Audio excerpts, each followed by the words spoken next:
Wabi Sabi, Japanese Wisdom for a Perfectly Imperfect Life. Foreword by Hidetoshi Nakata. At the age of 21, I left Japan to make my way in the big wide world. The 8 years I spent playing in the Italian League Serie A and the English Premier League were, as a professional footballer, the most important in my sporting career. As a person, the experience of living abroad showed me how stepping outside the familiar can really open our eyes and minds. During those years, I worked hard to learn first Italian and then English. The more I learned, the more I discovered how language offers a window into other cultures and can be a doorway to lifelong friendships. After retiring from football following the 2006 FIFA World Cup, I spent the next few years travelling all over the world, meeting people from all walks of life. Everywhere I went, people would tell me that they were interested in Japan. They asked me all sorts of questions, many of which I could not answer. And I realised then that even though I was Japanese, there was a depth and richness to my own culture that I had not yet truly appreciated. I wanted to understand what it was that was so appealing to all these people, so I made the decision to go back to Japan and find out for myself. I carried with me the question, what is culture? Food culture, fashion culture, Japanese culture.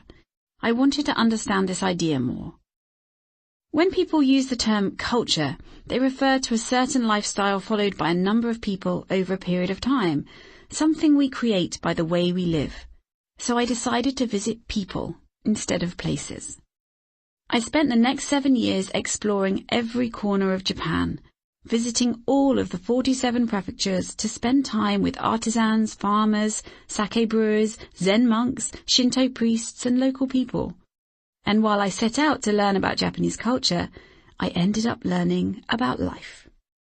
Every time I woke before the sun to spend time with farmers harvesting their rice, smelled the air before the rains came, or watched craftsmen coax beauty from materials that grew in their shadow, I learned what it means to live in harmony with the earth.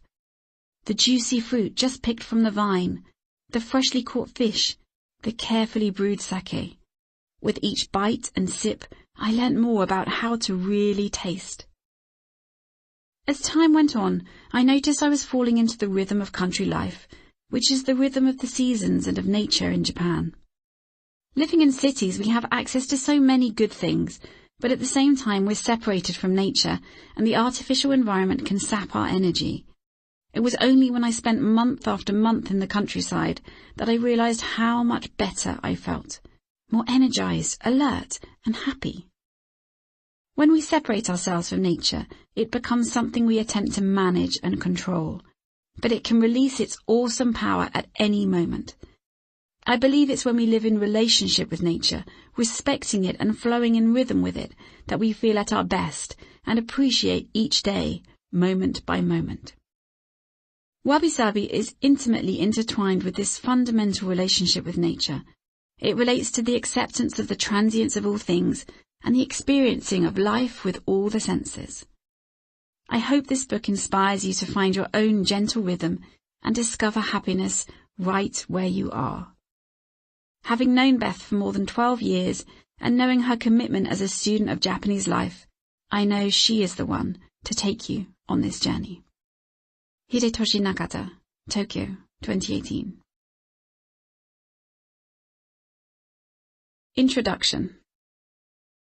It's a cold December night in Kyoto, the ancient capital of Japan. I've cycled through the darkness to Shorin-in, a small temple off the tourist trail at the foot of the Higashiyama Mountains. Tonight the temple gardens are gently illuminated, the low light spinning a mysterious yarn across the silhouetted pines and chimerical bamboo groves. I remove my shoes and step inside, onto a floor polished to a high shine by 800 years of shuffling footsteps and swishing robes. The wide floorboards, mottled and darkened with age, hail from the imperial palace. I take a seat on the wraparound veranda at the back, toes numb from the cold and breath visible in front of my face. Incense fills the air. It smells like the colour purple in a way I cannot explain.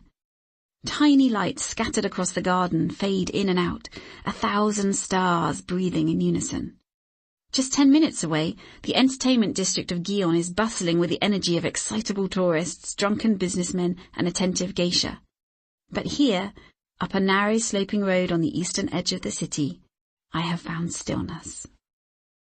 Overhead, a chenille moon is peeping through the trees, casting its silvery spell across the pond. Fallen leaves skate over the surface as koi carp skulk through the milky waters below. A week from now, the branches of many of these trees will be bare. A month later, perhaps cloaked in snow. I pick up a fallen momiji leaf, blushing burgundy and curling at the edges. It's a treasure, crinkled and papery like the back of my grandmother's hand. A space in my heart opens up. Right now, I have everything I need. I feel quiet contentment, tinged with melancholy, in the knowledge that this fleeting moment will never return. This is the world of Wabi Sabi. Discovering Wabi Sabi. Wabi Sabi is fundamental to the aesthetic sense and gentle nature of Japanese people. It's a worldview that guides the way they experience life, although it's rarely discussed. Its influence is everywhere, and yet it's nowhere to be seen. People instinctively know what the concept of Wabi Sabi represents, but few can articulate that. It's a fascinating enigma which promises to whisper potent wisdom to those who slow down enough to investigate and approach with an open heart. I've been visiting Japan for over 2 decades and lived here for almost a third of that time. The affinity I've always felt with Japanese people belies my upbringing on the other side of the world. I've immersed myself in the culture, lived with Japanese families who speak no English, worked in the complex worlds of Japanese business and local government, spent way more than 10,000 hours studying, and travelled widely throughout the land. And yet, despite all this, a true definition of the soulful concept of Wabi Sabi has remained elusive. I could sense it, but lacked the words to explain it. A number of other non-Japanese have delved into the world of Wabi Sabi before me, and most have focused on the physical characteristics of objects and environments they associate with the idea. But those explanations have always fallen short for me. I've long had a sense that Wabi Sabi goes much deeper than we've been led to believe, flowing into many areas of life. It wasn't until I started to research this book that I realized just how deep that river runs. Why Wabi Sabi? In recent years, society has gathered pace, our stress levels have gone through the roof, and we've become increasingly obsessed with money, job titles, appearances, and the endless accumulation of stuff. There's a growing sense of discontent as we push ourselves harder and juggle more. We're overworked, overstretched, and overwhelmed. As someone who spent the best part of a decade helping people realign their priorities to build a life focused on doing what they love, I have seen how so many of us are making ourselves ill with overcommitment, constant comparison, judgment, and negative self-talk. We're sleepwalking through our days, senses dulled, spending much of our time cooped up in boxes, paying more attention to celebrities, advertising, and social media than to the exploration of our own lives in all their rich potential. For some time now, I've been hearing the growing rumblings of a slow revolution. A yearning for a simpler, more meaningful life. A life infused with beauty, connected to nature, thrumming with the energy of everyday well-being and built around what really matters to us. The more people who came to me exhausted, stuck and unhappy, the more I felt the need for a new way to approach challenges and for accessible tools to help us live more authentic and inspired lives. This brought to mind the underlying grace, calm, and sense of appreciation in Japan that I haven't experienced anywhere else, hinting at life lessons tucked into the sleeves of the cultural kimono. I suspected it may have something to do with the elusive concept of Wabi Sabi, so I set out to discover the hidden truth. Defining the indefinable. As I've said, trying to articulate a definition of Wabi Sabi is a tricky endeavour. It's a bit like love. I can tell you what I think it is and how it feels to me, but it's only when you feel it for yourself that you really know. Almost without exception, conversations I've had with Japanese people on this topic have begun with, Wabi Sabi? It's very difficult to explain.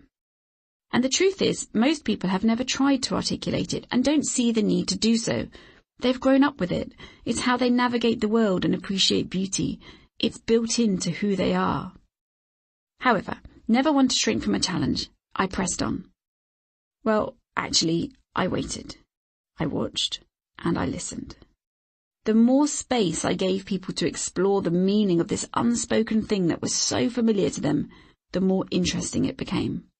There were metaphors and hand gestures and tilting of heads.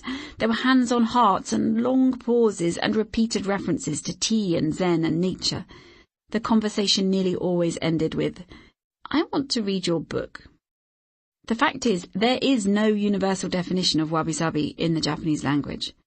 Any attempt to express it will only ever be from the perspective of the person explaining it. My own perspective is that of someone in the unusual position of being both a Japanologist and a life coach.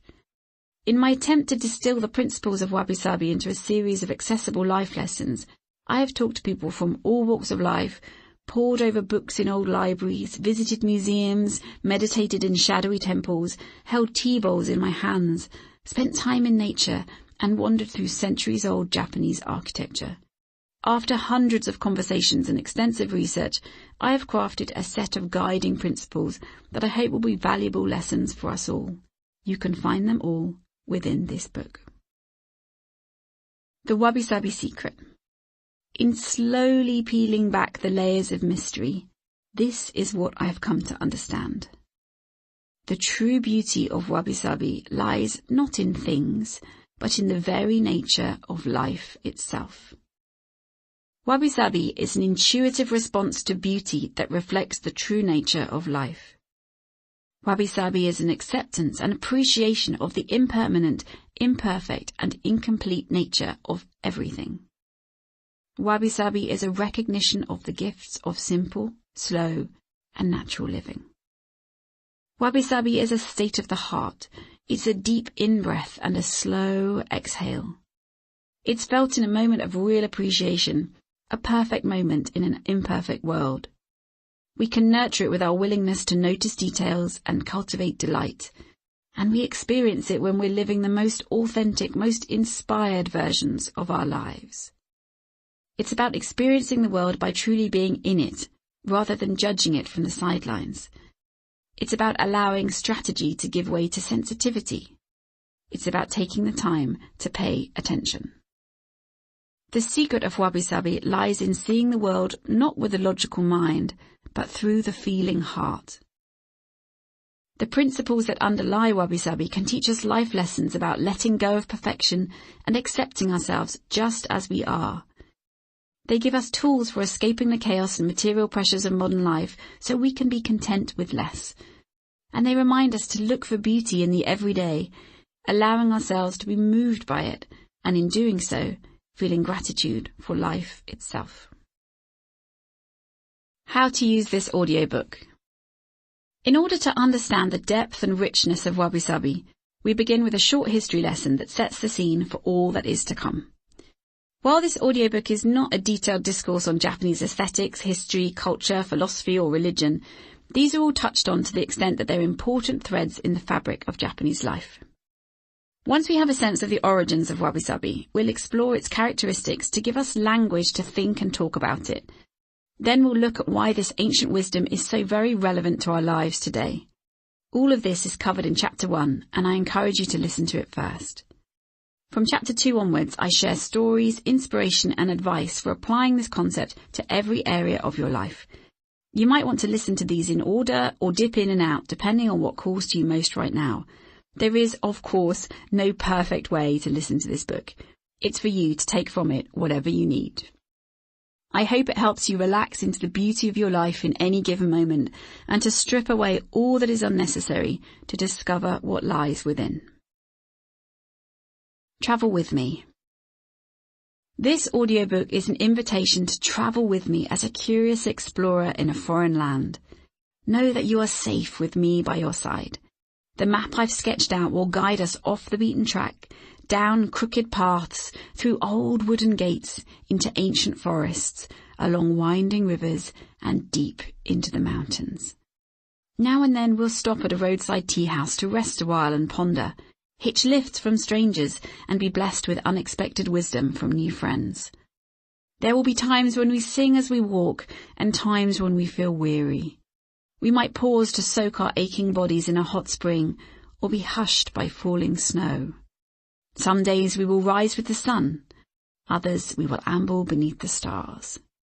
Along the way you'll encounter the familiar and the unknown, the old and the new. Some things will challenge the very foundations of what you've been led to believe. I'll be here with you every step of the way.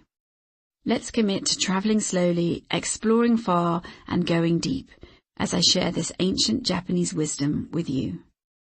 A search for Wabi Sabi is a journey to the heart of life itself. Open your eyes and embrace the mystery of all that is to come. Beth Kempton, Kyoto, 2018.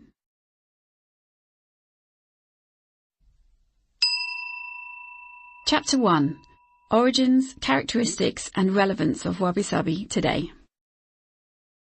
You could spend a lifetime in the company of Japanese people and never hear the term Wabi Sabi. If you open Kōjien, the most authoritative Japanese dictionary available today, Wabi Sabi is nowhere to be found. There are long entries for the individual words wabi and sabi, but none for the combined term. It does exist in the spoken language, and there are a small number of books in Japanese about it, but generally it lives in hearts and minds rather than on paper. I can't even remember when I first came across it. It's as if I internalized the philosophy of Wabi Sabi by osmosis during my time in Japan. If you ask a Japanese person to explain Wabi Sabi, they'll most likely recognize it, but will, as I've said, struggle to formulate a definition. It's not that they don't understand it, it's that the understanding is intuitive, and this is a reflection of a very different way of thinking and learning. Outside of rote academic learning, much of what Japanese people absorb is by watching and experiencing. For a logical, rational thinking Westerner, this can be challenging to grasp. We want step-by-steps, how-tos and exact translations. But offering specificity and complete explanations is not the way in Japan. To truly appreciate the wisdom in this culture, we need to be aware that it's often within the unsaid that the true message lies. Origins of Wabi Sabi. Wabi Sabi originated as two separate words, both steeped in aesthetic value with roots in literature, culture and religion. Wabi is about finding beauty in simplicity and a spiritual richness and serenity in detaching from the material world. Sabi is more concerned with the passage of time, with the way that all things grow and decay, and how aging alters the visual nature of those things. Both concepts are important in Japanese culture, but perhaps even more fascinating is the meaning they take on when combined to become Wabi Sabi. It's less about what we see, and more about how we see. The setting. Imagine, if you will, the world in the mid-16th century, a time of great exploration by seafaring Europeans, with the Spanish and Portuguese opening up worldwide trade routes. It was a time of colonialism and mercantilism, when many countries had national economic policies to accumulate as much gold and silver as possible. The paint hadn't long dried on Leonardo da Vinci's Mona Lisa, and David had only emerged from Michelangelo's block of marble a few decades previously, at the turn of the century. Over in England, Shakespeare was penning his latest masterpiece. China was flourishing under the Ming dynasty and was way more technologically advanced than the West. It was also very cultured, with rumours that Chinese government officials were encouraged to compose poetry and practice calligraphy between official meetings. Meanwhile, late medieval Japan was caught up in a century of warfare and destruction. Frequent famines, fires and natural disasters plagued the nation. Taxation was high and poverty widespread. Society was so torn apart that many ordinary folk sought solace in Buddhism, which was having a significant influence on the way people lived. An emperor and court were in place, but the shogun, the military leader, had the true power. The country was ruled by a class of military feudal lords known as daimyo, who established local territorial domains, wielded their power from newly built castles, and installed samurai warriors in the towns around those castles to protect them and serve in their armies.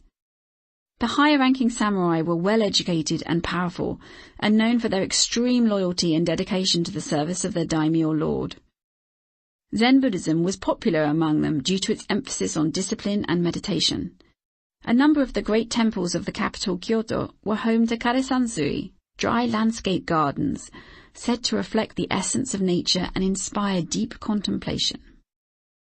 Many samurai had developed an interest in the ritual of tea, both because of the physical boost, it helped them stay awake on long watches, and also the spiritual benefit of creating moments of peace and harmony in their violent lives. They lived ready to die, so welcomed opportunities to appreciate beauty in a life that could be over at any moment. It was a time of growth for major urban areas, and Japan was seeing the rise of the merchant class. They were making a fortune as moneylenders to samurai who were only permitted to earn a capped stipend.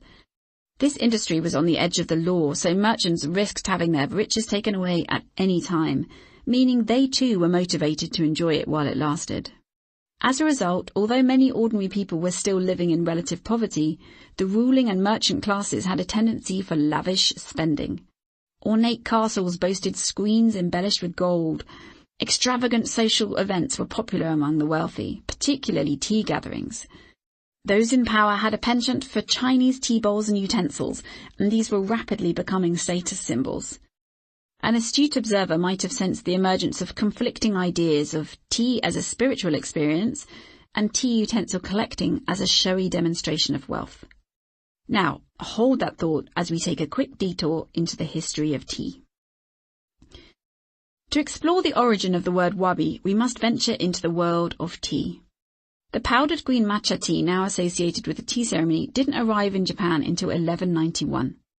It was brought back from China during the Song dynasty by the monk Myoan Eisai, who's credited with founding the Rinzai school of Zen Buddhism in Japan. Tea seeds were planted in 3 places, including Uji near Kyoto, which would remain a world-class tea producer for centuries to come. Zen and the tea ideal spread rapidly during this time.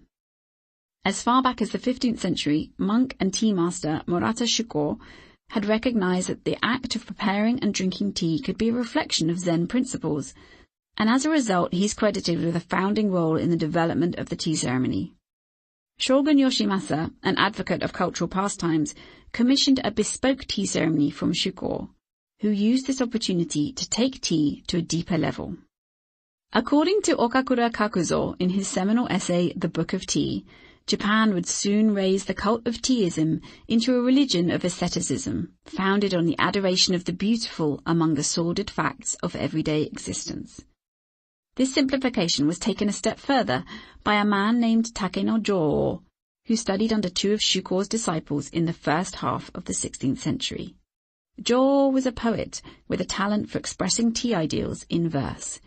He made changes to the tea room to include materials in their natural state, and would later be an important influence for Sen no Rikyu, a businessman and tea master for Toyotomi Hideyoshi, one of Japan's most famous warlords. In time, Sen no Rikyu would become known as the true father of tea. Simplicity as an aesthetic ideal.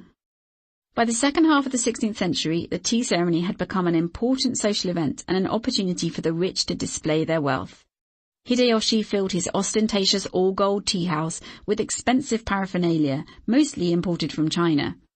At the same time, his own tea master, Sen no Rikyu, was quietly starting a revolution, reducing the physical space of the tea room significantly to alter the fundamental principles of related aesthetic ideals, stripping everything back to what was really necessary: a space to gather, a nod to nature, a kettle and basic implements, and time for tea.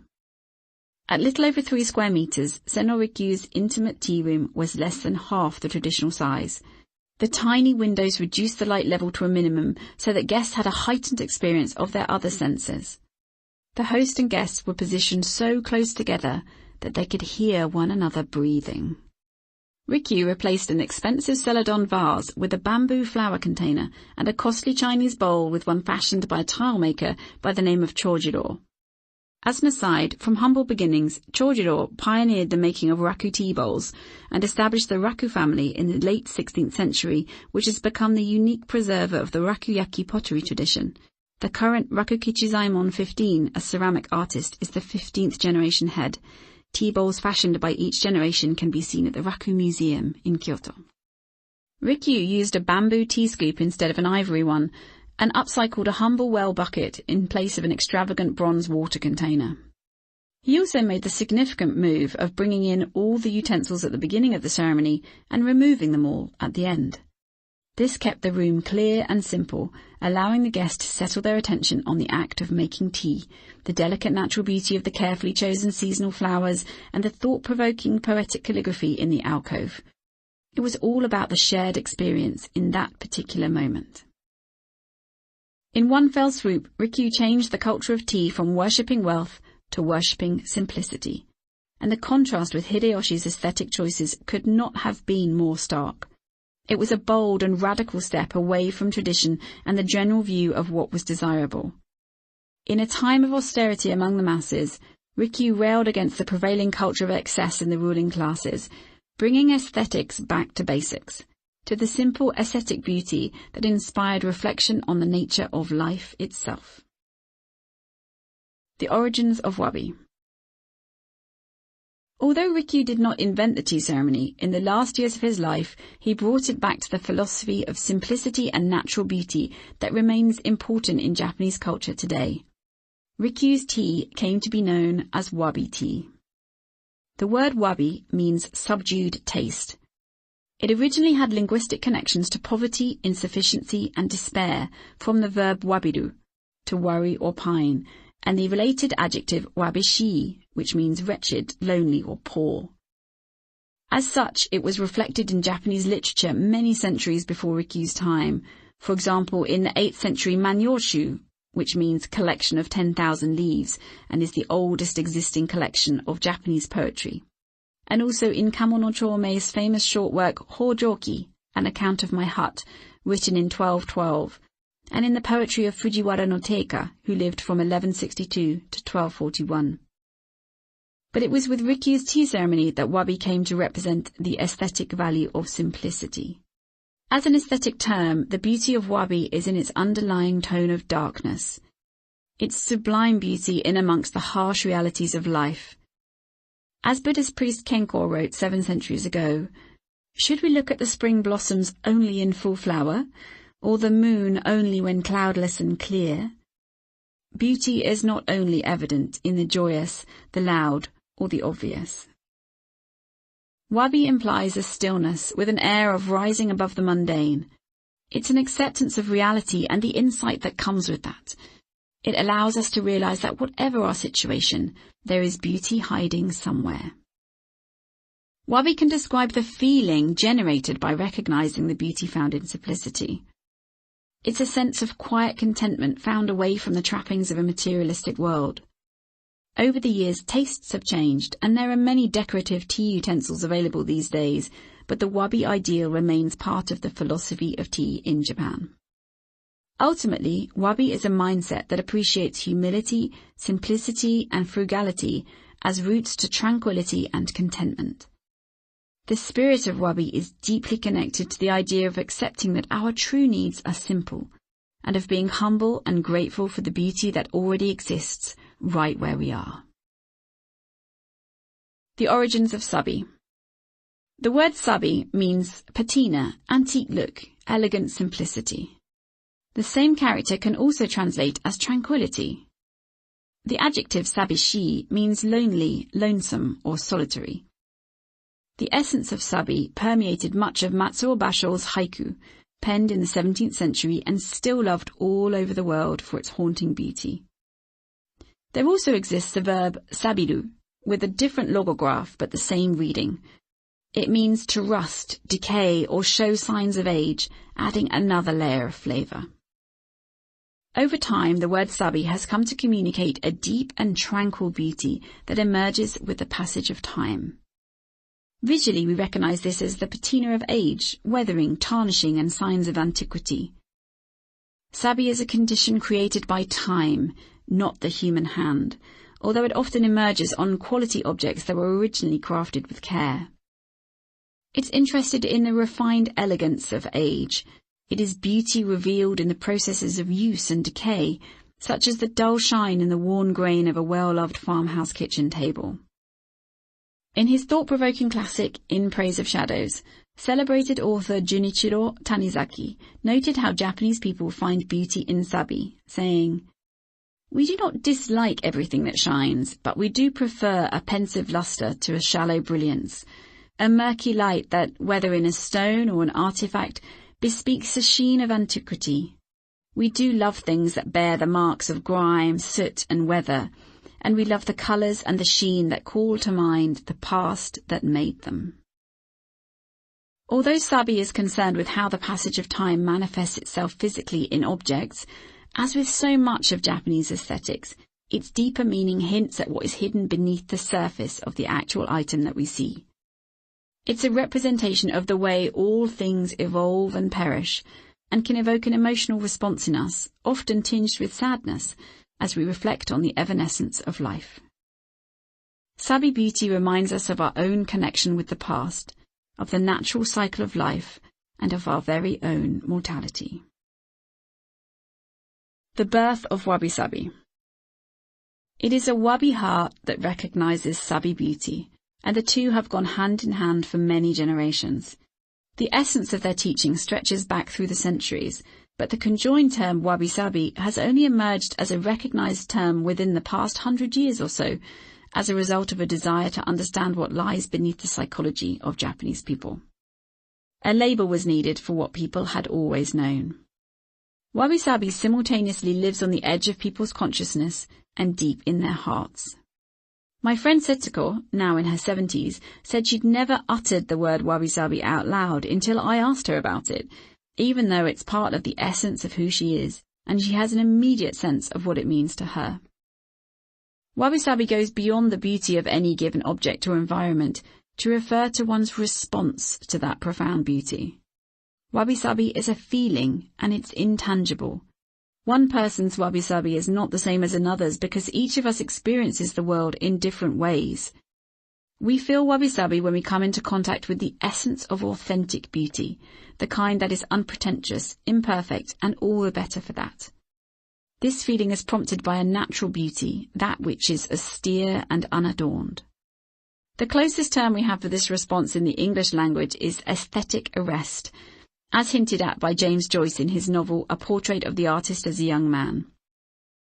Joyce wrote, "The instant wherein that supreme quality of beauty, the clear radiance of the aesthetic image, is apprehended luminously by the mind, which has been arrested by its wholeness and fascinated by its harmony, is the luminous silent status of aesthetic pleasure, a spiritual state very like that cardiac condition which the Italian physiologist Luigi Galvani called the enchantment of the heart."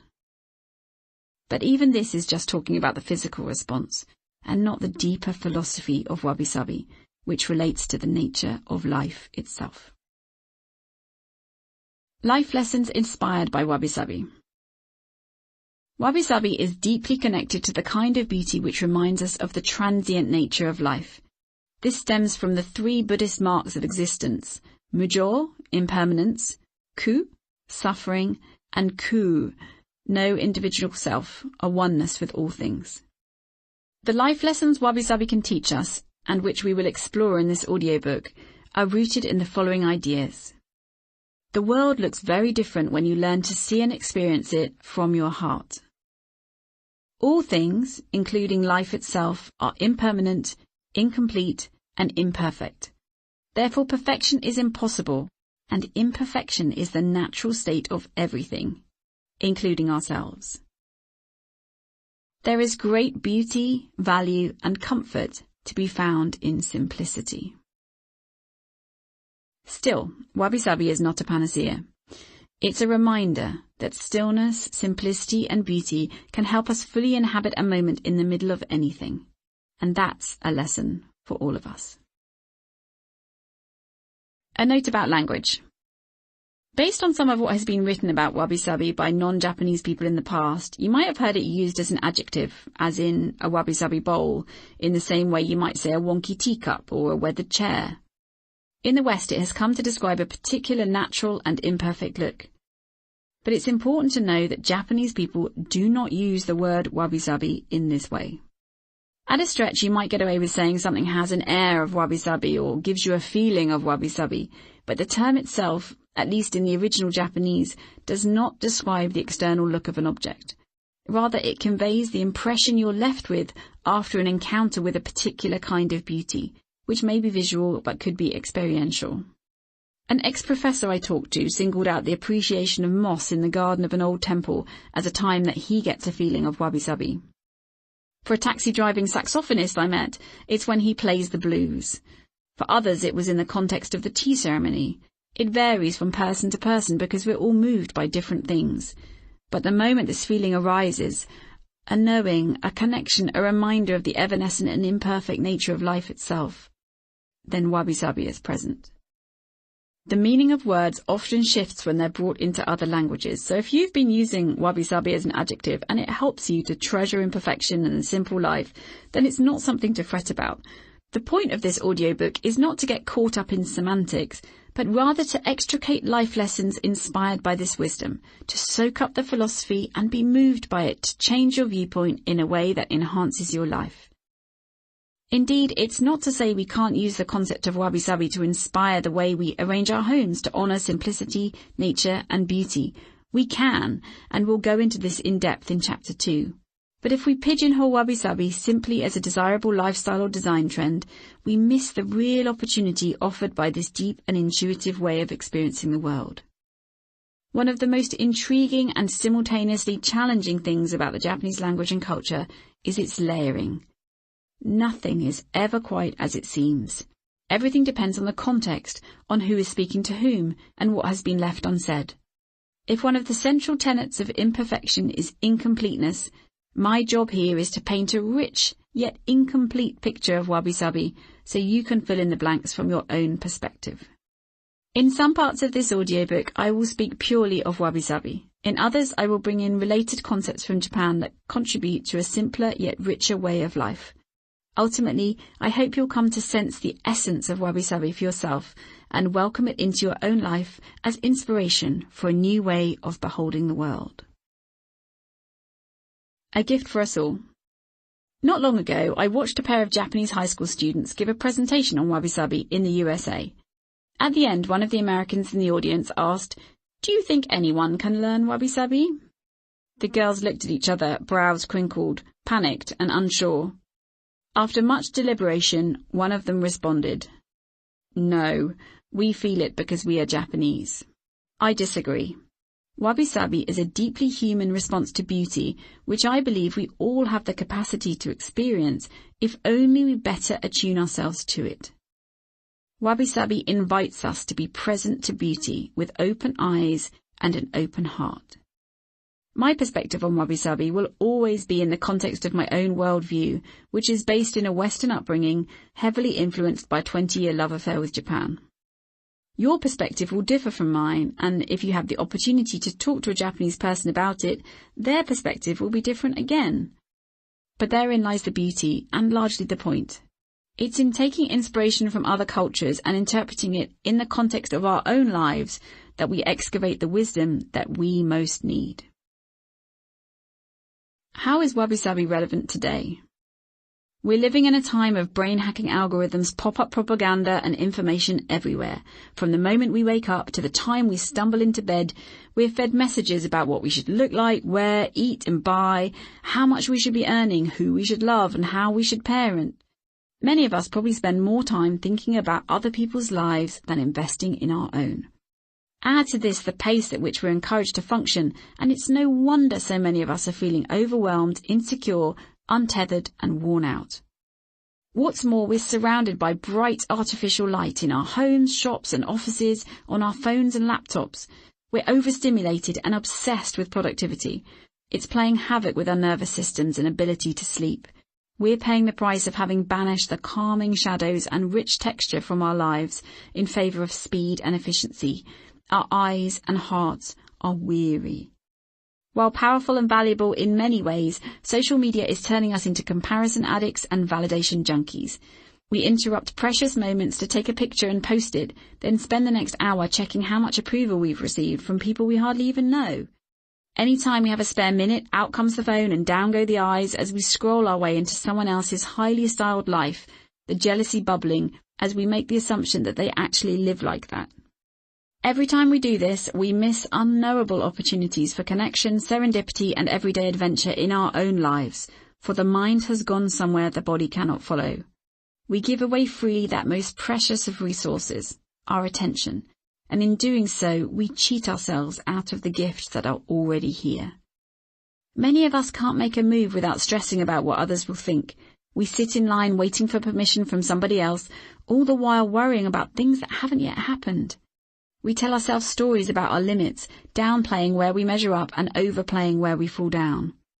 When we dare to imagine following our dreams, we're surrounded by so many manicured images of success we start wondering whether there's any room left for us. Countless broken dreams lie scattered across the world for no reason other than someone compared themselves to someone else and thought, I'm not good enough.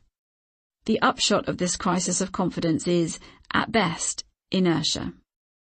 Somewhere along the line, someone started a rumour that happiness lies in the accumulation of things, money, power and status, all the while looking young, pretty and skinny, or young, handsome and strong. But when we measure our lives with other people's yardsticks, opening ourselves up to the tyranny of should, we put ourselves under immense pressure to achieve and do and own stuff we don't really care about. This desire for more affects our behaviour, our decision-making, and the way we feel about ourselves, not to mention the impact on our planet. Whatever we have or become, it's not enough, or so we're led to believe. And here's the real irony. What we outwardly push for is often very different to what we inwardly long for. We've come to a point where we need to pause, take a look around, and decide for ourselves what really matters.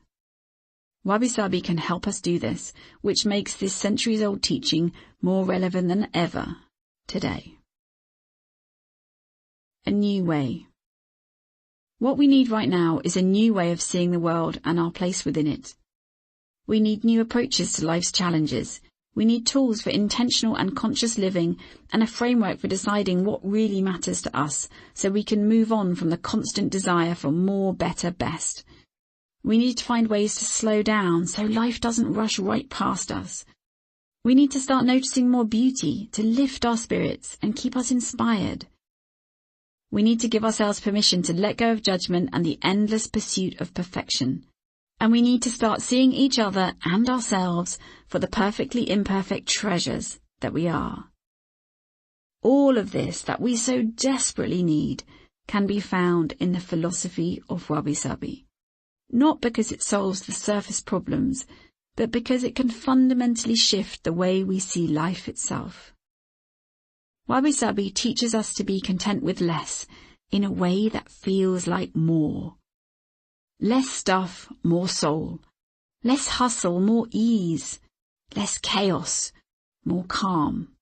Less mass consumption, more unique creation. Less complexity, more clarity. Less judgment, more forgiveness.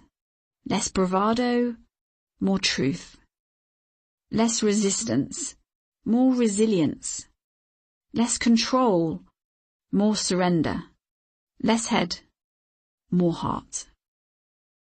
Wabi Sabi represents a precious cache of wisdom that values tranquility, harmony, beauty, and imperfection, and can strengthen our resilience in the face of modern ills.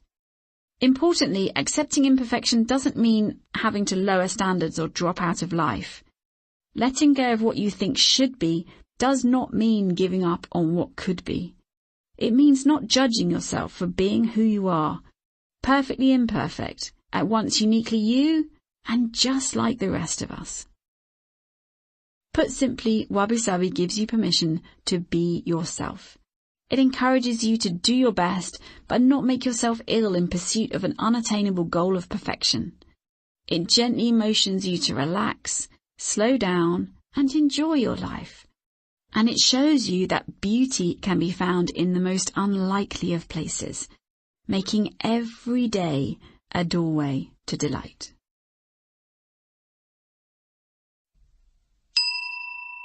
Chapter 2. Simplifying and Beautifying. Given Japan's mountainous nature, with forests, fields and agricultural land covering some 80% of the country, it's no surprise that the nation's urban areas are crowded. Tokyo has a population of over 13 million, with more than 6,000 people per square kilometre. As a result, the Japanese have become masters of small space architecture and styling. Personal space is limited, and in recent years, clutter has become as much of a challenge for Japanese people as it has for many of us in other nations. Perhaps this is why they've become so adept at organisation and storage, why Muji, literally no label, is a high street favourite, and why Marie Kondo is a household name. However, don't be fooled into thinking that most Japanese people now live in tatami-matted rooms devoid of stuff. They don't. While the overall concept of minimalism has had a transformative impact for many, it can end up being another kind of perfection. It's one more opportunity to beat yourself up for not doing something right, and frankly, it's exhausting. Perhaps you're like me. You like the philosophy of minimalism and have entertained dreams of a perfectly tidy home, but found that disciplined minimalism doesn't really work for you because you have children, pets, a hectic lifestyle, a weird fetish for antique teapots, more books than your local library, or some other reason that makes you run from perfectly organised sock drawers. Or perhaps you rent and are limited in terms of how you're allowed to alter your living space. Or maybe you're on a tight budget and think that a welcoming home is for people with more disposable income. Or maybe you're just busy and it feels like such an effort to go through everything. If any of this sounds familiar, the alternative soulful simplicity might just be for you. Soulful simplicity is my name for decluttering and styling your home with love, without making it clinically minimal or trying too hard. It's a way of organising and personalising your space, which makes your home welcoming and beautiful while still feeling lived in. A Wabi Sabi lens can inspire us to embrace soulful simplicity and treasure what we already have. There is a lovely phrase in Japanese, igokochi ga yoi.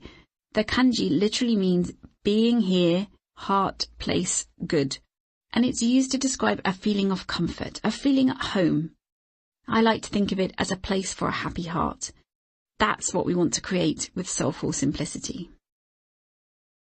Your home, your space. The spaces in which we live influence the way in which we live and how we feel as we go about our daily lives. If we want to live differently, changing our environment and the details of our living spaces can play a major role in making a shift. Our homes can be sanctuaries, gathering places, repositories of love and laughter, solitude and rest. They can be grounding, comforting, inspiring and relaxing. Our homes are where our stories are written, and they have the potential to enhance our experience of the everyday. The beauty of soulful simplicity is that it can help us make any dwelling, regardless of size or budget, a lovely place to be. This comes as a relief to those of us who swoon over design magazines and lose hours on Pinterest and Instagram, but have that niggling feeling that our homes will never quite look like that. Wabi Sabi reminds us that they are not supposed to look like that. Homes are for living in, and living is not a perfectly tidy affair. The good news is that the chaos of real life, edited a little, can reveal a lot. Most of us already have the makings of a welcoming space. With just a little time and attention, your home can become a sanctuary, reflecting what really matters to you. Taking inspiration from the traditional tea room, the embodiment of Wabi Sabi, we can envision a clean, simple, uncluttered space. It's about deciding what to retain and what to release, what to show and what to store, what to tinker with and what to treasure. You don't need to wait for the perfect time, when you have the money to redecorate, when your children have left home, or when you finally got time to sort every drawer and cupboard. You can begin today, right where you are. This is not a set of rules, it's a set of ideas and questions for you to consider in order to do it your way. The emotional connection. The truth is, many of us have houses filled with clutter, even though we don't like it. We buy stuff when we don't need it. We tell ourselves we really should get everything in order, and then we switch on the TV instead. Over the years, in my work with people trying to make major life changes, decluttering has always been a significant part of their journey. As they begin to release more and more stuff, they begin to notice the releasing of negative thought patterns, feelings of insufficiency, allegiances to busyness, attachments to past versions of themselves, and desires for a life that is not connected to who they are or what they really value. This is where Wabi Sabi really comes in. When you realize you're perfectly imperfect just as you are, you have less need for stuff to boost your self-image. Ultimately, soulful simplicity in your home is about you and the experience you want to create for yourself, your family, and your friends. This is about tuning into what you love and making space for authentic inspiration. It's about what pulls you in. It's about quality, depth, and choice. And it's about putting your judgment to one side and focusing on what you can do with what you already have. Soulful simplicity makes for contented sufficiency. A Wabi Sabi inspired home is a restful space that welcomes guests and nourishes family life. It's a place for treasured things that carry love and evoke memories, not just new things bought on impulse. There is no right or wrong. It's unpretentious styling done in a perfectly imperfect way. Later in this chapter, I'll introduce some tips for decluttering and soulfully simplifying your space in a Wabi Sabi inspired way. But first, let's take a look at the notion of Japanese beauty that lies beneath it all. Making beauty. If you were to put your nose against the glass and peer through the window of the old shed studio, you might see Makiko Hastings at her potter's wheel, sitting on a wooden chair, flecked with slip and marked with the ghostly fingerprints of an artisan at work. You'd notice her shoulders rise and fall in gentle rhythm as she ushers the clay into shape. On the shelves behind her, you'd see rows of drying pieces, each handcrafted with love and her innate sense of beauty. I first came to know Makiko's work 7 years ago when I bought a set of the bird-shaped chopstick rest that she'd made to raise funds for victims of the Great East Japan earthquake back in 2011. In all, she made over 1,000 ceramic birds to support the residents of the town of Minami Sanriku, which was 70% destroyed by the tsunami that followed the earthquake. Makiko has had her own share of challenges over the years, but she's come out of the other side with a deep appreciation for her family and for her creativity. These days, Makiko crafts each of her pieces with individual care for her online shop and trade customers. Asked about her aesthetic choices, she explains how simplicity in one area allows for detail in another. One example is a set of dinner plates she was recently commissioned to make for the head chef of a local restaurant. Unusually flat, they have an exquisite cobalt glaze, which varies slightly from plate to plate, giving each diner a unique visual experience of their food. Beyond her consideration of the form, decoration and colour, Makiko sees her plates as a receptacle not just for food, but also for memories. Crucially, she believes that the customer completes the beauty of each piece by using and treasuring it. And therein lies a really important observation. Japanese beauty is discovered in the experiencing, not just the seeing. Deconstructing Japanese beauty. There's no single agreed set of terms to define Japanese beauty, so I've curated the most popular ideas with the aim of making it easily translatable into your life. On the surface of Japanese beauty, there is taste, the visual, and beneath it is flavour, the experience. Consider for a moment some of the things we might associate with beauty in Japan. The striking elegance of a maiko, a trainee geiko or geisha from Kyoto, in her sumptuous chartreuse silk kimono, paired with an intricately embroidered scarlet obi sash. Or perhaps the chic look of a smart Tokyoite, or the artfulness of a single camellia in an ash-glazed hagiyaki pottery vase. Or the simplicity of a traditional tatami mat room. How are all these views of Japan so different in style, colour, texture, pattern and complexity, part of the same aesthetic construct? It all comes down to taste. The beauty on the surface. If we were to mark out the key types of Japanese taste on a spectrum, it would look something like this. At one end, let's say on the left, you have showy, gorgeous, complex, bright, loud types of taste. And then at the other end, at the other extreme, you have humble, austere, simple, dull, and quiet taste. So along that spectrum, from the left to the right, the 4 kinds of Japanese taste would be hade, Iki, Shibui, and Jimi. Hade is showy, gaudy, liberal, a bright kimono, bejeweled nails, high-colour manga characters. The colours can be anything from primaries through to neon.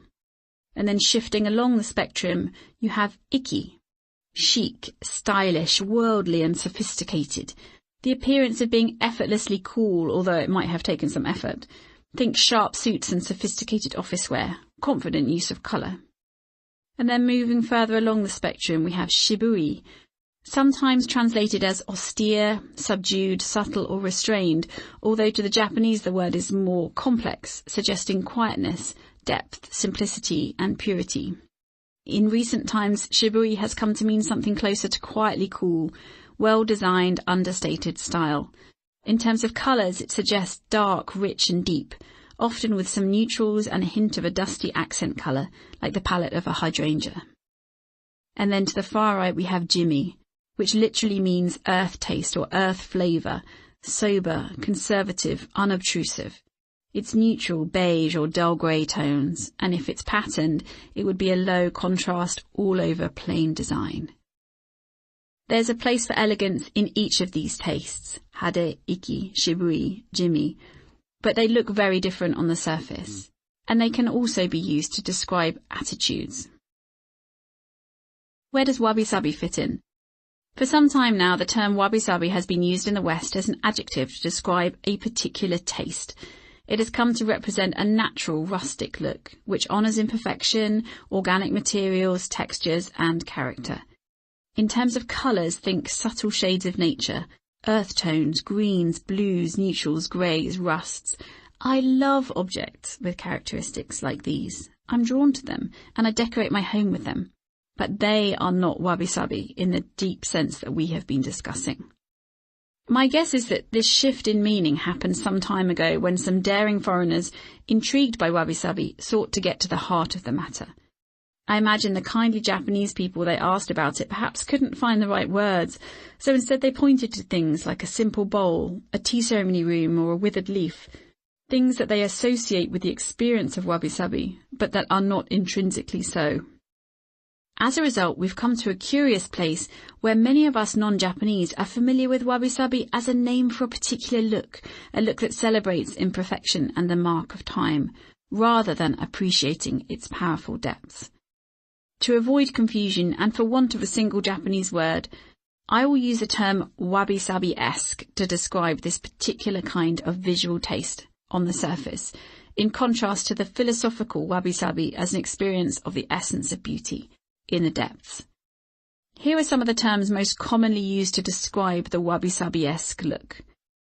Asymmetrical, atmospheric, flawed beauty, humble, imperfect, irregular, marks of the passage of time, modest, natural, nostalgic, organic, raw, restrained, rough, rustic, serene, simple, soulful, subtle, textured, understated. If we were then to add this wabi-sabi-esque to the taste spectrum that we've been talking about, I think it would sit somewhere on the right between Shibui and Jimi, although exactly where it sits is, of course, a matter of taste. What's your natural style? Take a moment to consider where your natural taste would lie on that spectrum. To help you identify this, take a look around your own home and think about the kind of spaces that inspire you. Remember, visual interest can come from texture, shape, scale, and shadow, not just from colour. If your taste is Hade or Iki, so from the left-hand side of the spectrum, wabi-sabi-esque style can add a little calm and serenity and help you reconnect with nature. If your taste is Shibui, towards the right-hand side of the spectrum, wabi-sabi-esque style is likely a natural fit for you, if not already on your radar, and can bring a little more character and story. And if your taste is Jimi, on the far right of the spectrum, wabi-sabi-esque style can add a little warmth and richness. The beauty beneath. The Japanese appreciation of beauty does not stop at the external look. Rather, there are particular words to describe the emotional quality of beauty beneath the surface, connected to our experience of that beauty. There is a host of different words to represent different aspects of this, some of which cross over in meaning with others. But to keep it simple, I'd like to share just the most important ones. Mono no aware. The term mono no aware is a refined sensitivity and emotional response to time-limited beauty, and it's been variously translated as the pathos of things, the bittersweet poignancy of things, and even the ah-ness of things. It's the beauty imperishability. At first glance, the description may seem similar to ideas about Wabi-Sabi, but there is one distinct difference. Mono no aware focuses on the beauty and the impending vanishing of that beauty, whereas Wabi-Sabi draws our attention to what that beauty reminds us about life. When Japanese people use metaphors to describe each term, they'll often reference the fleeting beauty of the delicate blooming pink cherry blossom just before it falls, when alluding to mono no aware. But for Wabi-Sabi, they would be more likely to speak of a fallen autumn leaf. Yugen. The term yugen refers to the depth of the world as seen with our imagination. It has been likened to the beauty of grace, of mystery, and of realizing we're a small part of something so much greater than ourselves. Yugen is considered one of the most important principles of traditional Japanese no drama. It emerged from the highly refined culture of the Heian era nobility and has evolved over time to represent a profound sense of wonder instilled by the poetic nature of beauty. Wabi. As we saw in Chapter 1, wabi is the feeling generated by recognizing the beauty found in simplicity. It's a sense of quiet contentment found away from the trappings of a materialistic world. The spirit of wabi is deeply connected to the idea of accepting that our true needs are quite simple, and of being humble and grateful for the beauty that already exists right where we are. Sabi. Again, as we saw in Chapter 1, Sabi communicates a deep and tranquil beauty that emerges with the passage of time. Visually, we recognize this as the patina of age, weathering, tarnishing, and signs of antiquity, and as such, it can be used to describe the appearance of a thing. But it also goes deeper than that. It's a particular beauty which respects, reflects, and reminds us of the natural cycle of life, prompting a host of emotional responses ranging from wistfulness and melancholy to pensiveness and longing. These emotional elements of beauty are of great importance to the Japanese aesthetic sense. To appreciate them, we have to pause, pay attention, be open, and tune in. Writing about Japanese beauty in House Beautiful in 1958, then-editor Elizabeth Gordon, who was in the process of a 5-year-long research project preparing for 2 record-breaking issues on Japan, said this: "First, you won't learn to recognize beauty if you are tied to the familiar or the time-honored way of doing something. You have to look at everything through pure eyes, which means forgetting all associations of price, age, social context, prestige, etc. Wipe away all judgments made by others and respond to the object as you do to those things in nature, such as trees, sunsets, clouds, and mountains. Second, you won't learn to see beauty if you look at objects isolated from each other, especially in objects inescapably tied to each other. Things grow or shrink in beauty depending on what environment they are seen against." Inspired by Japan, one of America's leading tastemakers at the time hereby gave her readers blanket permission to stop judging the things they put in their home by their perceived value in relation to what others thought, and rather to embrace what instinctively drew them in. The beauty inside. Japanese beauty cannot be described in one word with logic. It has to be seen with the eye and the heart, participated in, experienced. The most important lesson Wabi-Sabi teaches us for inviting more beauty into our lives and living spaces is this: beauty is in the heart of the beholder. But if beauty is in the heart of the beholder, what does this mean in practice for us in terms of discovering a new way of seeing? It means seeking out beauty with all our senses. It means pulling ourselves back from the constant pursuit of more so we can notice what's already in our field of vision. It means slowing down enough to look and paying attention to what lies beneath the surface. It means surrounding ourselves with things and people and ideas we love and cherish. And it means reflecting every now and then about the fact that life is a cycle, not a forever, and that it's short and precious. It also means opening our hearts to possibility and wonder, and it means looking for the gifts of a simpler life. Making home your own. There is a famous proverb in Japanese that goes like this. Senjōjiki ni nete mo tatami ichimai. Even in a room of 1,000 tatami mats, you only sleep on one. Spread around me on the floor is a multitude of interior magazines and books that I've collected from Japan over the years. I'm trying to pinpoint exactly what it is that has long drawn me to Japanese design and style. As my eyes flit across the covers and my hands flick through the pages, I'm transported back to the early 2000s when I was living and working in Tokyo. I had a hectic job in the world of sport, but in my spare moments, at lunchtimes and weekends, I would spend hours in cosy cafes reading about architecture, interior design, ceramics, textiles and styling. Rare days off were spent visiting exhibitions and seeking out independent shops in Jiyugaoka, Daikanyama and Kagurazaka, delighting not only in the beautifully crafted products on offer, but also in the way they were packaged and wrapped. When considering what to do after my contract had ended, I mulled over the prospect of training as an interior coordinator, helping people style their homes.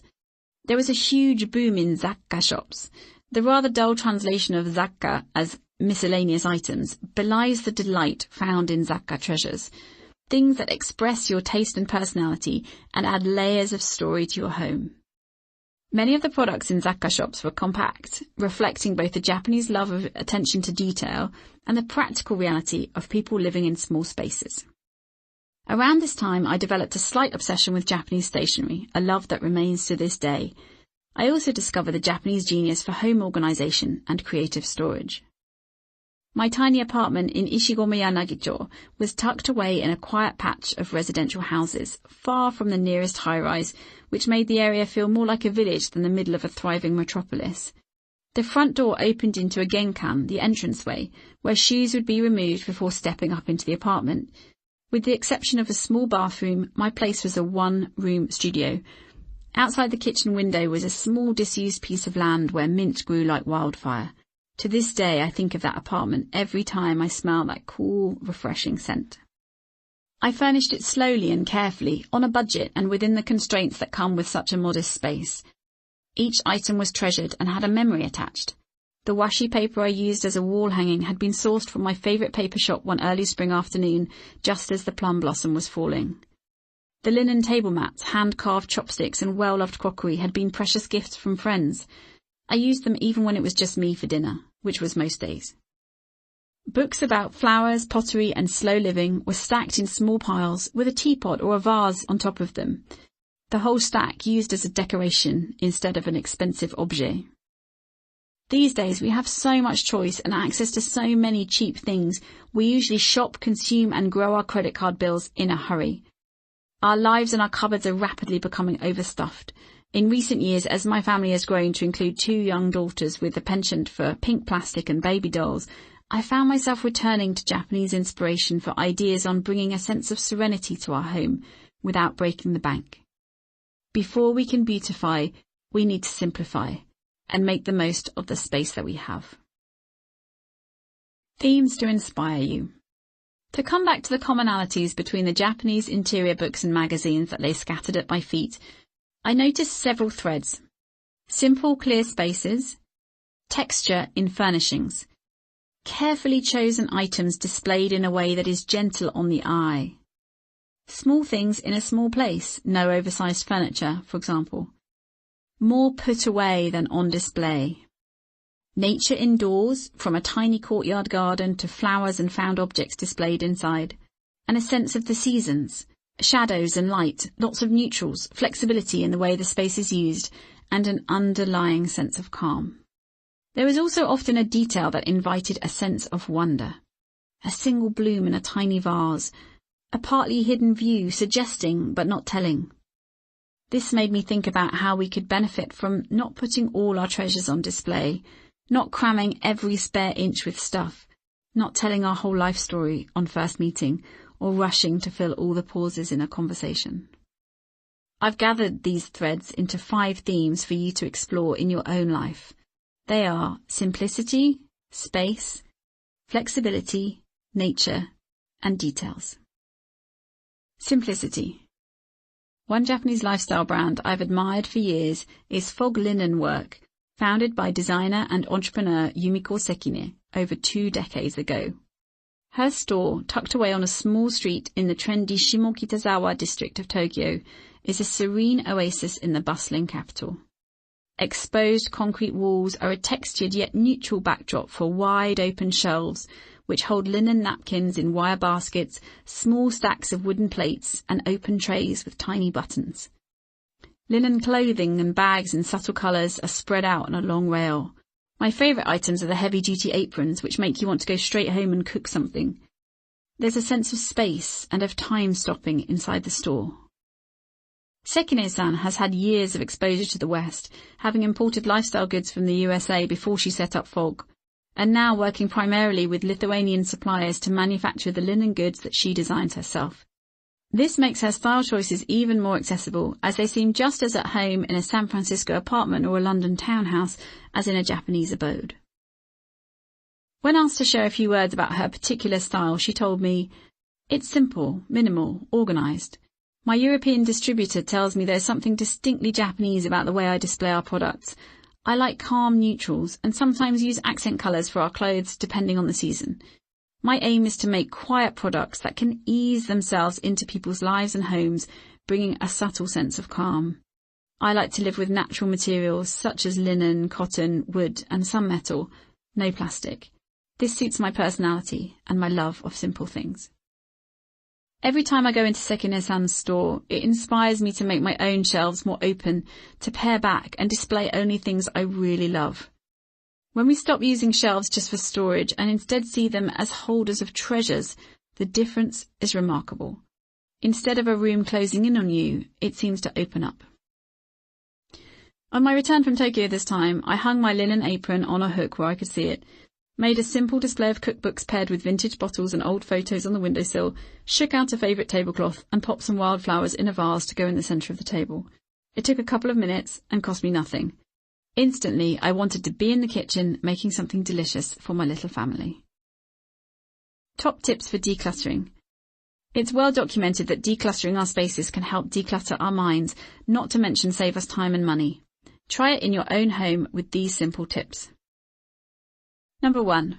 First, taking inspiration from the household organisation guru Marie Kondo, make a list of the main categories of stuff in your home, like books or toys.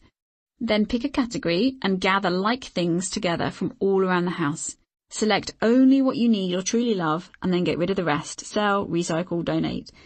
This can be fairly daunting if you have stuff spread all over your house, but in the end it means you're making decisions based on all the facts. When you realise you have 5 sun hats but only go somewhere hot once a year, it suddenly becomes easier to let go of excess stuff. When putting the remaining items away, try to keep like things together so you can easily retrieve them. 2. Consider what you can replace or eliminate with technology. For example, using music apps instead of buying physical recordings, printing and framing a few special photos and storing the rest digitally, or perhaps using e-readers in the local library for all but your favourite books. 3.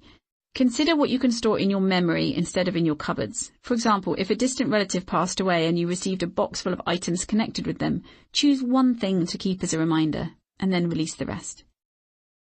4. Gather up your paper mountain and sort it into 3 piles.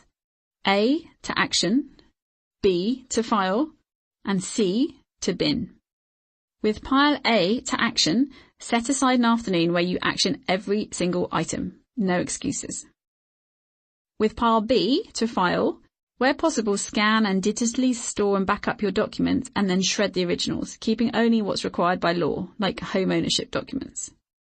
And then with pile C, to bin, shred anything private and recycle the rest.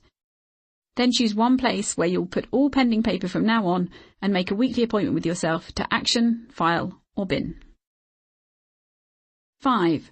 One dropped piece of clothing, unfiled letter, or dumped toy is a magnet for others, bringing in a simple system for easy tidiness.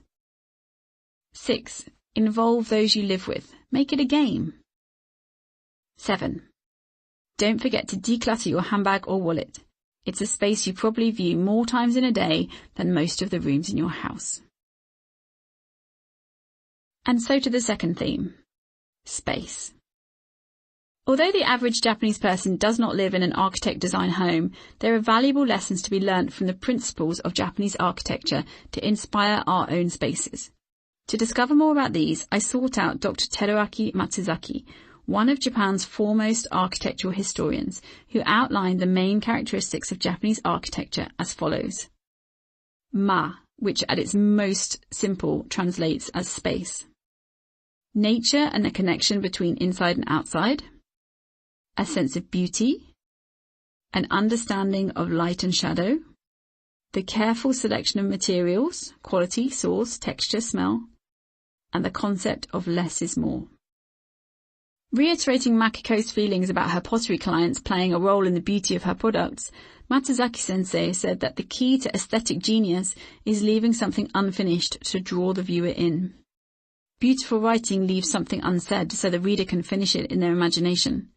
Beautiful art leaves something unexplained so the viewer participates with their curiosity. It's the same with architecture and interiors. Perfection and completeness are not the ideal, even if architecture appears perfect in design magazines. Matsuzaki-sensei said, spaces are ultimately created to be lived in and used, and if they don't do that well, they're not considered successful. What can we take from this for our own homes?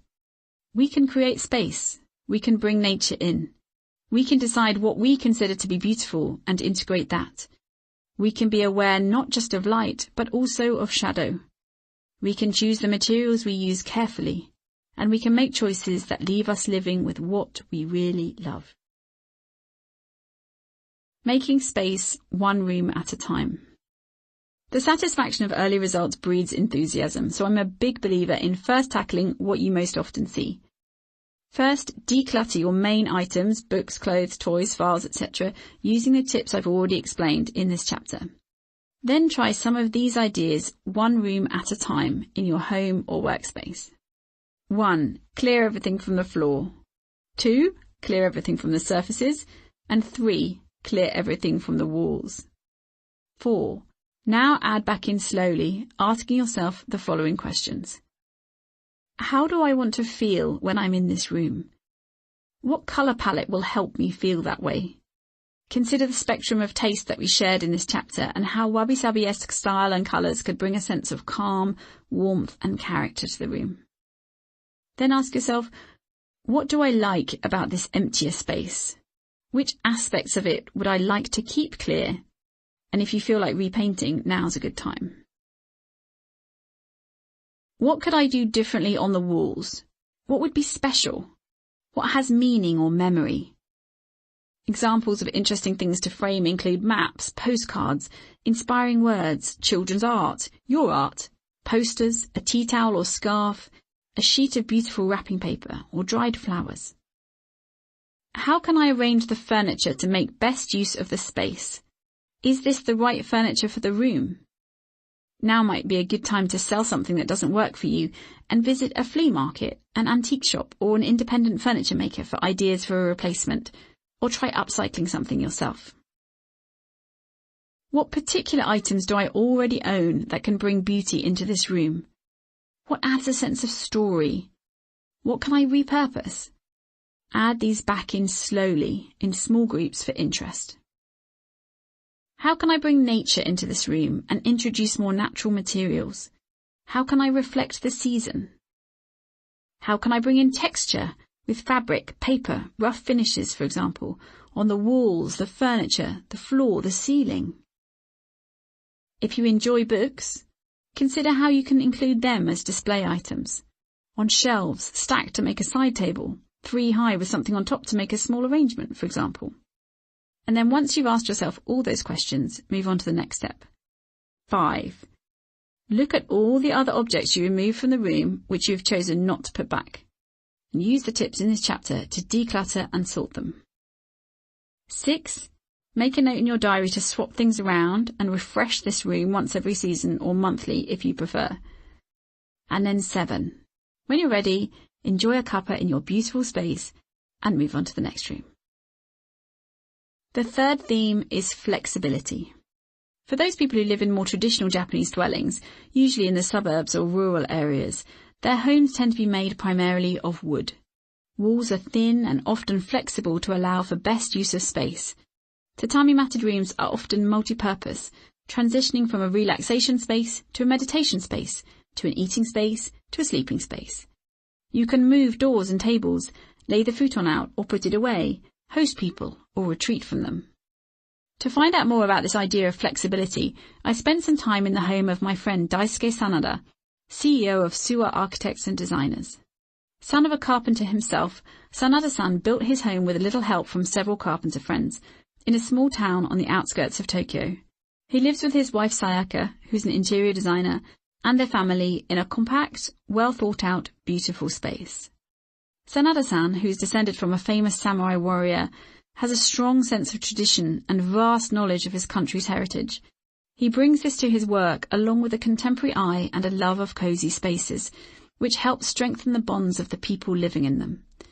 His own home is over 2 stories, the front part double height with a carefully handcrafted pitch cedar roof and a huge triangular window at one end, which makes the trees outside feel like they are part of the house.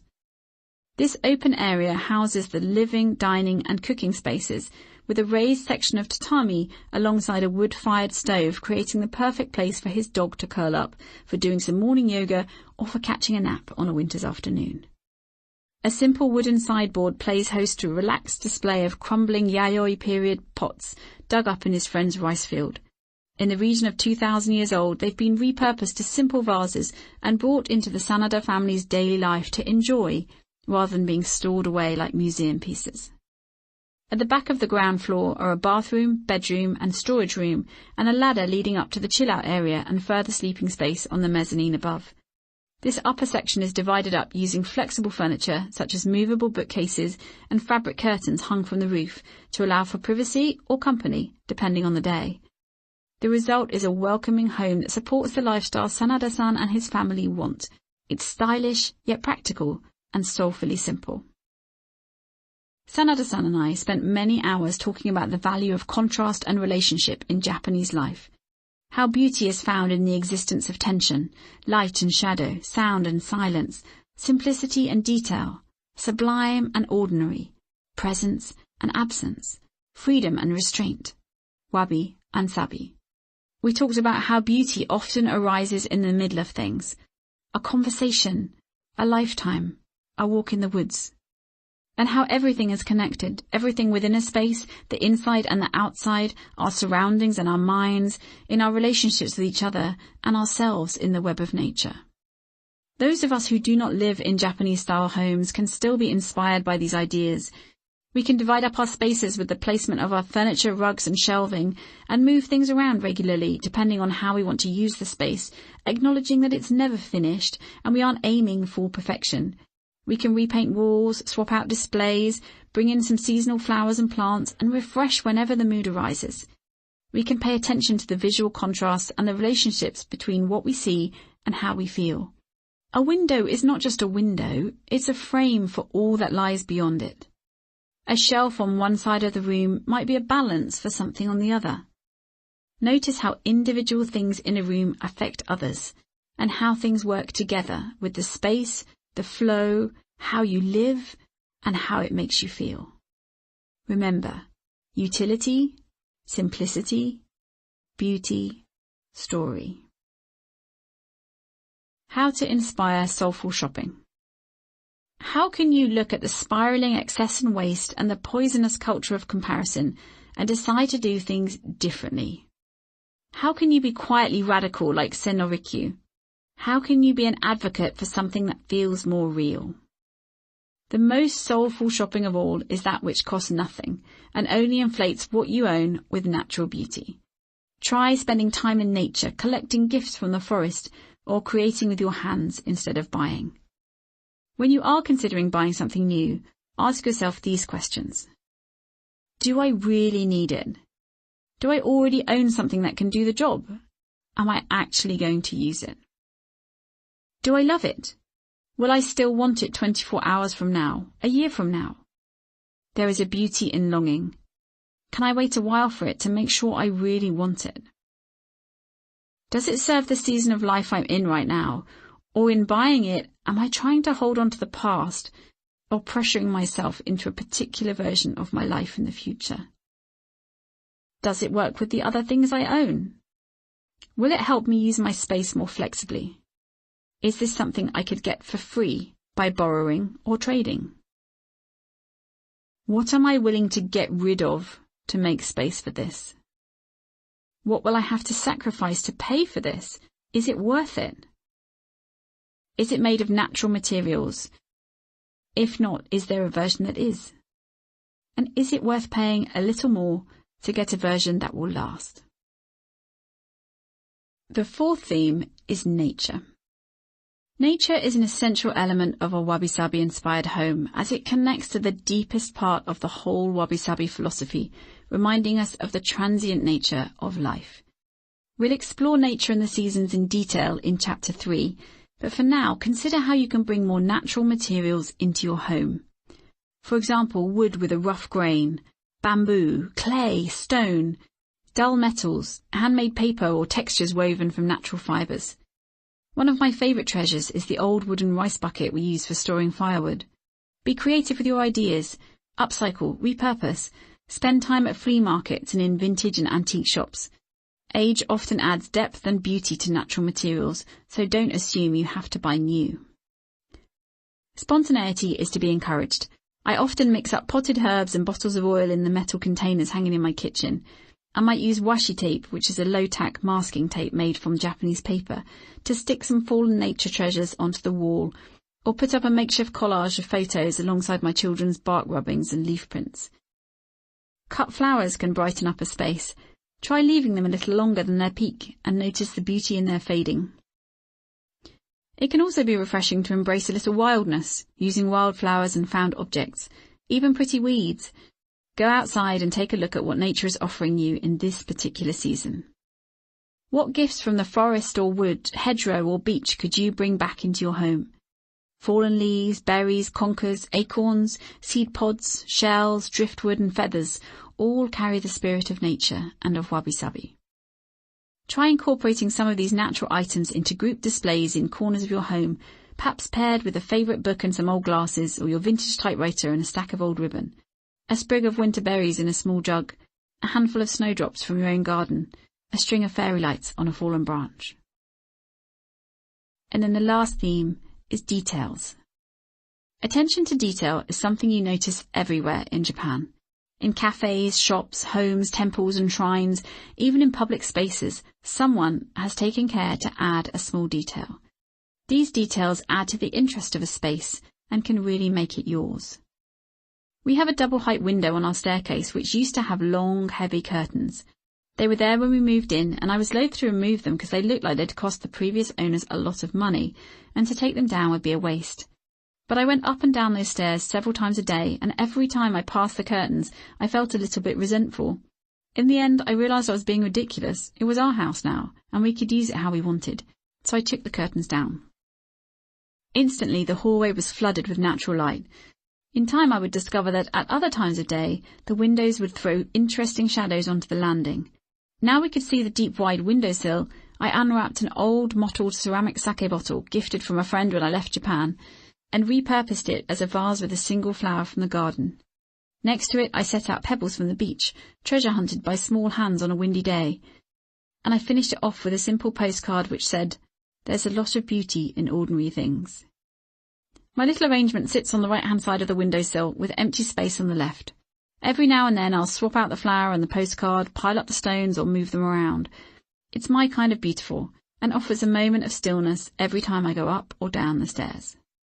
Where could you create pockets of serenity and beauty around your home? 10 principles for a Wabi-Sabi inspired home. While wabi-sabi-esque objects do have a role to play, they are not the full picture. The philosophy of wabi-sabi is the guide here. It's perfectly fine for your home to be a work in progress. Real life is not like design magazines. A home is to be lived in, so there's no need to wait until everything is finished before you invite your friends round to enjoy time together. Number 1. Make the most of your entranceway, which is called a genkan in Japan. Tidy out-of-season coats away, put out some flowers, invite visitors to leave their shoes at the door, Japan style, and try to encourage anyone who lives with you to make it a habit. Stack shoes on shelves or in a shoebox, or perhaps under the stairs. You might want to offer guests house slippers if the floor is cold. This keeps everywhere cleaner and gives an immediate sense of comfort and familiarity. 2. Decluttering saves you time and money and makes space to appreciate the things you really love. However, stark minimalism is another kind of perfection. Go for soulful simplicity instead. Think clean, uncluttered, and welcoming. 3. Experiment with natural matte materials like wood, clay, and stone, and natural fabrics for bed linen, clothing, and kitchenware. See how these bring a sense of character and calm. The eye and the imagination love imperfection, asymmetry, and non-uniform surfaces. 4. Consider how you can bring actual nature into your space with flowers, branches, seed pods, feathers, leaves, shells, pebbles, handmade wreaths, woven baskets, and so on. Discover the joy of finding and styling these yourself, creating visual poetry with gifts of the land and sea. 5. Keep both light and shadow in mind, noting how the contrast changes your space at different times of day. Embrace low light and darkness when it suits the season and your mood. 6. Consider all the 5 senses in your space. This depends on where you live and the kind of space you have, but it can include anything from opening a window for the breeze to using textured fabrics on your furniture, from diffusing essential oils to playing calming music. You can even consider the sense of taste, such as using fruit and vegetables within your simple displays or adding details to make your breakfast table feel extra special. 7. Curate things you really treasure to decorate your space and nurture it with story and memory. Think about contrasts, past and present, grounding and inspiring, ordinary and special. Where possible, be creative with what you have, or repurpose items that have had a previous life. 8. Think about the importance of relationship and visual harmony. How do things look and feel in relation to other things in the room and the space itself? What's framed by your windows and internal doorways? What's on full view and what's partly hidden, hinting at something else beyond? What different textures are bringing character and warmth to the space? 9. Create tiny corners of beauty in unexpected places. A small vase on a windowsill, a handwritten note in the bathroom, a framed photograph under the stairs. And 10. Notice how you need to use the space differently depending on the season of the year and the season of your life. Sharing your space. Writing in the 19th century, Lafcadio Hearn famously said about Japan, "The commonest incidents of everyday life are transfigured by a courtesy at once so artless and faultless that it appears to spring directly from the heart, without any teaching." This attention to the moment and the recipient's needs is at the heart of omotenashi, Japanese hospitality. If you've ever spent time at a Japanese ryokan, which is a traditional inn, you'll know that the sense of deep relaxation comes not just from the healing waters of the cedar bath or the cozy warmth of your futon, but from the bowing and quiet attentiveness and the delicate care wrapped in the phrase, "Go yukkuri douzo," please, take your time. Ichigo ichie is a well-loved phrase that often appears on hanging calligraphy scrolls in the alcoves of tea ceremony rooms. It means this meeting, this time only, and it's used to remind people to treasure this particular experience as it will never be repeated. If someone hosts you at their home in Japan, however casual the event, you will likely feel incredibly well looked after. This warm-hearted and sincere hospitality is not just displayed in the food and drink you're offered, but in the warmth of the welcome, the attention to detail, and the presence of the host. Your host might say, "Douzo, omeshiagari kudasai," a polite way to say, "Please begin." And you might respond with a bow and the word, "Itadakimasu," meaning, "I humbly receive this with deep appreciation." This ritual is a lovely way to begin a shared meal. Wabi-sabi inspired hospitality is not about having a perfectly tidy house, all designer furniture, or perfectly well-behaved children. It's about sharing your home in a relaxed, thoughtful way and being sensitive to your guests. Having said that, we must not forget that the embodiment of wabi-sabi is the tea house, which is often modest, unassuming, spotlessly clean, and bare other than for what has been prepared for the guests. This reminds us to make our spaces clean, uncluttered, and welcoming, as far as is possible within the context of our daily lives. Think of the kind of words used to describe the visual wabi-sabi-esque. Natural, humble, understated. These are the opposite of slaving over a hot stove all night to deliver the perfect gourmet 6-course dinner to impress your friends, panicking when you burn the main dish and obsessing about the fact you forgot to make a dressing, all while missing out on the real conversation. Pay attention to small details to make your guests feel at home. Their favourite drink, fresh flowers on the table, your treasured heirloom tablecloth, something nourishing to eat, cosy slippers, a blanket for stargazing on a chilly night. What really matters is paying attention, lending your ears, and sharing the moment. As we come to the end of Chapter 2, remember this wabi-sabi inspired wisdom for simplifying and beautifying. Beauty is in the heart of the beholder. When you realize you're perfectly imperfect already, you have less need for things to boost your self-image. And soulful simplicity is a source of delight. So now it's your turn. Try it. Experimenting with soulful simplicity. In a notebook, jot down some thoughts about the following. How does your physical space make you feel? What is your favourite thing about it, and what would you like to change? What kind of objects do you own more of than you need? What accumulation habits do you have? What life habits might these be reflecting? What kind of items do you own that you treasure and could use more in your daily life? What particular aspects of Japanese beauty and soulful simplicity inspire you? How could you bring these ideas into your own space? If you could let go of one thing in your life, material or otherwise, what would it be? What difference might that make? How could a deeper awareness of beauty and soulful simplicity support you in letting that go? What else in your life would you like to simplify? And what is it that you really need?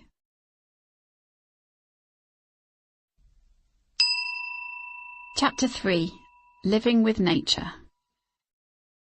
Millions of tourists are drawn to Japan every year by the lure of its natural treasures, mountains, volcanoes, hot springs, subtropical beaches, and some of the best snow in the world. There are reminders of nature and the seasons at every turn. People don't just look at nature, they live inside it, name themselves after it, feast on it, wear it, and are guided through life by it. The Nature Connection. I'm shuffling along in my socks, trailing a Zen monk wearing samurai, temple work clothes, and a small cloth cap. This monk from Zuihorin Temple is a man of deep wisdom and scrolls of stories. I think I'm asking too many questions for such a quiet place, but he's so fascinating I can't help myself. I've booked an appointment to sit inside Taian, a replica of Senno-Riku's original tea house, built in honour of the 400th anniversary of his death. We've paused for a moment to admire a simple sand garden from the wooden veranda when the monk notices two other temple visitors just around the corner. One is a manicured guy with sharp clothes but tired eyes, carrying a silver-studded tote bag. Transplanted by the bullet train from the bustle and bright lights of Tokyo to this quiet temple in Kyoto in just a few hours, he looks disoriented. The monk steps forward to talk to him. "Oi, have you come from Ginza?" he asks in a surprisingly familiar tone. "No, Akasaka," blurts the man with the bloodshot eyes, looking to his girlfriend as if for confirmation. She looks exhausted too. "What's your job?" the monk wants to know. "I work in commercial communications," the visitor replies, clearly unsure as to why he's having a career conversation with a Zen monk in a sand garden. "Huh? What's that? You mean ads? Selling stuff?" Yes," says the man from Tokyo, looking down at his stockinged feet uncomfortably. It's pretty obvious what the monk thinks of this career choice. It's less of a judgment than a show of pity for this guy who clearly works late into the night and probably survives on a diet of energy drinks and midnight ramen. I think spending time in a temple is going to do you good, says the monk. And then to me, do you mind? I'd made a solo reservation to view the place, but this felt like a gathering of 3 weary travellers who could do with some tea-room serenity. Of course not, I reply. And so the monk takes us all under his wing and flies us into Tai'an, the smallest tea-room I have ever seen. Made solely from individually selected pieces of wood, the tiny building is exquisite. Inside, hazy sunbeams filter through the paper-covered windows and hover in the air, searching in vain for dust motes. The corners are dark, yet the hanging scroll seems to glow in the tokonoma alcove. In this intimate space, representing hundreds of years of culture and history, I break the silence to ask about Wabi Sabi. The monk pauses for a moment, tilts his head, and offers this. Wabi Sabi is naturalness. It's about things in their natural, most authentic state. That's all. The man from Tokyo nods his head slowly, recognition dawning on his face. Naruhodo, he says. I see. And then, how come I had to travel all this way and wait all these years and have a foreigner ask that question before I could know the answer? The Japanese love of nature. The monk's thoughts notwithstanding, it's unexpectedly challenging to explain the connection between Wabi Sabi and nature. It's like trying to see something under a microscope, but getting up so close that it's actually blurry. A Wabi Sabi worldview is one predicated on the fundamental truths of nature and the cycle of life. Wabi Sabi is born of a people whose traditional view of nature is that they are part of, not separate from it. And yet, because Wabi Sabi and nature are so closely related, we get this blurred view when trying to put words to that connection. To see it more clearly, we have to pull away a little, refocus our microscope, and adjust our eyes.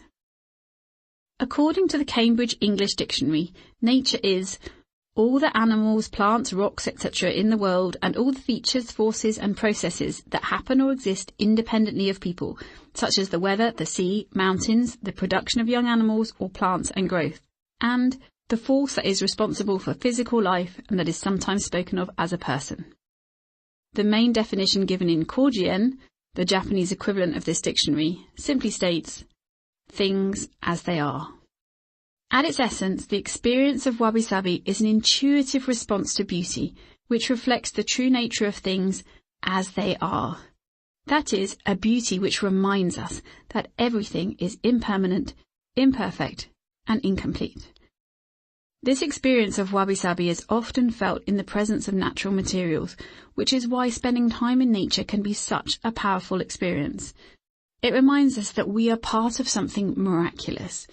By momentarily lifting us out of the fog of to-do lists, chores and admin overwhelm, Wabi Sabi holds up a mirror to life's magnificence. And in that mirror, we get a glimpse of ourselves. The forest does not care what your hair looks like. The mountains don't move for any job title. The rivers keep running regardless of your social media following, your salary or your popularity. The flowers keep on blooming whether or not you make mistakes. Nature just is, and welcomes you, just as you are. Our capacity to experience Wabi Sabi reconnects us to these truths, which allow us to feel, in the moment, unconditionally accepted.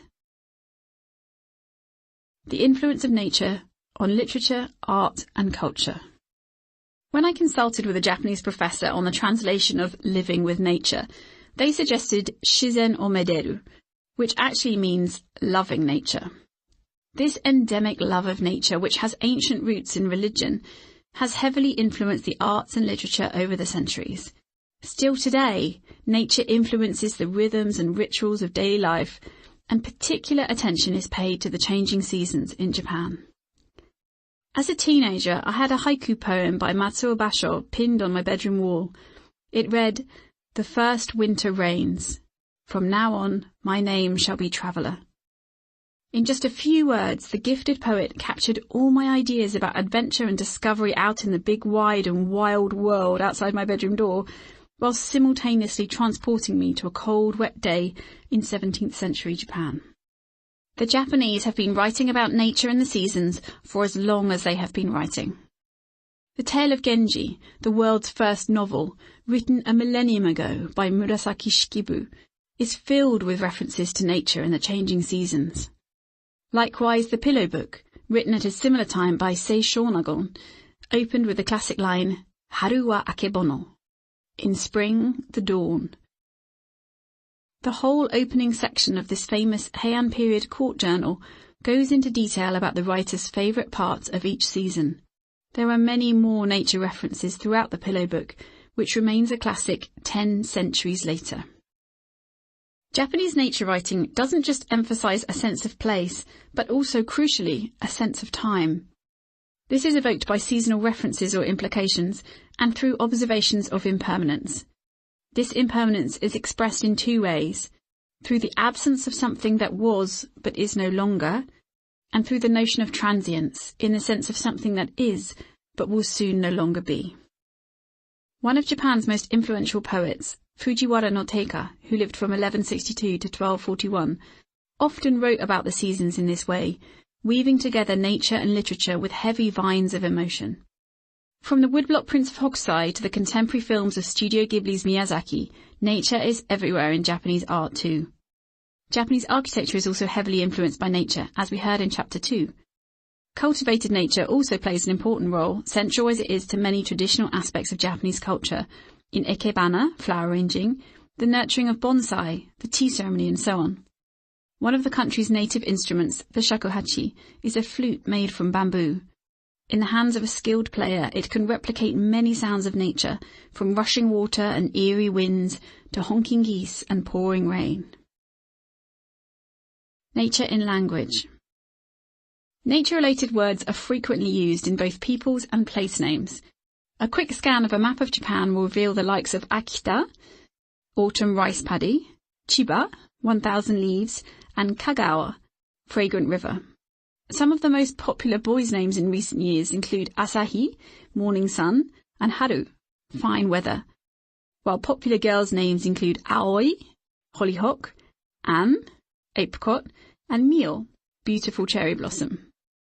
And it's not just first names. In the top 10 most popular family names in Japan, we find Kobayashi, small forest, and Yamamoto, mountain origin. There are beautiful words for particular happenings in nature, such as komorebi, which describes sunlight filtering through the trees, dappling the earth below. Kogarashi expresses a particular kind of winter wind, and there are at least 50 ways to describe rain in the Japanese language. Onomatopoeia is used extensively, including to convey sounds related to nature. Za-za describes rain pouring down heavily. Kopo-kopo suggests the gentle bubbling of water, and hue is the sound of a whooshing wind. There are entire almanacs of seasonal words to use in poetry, and guides to writing letters and emails with season-specific greetings. A recent missive from a male Japanese friend began, "Hello Beth, how are you? The narcissi started to bloom yesterday, and the cherry blossom is on its way. We had Chinese chais from the garden for breakfast this morning. They tasted delicious and show us that spring has come." The most beautiful thing about notes that open in this way is their power to reveal a momentary window into the writer's life through the details of the seasons that they're experiencing at the time. In a few lines, they can transport you to the warmth of a patch of sunlight beneath a plum tree, or legs tucked under a kotatsu, a heated table, eating mikan, satsumas, while the snow falls softly outside. The rhythm of the seasons. Creating our own seasonal traditions can be a wonderful way to honour the rhythms of nature and notice the passage of time in our own lives. One of my favourite memories of life in rural Japan was the time my elderly neighbour, Sakamoto Banchan, grandmother Sakamoto in the local dialect, a delightful lady in her late 80s, corralled me into helping her make hoshigaki, which are dried persimmons. She taught me that after peeling the firm fruits, you tie the stalks together with a long piece of string and hang them over a bamboo pole. Then you leave them to dry. For the first week, you don't touch them, but then you give them regular gentle massages over the next 3 weeks or so. This draws the fructose to the surface, so they end up looking like they've been dipped in sugar. Tasting note: hoshigaki are delicious with green tea.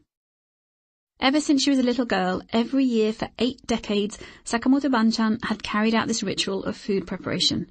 To her, hoshigaki were autumn. The Wabi-Sabi connection. So how does all this connect to Wabi-Sabi? In a subtle, beautiful, komorebi sunshine filtering through the leaves kind of way. Each ray of natural inspiration is a reminder to notice and appreciate what is here now in all its ephemeral beauty. If you visit Japan, you'll soon realize how the 4 main seasons of spring, summer, autumn and winter are woven into the fabric of everyday life. There is also a 5th unofficial rainy season. The spring brings cherry blossom and hanami, flower viewing parties. Summer offers festivals and kimono-clad strolls along the river in search of fireflies. Autumn welcomes moon viewing and momiji, maple leaves, especially memorable when lit up at night. And winter ushers in the quiet beauty of snow. There is evidence of the seasons in the tiniest of details, from food to decoration, from clothing to festivals. I suspect that the importance of these observances, the rituals and traditions and the thousands of tiny reminders in daily life, are the reason that Wabi-Sabi is so deeply embedded in the hearts of Japanese people. Marking time.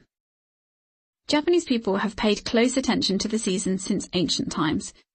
According to the classical Japanese calendar, there are in fact 24 small seasons, known as sekki, each lasting around 15 days, and 72 micro-seasons, known as ko, each lasting around 5 days. The calendar was originally adopted from China in AD 862 and eventually reformed to suit the local climate, particularly around Kyoto, by court astronomer Shibukawa Shunkai in 1684.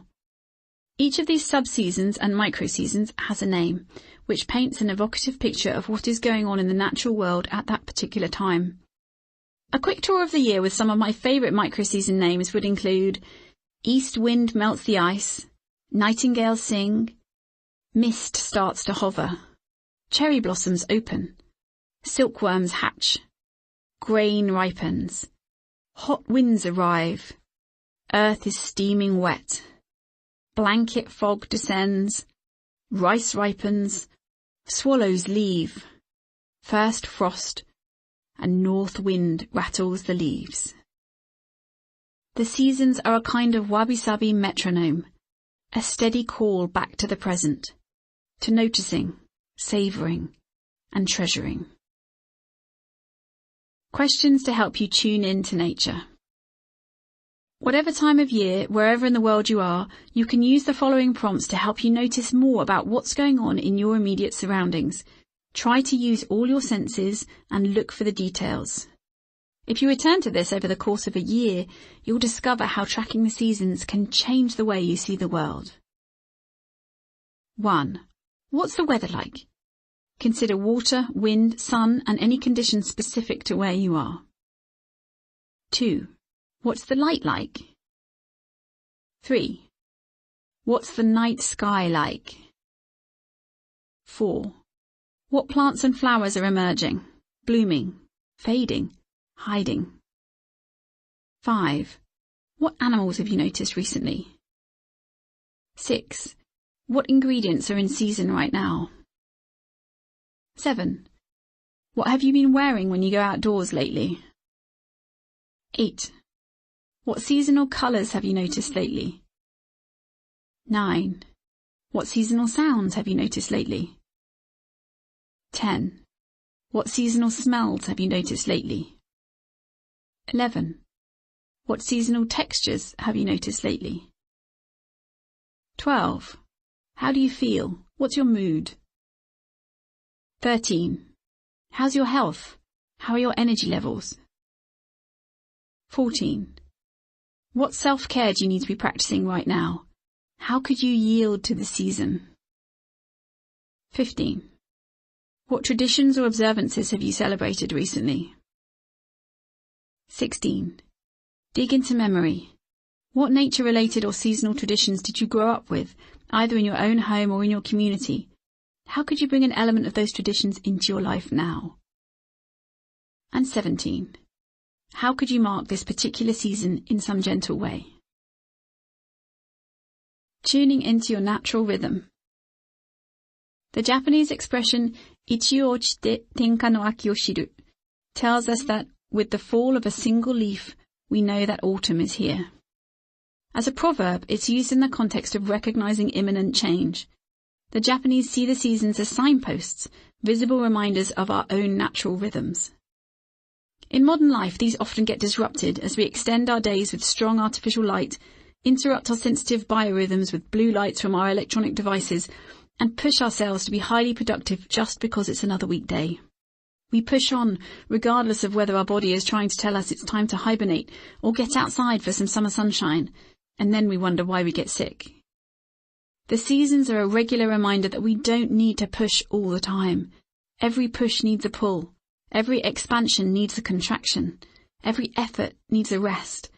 There are times for creating and times for seeking inspiration, times for noise and times for silence, times to focus and times to dream. Ebb and flow, wax and wane. There are those contrasts again. Wabi Sabi invites you to tune into your natural rhythm in this season of your life, in this season of the year, in this moment of your day. Lessons from the Fire Festival. Normally, the tiny village of Kurama in the north of Kyoto is a peaceful place where visitors relax in the natural hot spring or follow the shrine trail far on up the mountain. But today is different. Today is the annual Himatsuri, the Fire Festival, and the stories of blazing torches and glowing skies have lured others too. Lots of others. The streets are alive as dusk falls and the darkness creeps in. The chanting has begun.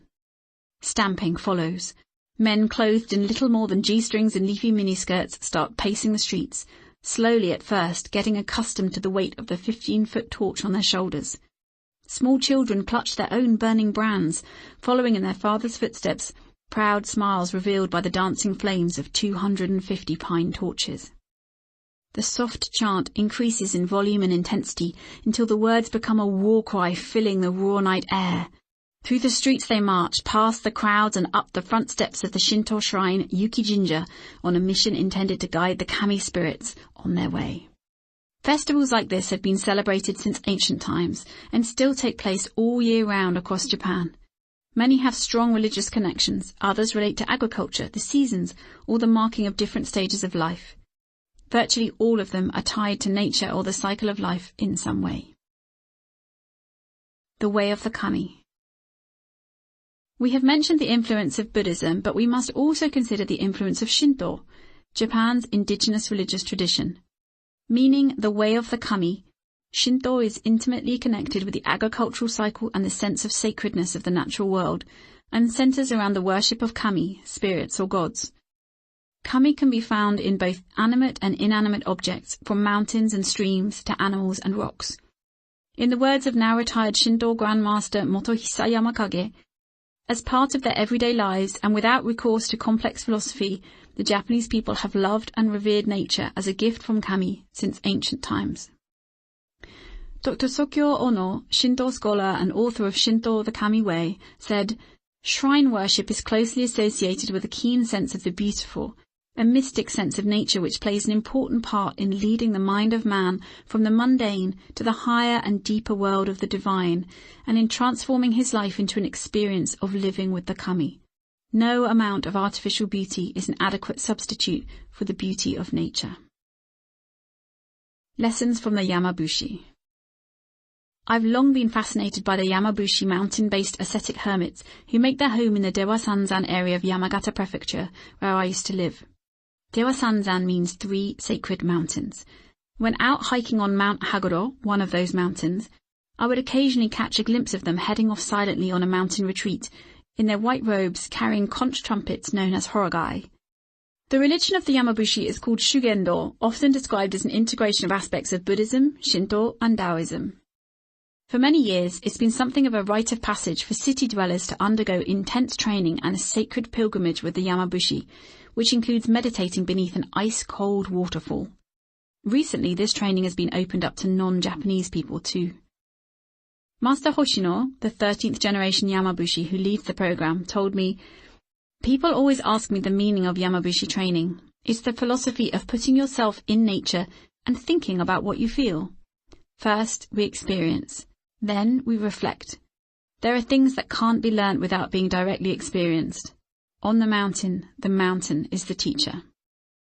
The core philosophy of Yamabushi training is the single word uketamo, which means I humbly accept. It's a powerful invitation to openness and mindfulness. This is a wonderful mantra for any time spent in nature when we want to invite nature to be our teacher. Lessons from the forest. It's not often I find myself lying face up on a snow-covered forest floor, tracking bird flight while listening for the distant sound of water. Above me, the trees are silhouetted against the sky the colour of stone-washed jeans, the tips of the smaller branches silvered by the late winter sun. I'm in Takashima, a small town on the edge of Lake Biwa, treating myself to the grounding experience of Shinrin-yoku, forest bathing, a term coined in 1982 by the Director General of Japan's Agriculture, Forestry and Fisheries Agency, Tomohide Akiyama. A relatively new therapy originating in Japan, it's now been scientifically proven to confirm something we've always known in our bones. Trees can make us well. As our lives become increasingly fast-paced and sanitized, many of us are feeling disconnected from nature and from ourselves, as if something important is missing. People have long understood that spending time in nature, and specifically among trees in a forest, has a calming effect. But it's only in the past decade or so that consistent peer-reviewed scientific results have added weight to the idea of it as a preventative medicine. This has subsequently led to the use of the term forest therapy. Results point to increased mental wellness, boosted immune systems, and reduced stress levels, heart rate, and blood pressure. These effects are not only due to the calm atmosphere and gentle exercise, but also to actual interactions with the trees. One piece of research found that after a forest bathing trip, subjects had significantly higher numbers of so-called natural killer cells, NK cells, a type of lymphocyte that boosts the immune system's defences against viruses and cancers, an effect that lasted for 7 days after the experience. Further studies have suggested that the immune boost was, at least in part, a result of exposure to phytoncides, a substance emitted by plants and trees. Back in the forest, home to deer, monkeys, wild boar and bears, March has arrived, but the cold season lingers. The trees are still dark and bare. Birds' nests are easier to see when there's no leaf coverage. I watch a couple of feathered friends, nuthatches perhaps, hop from branch to branch in playful chase, and I delight in having nowhere else to be. Our guide, Mr. Shimizu, is an energetic retiree with fantastic knowledge of the local flora and fauna.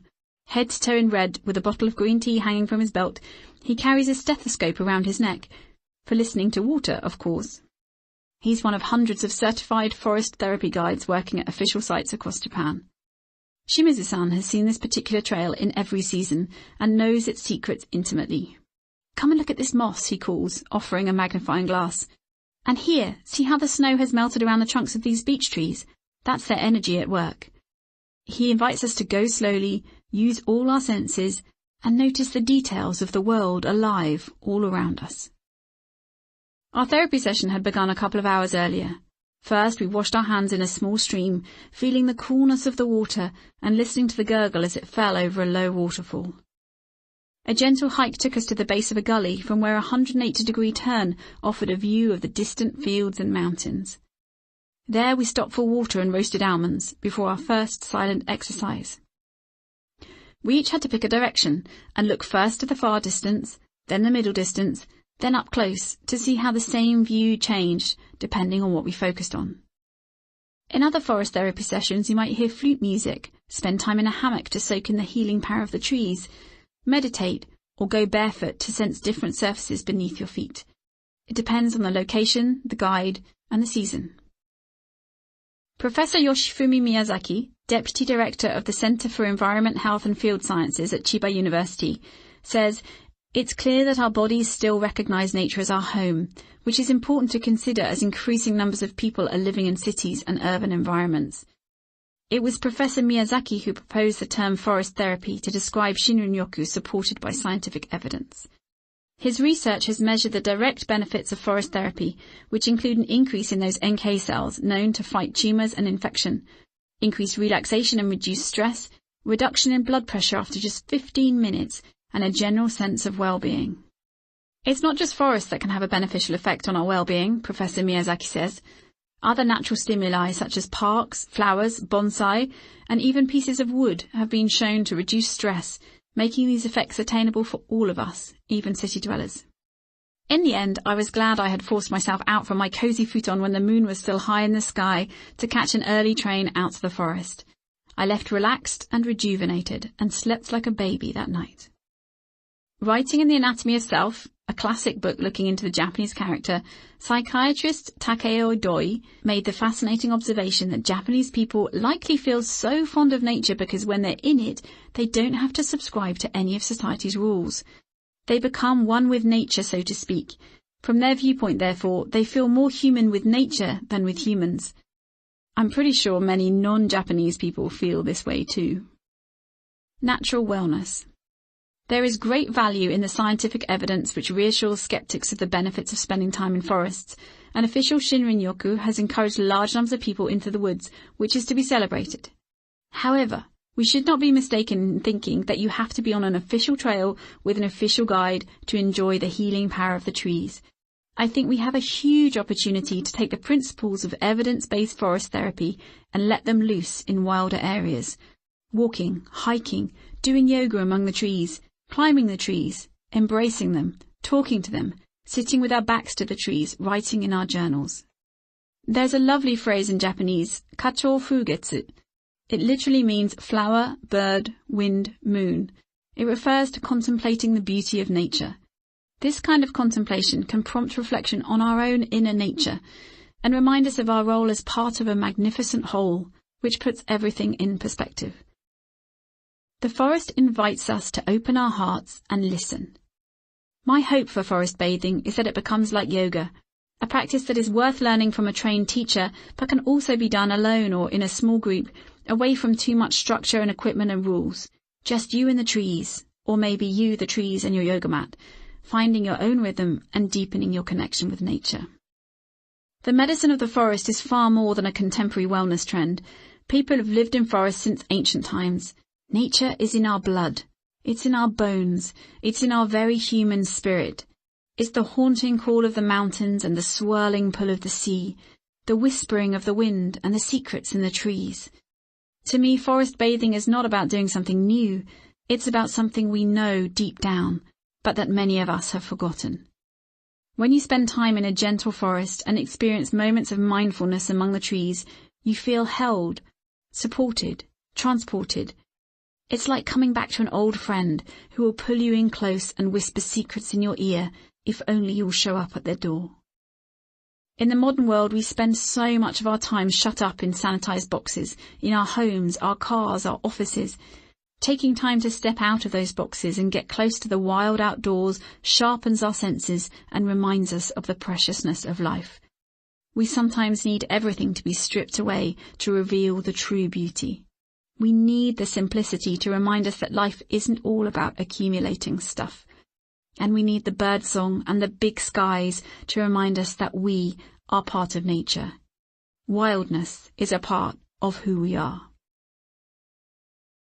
Top tips for forest bathing. Here are some top tips for forest bathing among the trees near you. Why not make a note of those you'd like to try and take it with you next time you go for a woodland adventure? Walk slowly. Now slow your pace by half. And by half again. Be present. Keep your phone in your pocket.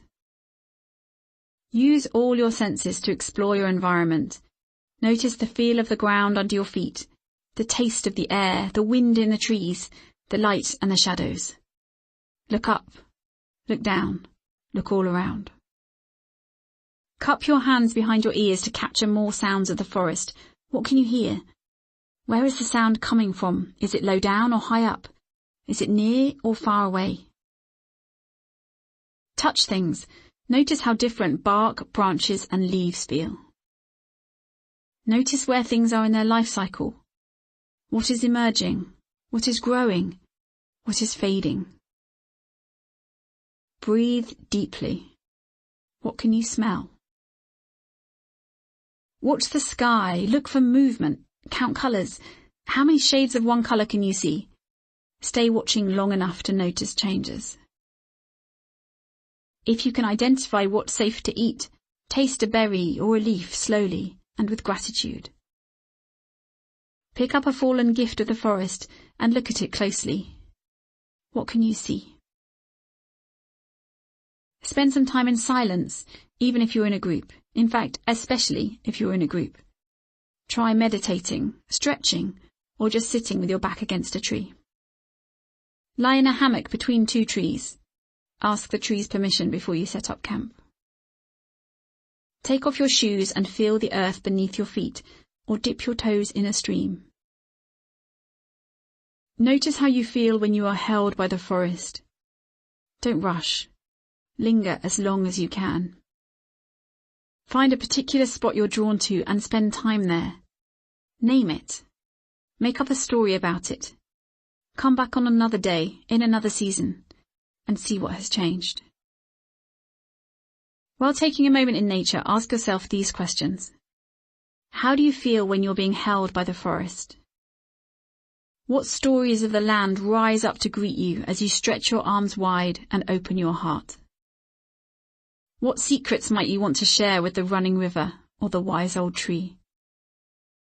What wishes will you scatter in the woods like fallen leaves to be carried on the wind to a place you cannot know? What promise do you make to yourself on this day, in this place? Really important note, please make sure you take the usual safety precautions when going into the forest. And if you can't get to a cluster of trees near you right now, try putting cypress or cedar oil in your diffuser or bring some plants into your home for some of the same effect. Nurturing a harmonious relationship. On a recent hike with some Japanese friends, we came to an outcrop of rock with a fallen log, perfect for a sit-down and some freshly brewed kuromojicha spicewood tea. It was a new flavour for me, a little spicy at first, but then sweet. Delicious. In between sipping our drinks, making a miniature snowman and pointing out tiny buds promising spring, we talked about how and why we love nature. We also had a tricky conversation about the way so much of Japanese nature has been destroyed so rapidly in the past century or so. Although quintessential images of Japan often include images of nature, such as vast swathes of cherry blossom or the iconic peak of Mount Fuji, it's no secret that much of Japan's natural landscape and wildlife have been decimated by the acceleration of industrialization since the 1868 Meiji Restoration and the rise to economic power in the latter half of the 20th century. The overriding sense I got from the group was that they do feel part of nature, not separated from it, but they fear that many people have lost some of that sense of connection in the rush for economic progress. The truth is, much of the environment that inspired the likes of Basho, who lived from 1644 to 94, and Hokusai, who lived from 1760 to 1849, is either gone or is hard to photograph these days without a power line or a building featuring in the foreground. My friends recognise that the well-documented Japanese love of nature seems incongruent with the vast amounts of concrete in Japan's urban jungles and the cables crisscrossing the sky. This sense of a weakening connection with nature has been echoed by film director Hayao Miyazaki in many of his famous animated films. His films express the Shinto view that there is continuity between man and nature, and he has used his films to address the issues that arise when humanity separates from nature, whether by trying to control or destroy it. This major challenge of our times requires us to get back to nature, not move further away from it. The impermanence of awe. It's a grey January morning, and I'm en route to the Bodleian Japanese Library in Oxford to do some research for this audiobook, when I look up to see not one, but two rainbows in the sky. I am rooted to the spot, gazing in awe at this gift, the like of which I have never seen. As I watch, I can see it changing, now stronger, now fading. A teenage boy walks in my direction with his head down and almost bumps into me, so invested is he in the phone in his hand. "Look," I say, tapping his arm and pointing to the sky, unable to contain myself. "Wow," he says, and turns to stand beside me, two strangers sharing the perfect moment of a double rainbow. 2 minutes later, it's gone. Nature is the home of miracles, complex growth, stories of resilience, ephemeral beauty emerging and evaporating.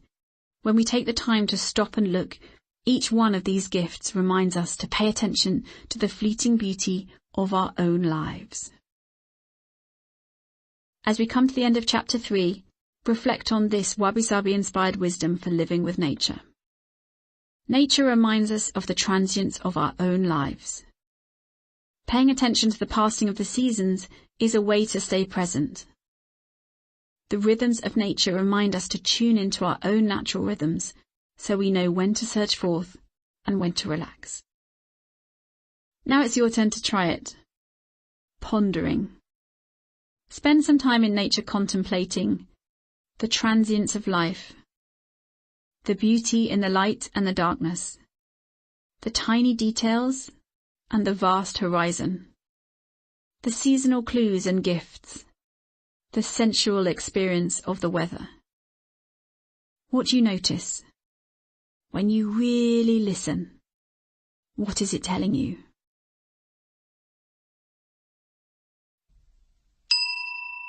Chapter 4. Acceptance and Letting Go. There are two ways to translate a sentence between English and Japanese. One is chokuyaku, a direct translation of the actual words. The other is iyaku, a contextual translation of the meaning.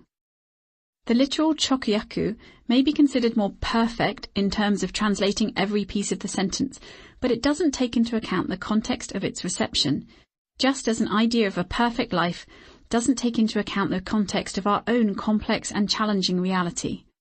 It's often the iyaku, the seemingly imperfect version, that is infinitely more powerful, graceful, and valuable, giving the more authentic translation, just as the imperfect life is the authentic way of living.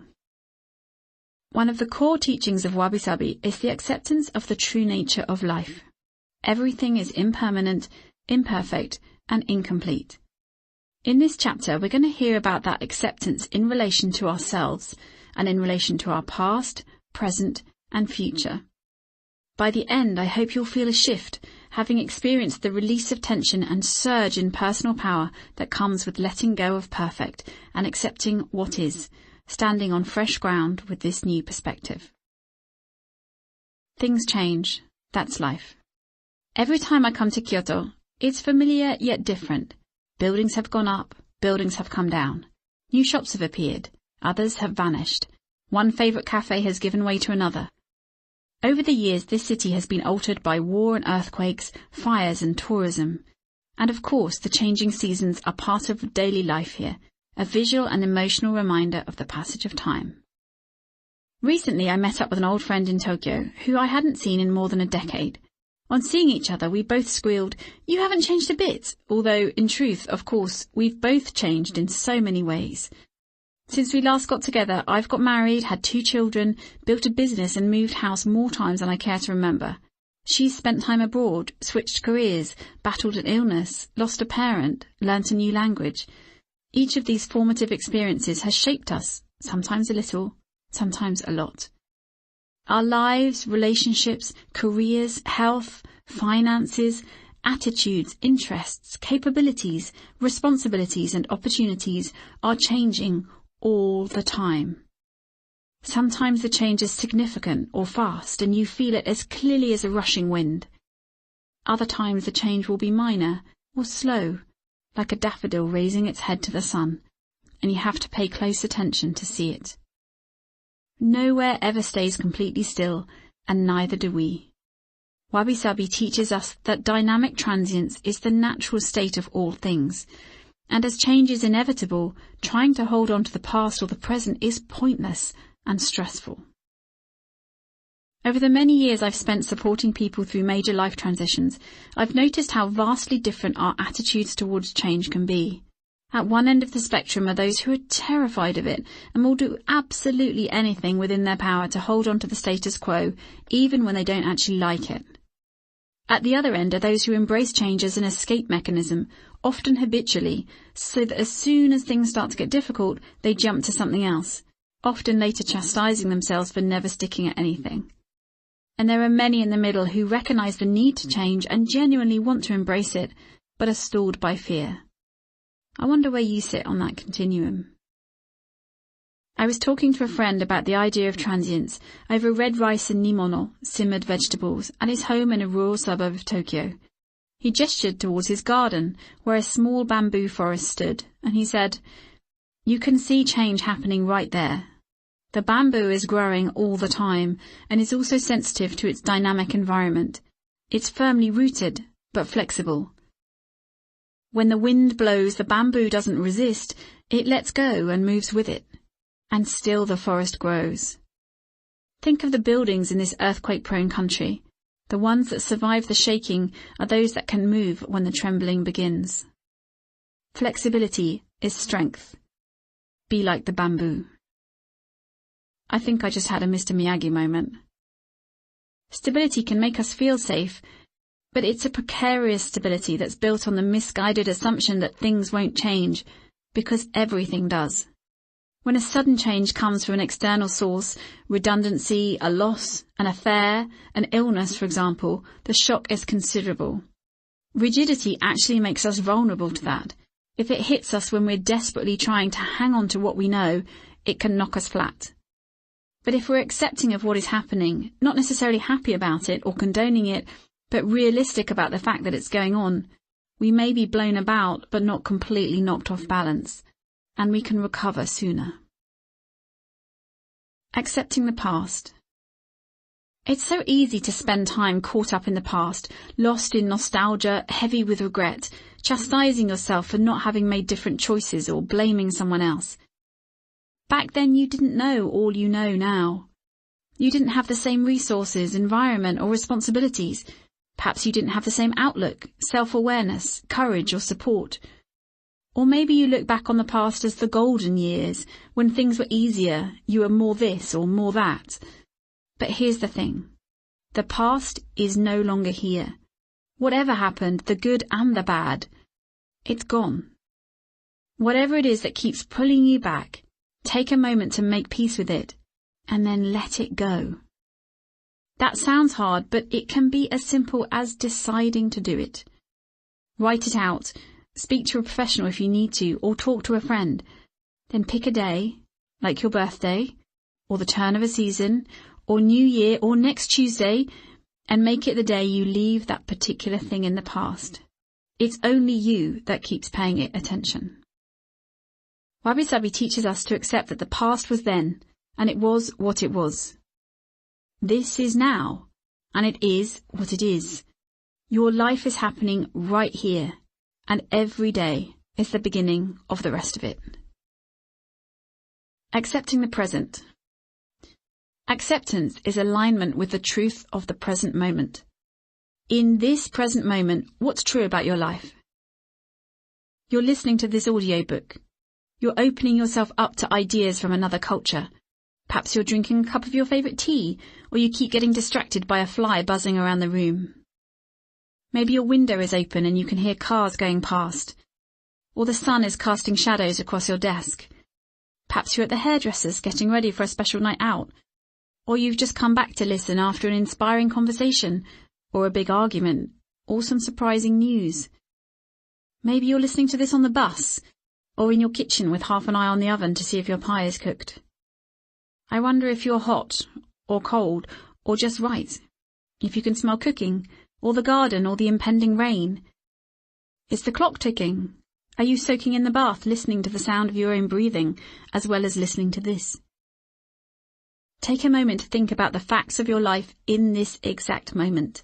This moment is the one you are living right now. You cannot extend it forever. At some point the pie will be done, the bathwater will go cold, the night will close in. Accepting that we cannot hold on to or control the status quo is a powerful teaching from Wabi Sabi, reminding us to treasure the good we have right now and know that the bad will pass. Anytime you feel stressed or worried, upset, lost or lonely, anchor yourself in the facts of now. Notice what's going on in your body and what's going on around you. Feel what you are feeling. Know that this is just a moment, and soon it will give way to another. Anytime you're feeling overwhelmed, try to accept that what's possible in the present is limited. You can only do what you can do. This is not a shutting off of possibilities, but rather a recognition of your own capacity, so you can stop expecting impossible things of yourself and give yourself a break. And any time you recognize a moment of true joy, Soak it all up. Anchor yourself to the sights, sounds and smells of right there and then, so they can transform into a precious memory when the moment has passed, which it will. Lessons from Ryoanji. I distinctly remember the day I first saw the famous tsukubai, a stone wash basin in the grounds of Ryoanji Temple in Kyoto. I'm 19 years old and I've stopped off at this temple on my way home from language school. Round the back of the main building from the famous raked sand garden lies an unassuming tsukubai tucked into an enclave of mossy rocks and greenery. But I can tell by the attention it's attracting that this is no ordinary wash basin. Each of the temple visitors stops to look, crouch down to pick up the bamboo ladle, scoop up some water and wash their hands. One at a time they pause for thought. Many take photos. It's clearly more than a ritual cleansing and I want to know what all the fuss is about. Up close I see 4 characters set around a central square section which holds the water. Still quite new to the language, I'm proud that I can recognise the character at the top which represents the number 5. But I cannot read the others and I'm puzzled by what's drawing the visitors in. Summing up courage, I approach one of the monks, point to the wash basin and ask what it means. He says, Ware tara taru oshiru. None of those words means 5, so I'm still none the wiser. I draw a picture of it and go home to consult my dictionary and my host mother. Eventually, I figure out that the 4 characters don't mean much individually, but when you combine each with a central square, they become the 4 characters Ware tara taru oshiru, which is what the monk mentioned. A direct translation would be something like, I only know plenty. A more poetic rendition might be, rich is the person who is content with what they have, or I have everything I need. The message has been there all along. We have everything we need. This is wisdom we carry inside us. Recognition of what we already have is the key to contentment. We just have to accept it, trust it, and embrace it. What do we mean by perfect? The perfect life that we're sold over and over is the one we see in adverts, a predictable, stylized version of the human experience that eliminates the dimension of difficult emotion and hard-earned lessons. It's often a shiny-haired, perfectly manicured, wrinkle-free picture of bliss, running on a beach, sitting in a beautiful home, or laughing with a bunch of equally shiny-haired, perfectly manicured, wrinkle-free friends. Or it's the Instagram feed of the perfectly styled home, perfectly behaved children, or perfectly honed body. If only we owned the latest handbag or car or gym membership, our lives would be perfect too. What we forget is that the ads are showing manufactured moments in a movie-set life, and the stylized social media streams are carefully curated brand stories, not real life itself. Either that, or the marketing professionals cleverly remind us why our lives are hard, in a way that makes us feel like things being hard is somehow wrong, like we're doing life wrong. We all know this, yet even so we rack up the debt and fill up our homes and schedules and minds in the pursuit of the perfect version that has sucked us in, instead of taking the time to figure out what really matters to us. It's like trying to get instant nourishment from the plastic bowl of ramen in the window of a noodle shop, instead of finding the courage to step inside, take a seat at the bar, order in our best Japanese accent, and show a little patience while the chef works their magic so we can partake of the real thing. As a monk told me over green tea with a gentle smile on his face, living is suffering. Getting sick is suffering. Growing old is suffering. Dying is suffering.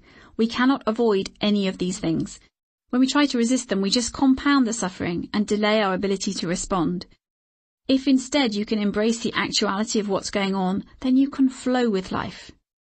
People think Zen is all about calmness and tranquility and living in some blissed out state of good vibes. But actually, it's about how you face your challenges. Unhappiness, loneliness, worry, difficult emotions. It's about learning to deal with what life throws at you, and acceptance of actuality is central to that. Acceptance is not about giving up or giving in. It's about surrendering to the truth of what's happening and then playing an active role in deciding what happens next. For example, if you're sick, it's about recognizing that you are sick accepting that you're not at full capacity, giving yourself permission to slow down in order to heal, and asking for help when you need it, rather than powering on through. Surrendering to the truth of suffering in any area of your life allows you to proactively decide your next steps with clarity, compassion, and a degree of ease. This teaching is many centuries old, and yet we still resist it. There are many ways in which we inadvertently use perfection and perfectionism to stop us embracing life. We use it as a defense mechanism, as a stalling tactic, as an excuse, as a form of control, as a weapon, as a judgment metric, as a mask for a buried wound, as an extreme response to criticism, as a cloak to hide the truth. How many of these do you recognize? Did you realize the idea of perfection could be so harmful? What do we mean by imperfect? The imperfection that Wabi Sabi teaches us is based in the rules of nature. If everything is always changing, nothing can ever be absolutely complete. Therefore, nothing can ever be perfect, as perfection is a state of completeness. We often use the word imperfection to describe a state that falls short of a perfection we've come to perceive as ideal, whether that's in objects or in ourselves, in looks, bank balance, achievements, or elsewhere in our lives.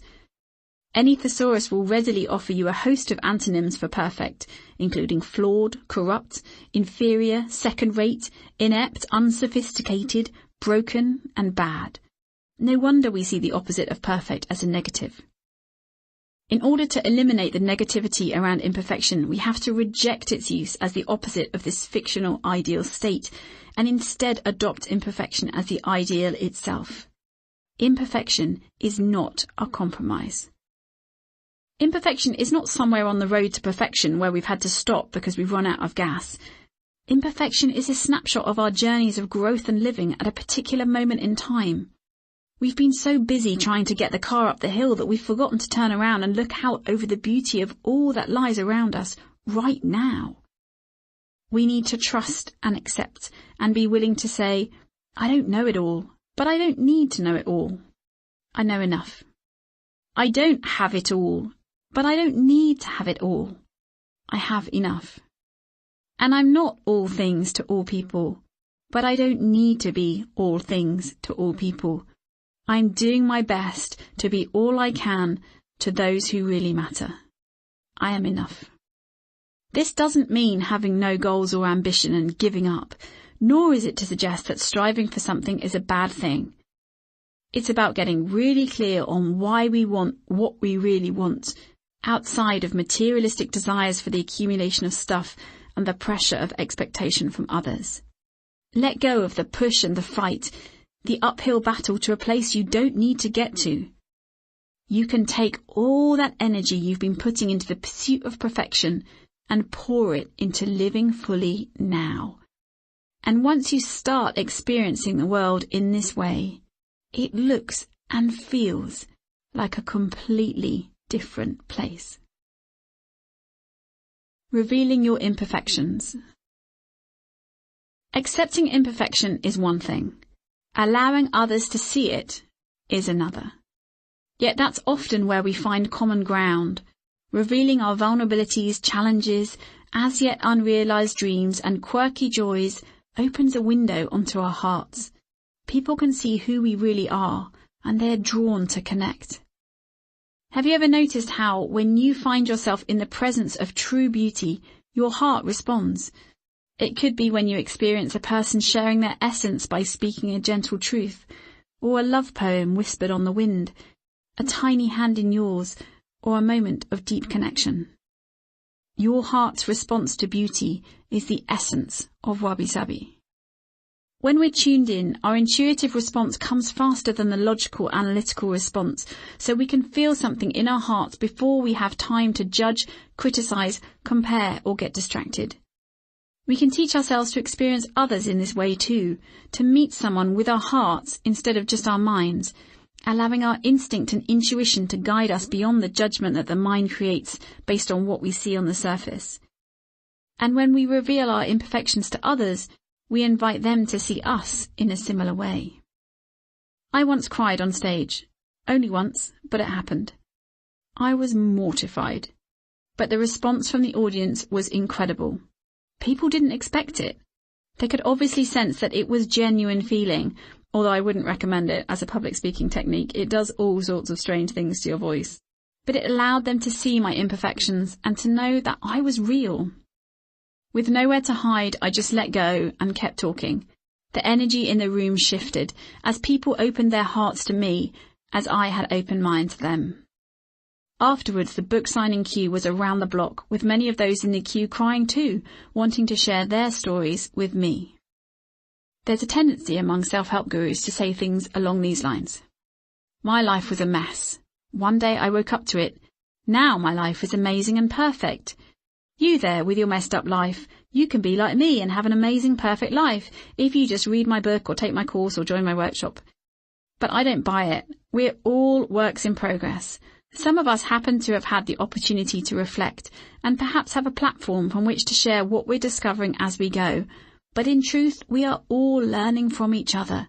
No one is in charge here. No one has all the answers.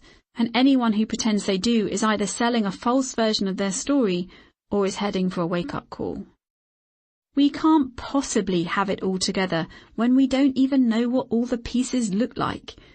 And the sooner we realise this, the sooner we can start honouring ourselves and each other for the imperfect treasures that we are. We just have to trust that sometimes, when the head cannot find the answer, the heart knows the way.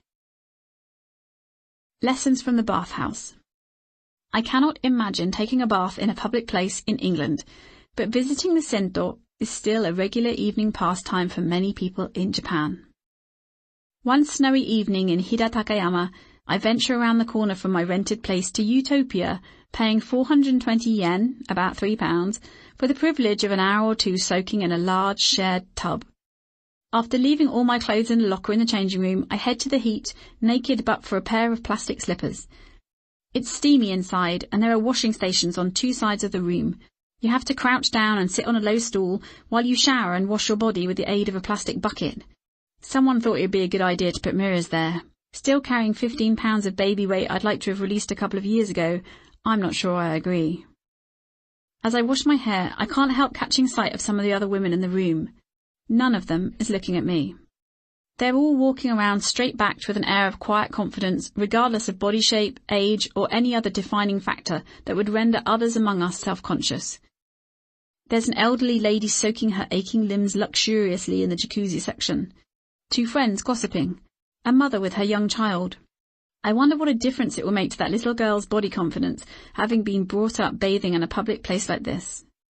For many years, girls in the West have been sold images of perfection that all look the same. Thankfully, this is starting to change, but we still have a long way to go. We're all heavily influenced by what we see, hear, and experience growing up, and we notice what our parents and other adults value through what they say, how they interact with others, and how they make decisions. Suddenly, I notice how at ease I feel without my clothes, which is an unusual experience for this reserved Englishwoman. When those around me aren't paying my flaws any attention, neither am I. This evening in the bathhouse has taught me something important. My appreciation of my own imperfections is as much a gift to my daughters as it is to myself. Choosing your role models carefully. The better we get at what we do, the more exposure we get to people who've done more, are further ahead, have more success. But as soon as we take our eyes off our own path and get lost in theirs, we miss the very experience of our own journey. It's like being on a train, travelling through a foreign country you've always wanted to visit, and then spending the whole trip watching a film on your laptop. You miss the point, and you miss the adventure.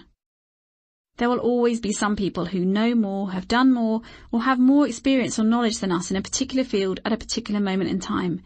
We can choose to look at this as a reflection of lack in ourselves or an opportunity for inspiration from them. When the very people we admire and follow are the people who trigger a feeling of insufficiency in us, it's often because we're projecting an unrealistic ideal of perfection onto them. When that happens, we either have to change our outlook or change who we follow.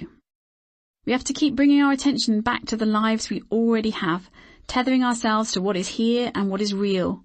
Love, laughter, kind words, quiet beauty. the tiny details that make up the texture of our lives.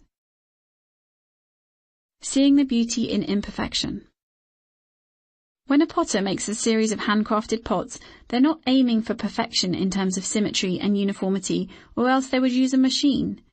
They aim for natural beauty, the mark of the hand, and the infusion of the heart. We are not supposed to be flawless and uniform as if we've come out of a people factory. What if you imagined yourself as a beautiful handcrafted pot, lovingly shaped and appreciated because of, not in spite of, your imperfections? What if you acknowledged that texture, character, and depth are what underlie your natural beauty inside and out? And what if you recognized how all that has shaped you along the way has made you who you are today? It's our imperfections that make us unique, and our uniqueness that makes each of us beautiful. Over the years, we paste layers over our natural beauty in our endless pursuit of perfection, with anti-aging creams, accumulated stuff, job titles, and projected images that we think might make other people like us better. But all that is heavy, and it masks what lies within. It's only when you strip back the layers that you let your inner beauty shine. What if we were to agree that our ideal state is actually perfect imperfection, and that we're already there? There would be no more struggle or exhausting hustle, rather a relaxing into the knowledge that we are just fine, just as we are. Going one step further, we might see that those imperfections could actually be the doorways to new learning opportunities, experiences, conversations, and connections. Suddenly, perfect would not seem so desirable after all, and we would realize we are capable of more than we have ever imagined. Let's cast our minds back to what the monk said in chapter 3. Wabi Sabi is about things in their natural, most authentic state. What does your natural, most authentic state look like? Is that how you walk through the world? Is that the version you take with you to work, or the version you show to your friends and family? If not, what do you need to strip away to get back to that state? Letting go of perfect. Frank Ostaseski, founding director of the Zen Hospice Project in San Francisco, once said, "Wholeness does not mean perfection. It means no part left out." I'm writing this at my kitchen counter, glass of wine in hand, dinner dishes stacked high in the sink, waiting for some attention. A voice in my head keeps reminding me that my large travel bag is still lying on my bedroom floor, in the exact spot I left it there on Sunday after my latest trip away. At my feet are strewn children's toys, an open jewellery box with a sleepy ballerina done with pirouetting for the day, a little teapot ready to serve a teddy bear's picnic, a balloon from a long-forgotten party slowly wrinkling up. To begin with, I found so much about parenting not just challenging, but confusing. To at once feel so blessed, yet so frustrated, so deeply grateful for their presence, yet stressed out by their demands, so utterly in love, yet out of control. And then I realized it's not just the children who are growing, but us parents too. We need space to grow into the parents we're becoming. The discomfort is growth. That's why it's scary, difficult, and chaotic. But look what it leads to. Now I look around at the chaos on my living room floor, the half-dressed doll and rabble of Duplo blocks, the pile of books and scattering of abandoned crayons, and I see something else. I see their incessant curiosity, boundless energy, and burning desire to learn more about the world around them. I see joy, unadulterated child's play. There's medicine in their laughter and wonder in the air. I've done my best to make our home soulfully simple and quietly beautiful, but I'm not going to kid myself that I should be some kind of perfect homemaker or that my house is going to be tidy all the time. I think about how I want my daughters to remember their childhood. Is the most important thing for them to say, "We always had a perfectly tidy house"? No. I'm not judging you if you have a tidy house. I'm secretly jealous of your tidy house. But what I am saying is that we have to make choices. And right now, this is mine. I want them to say, our house was a lovely, happy house, where we felt safe and comfortable. We were always loved and looked after, and we were taught how to love and look after each other. We learnt to treasure what we had, and even more than that, to treasure our time together. Don't worry, it won't last, they say. But that's also the sad thing, and the reason for seeking the gift in among it all. Because it won't last. My girls will soon be interested in different things, different people. They won't want to snuggle in close, play for hours or chatter with me all day long. And so now, while it lasts, I'm going to be grateful for all of it, even the wrinkly balloon bobbing around my feet. Accepting the hard stuff. Everything in nature is changing, and so is your story. Acceptance doesn't mean this is how it's going to end.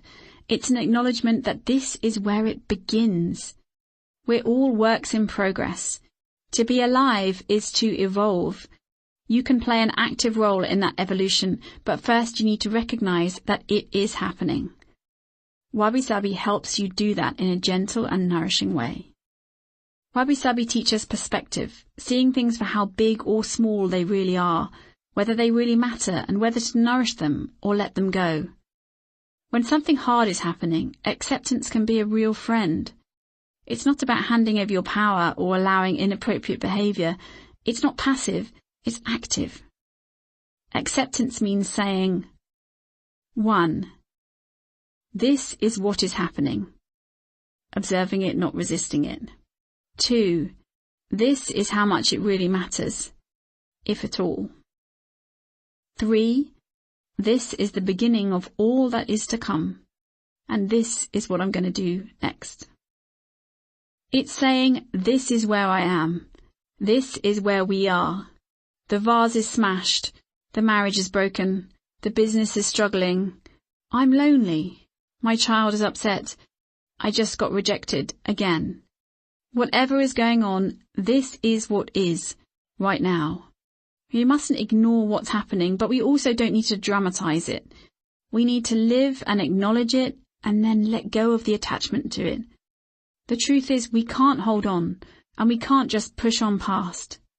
When we learn to surrender to difficulty, accepting that it will come and it will go, life shifts from a battle to a dance. Allowing the future. Not long ago, I spent time in the home of Mineo Kanye, a wonderful 94-year-old woman who you'll meet in Chapter 8. When prompted for her secret to a happy life, she said she believed the root of all unhappiness was not being content with what you have and spending too much time looking outside your life instead of spending time inside it. This doesn't mean we can't have dreams, but rather that happiness begins with gratitude. Kanye-san has clearly seen the stone tsukubai at Ryoanji too. Hope is not the same as expectation. You can plan for and invite a particular future, but you cannot determine or control it. Visualize what you want and then let it go. Release your attachment to the timeline and then come back to being present in your life right now. This week, I challenge you to get clear on what you're grateful for and then let go of all expectation about anything that has not yet happened. Open your mind and heart to whatever might unfold. Try to go a whole 7 days without having to control everything, without stressing when things don't work out as you thought they would or should. As you do this, anytime you feel the need to take charge, try to relax out of it, just to see what happens. Look for the good that happened precisely because things didn't work out the way you thought they would or should. Stay open. Make room for small miracles. And take your time. There really is no desperate hurry. When we constantly pursue perfection, our life speeds up. We make hasty decisions and snap judgments. Wabi Sabi offers an opportunity to pause, reflect, check in with yourself, and move from there. You'll likely feel relieved and make better choices. So as we come to the end of Chapter 4, reflect on this Wabi Sabi inspired wisdom for acceptance and self-appreciation. Change is inevitable, so trying to hold on to the past or present is pointless. Be open. Your life is happening right here, right now. When your head cannot find the answers, remember your heart may know the way. Perfection is a myth. You are perfectly imperfect, just as you are. And now it's your turn to try it. Practicing acceptance. Acceptance is a decision. I'm not going to get caught up in a whirlwind of thoughts pulling me away from being here. It's a recognition. This is what has just happened or what is happening right now. And it's a new beginning. By realizing where I am, I can move forward from here with this as my new starting point. Whatever is going on for you right now, consider trying to accept it in this moment and see what difference it makes to your perspective. Get out your journal and make some notes on what follows. 1. The decision. I'm not going to get caught up in a whirlwind of thoughts pulling me away. Right now, in this moment, I am.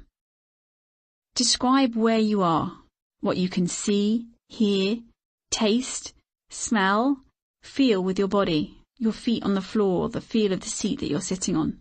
Describe those details. 2. The recognition. This is what has just happened or what is happening right now. The facts in this moment are... Make notes of the details. 3. The new beginning. This is a new beginning. This doesn't have to be a dramatic new beginning, although it can be. With this starting point, I can or I will make a plan. Acceptance isn't always easy. Things happen that feel unfair, uninvited, badly timed, painful. It's not a way to numb your emotions, but rather a way to get some clarity to allow you to feel what you need to feel. At a time like this, self-care is paramount. Make a commitment to yourself. In your notebook, make a list of ways in which you're going to take care of yourself as you go through this. Under the headings mind, body, and spirit. For example, to take care of your mind, you can share your worries with a friend or say no to additional commitments this week. To take care of your body, you could go for a long walk in nature, nourish your body with fresh and wholesome food, things like that. And to take care of your spirit, perhaps you could meditate first thing in the morning or keep a gratitude list, whatever works for you.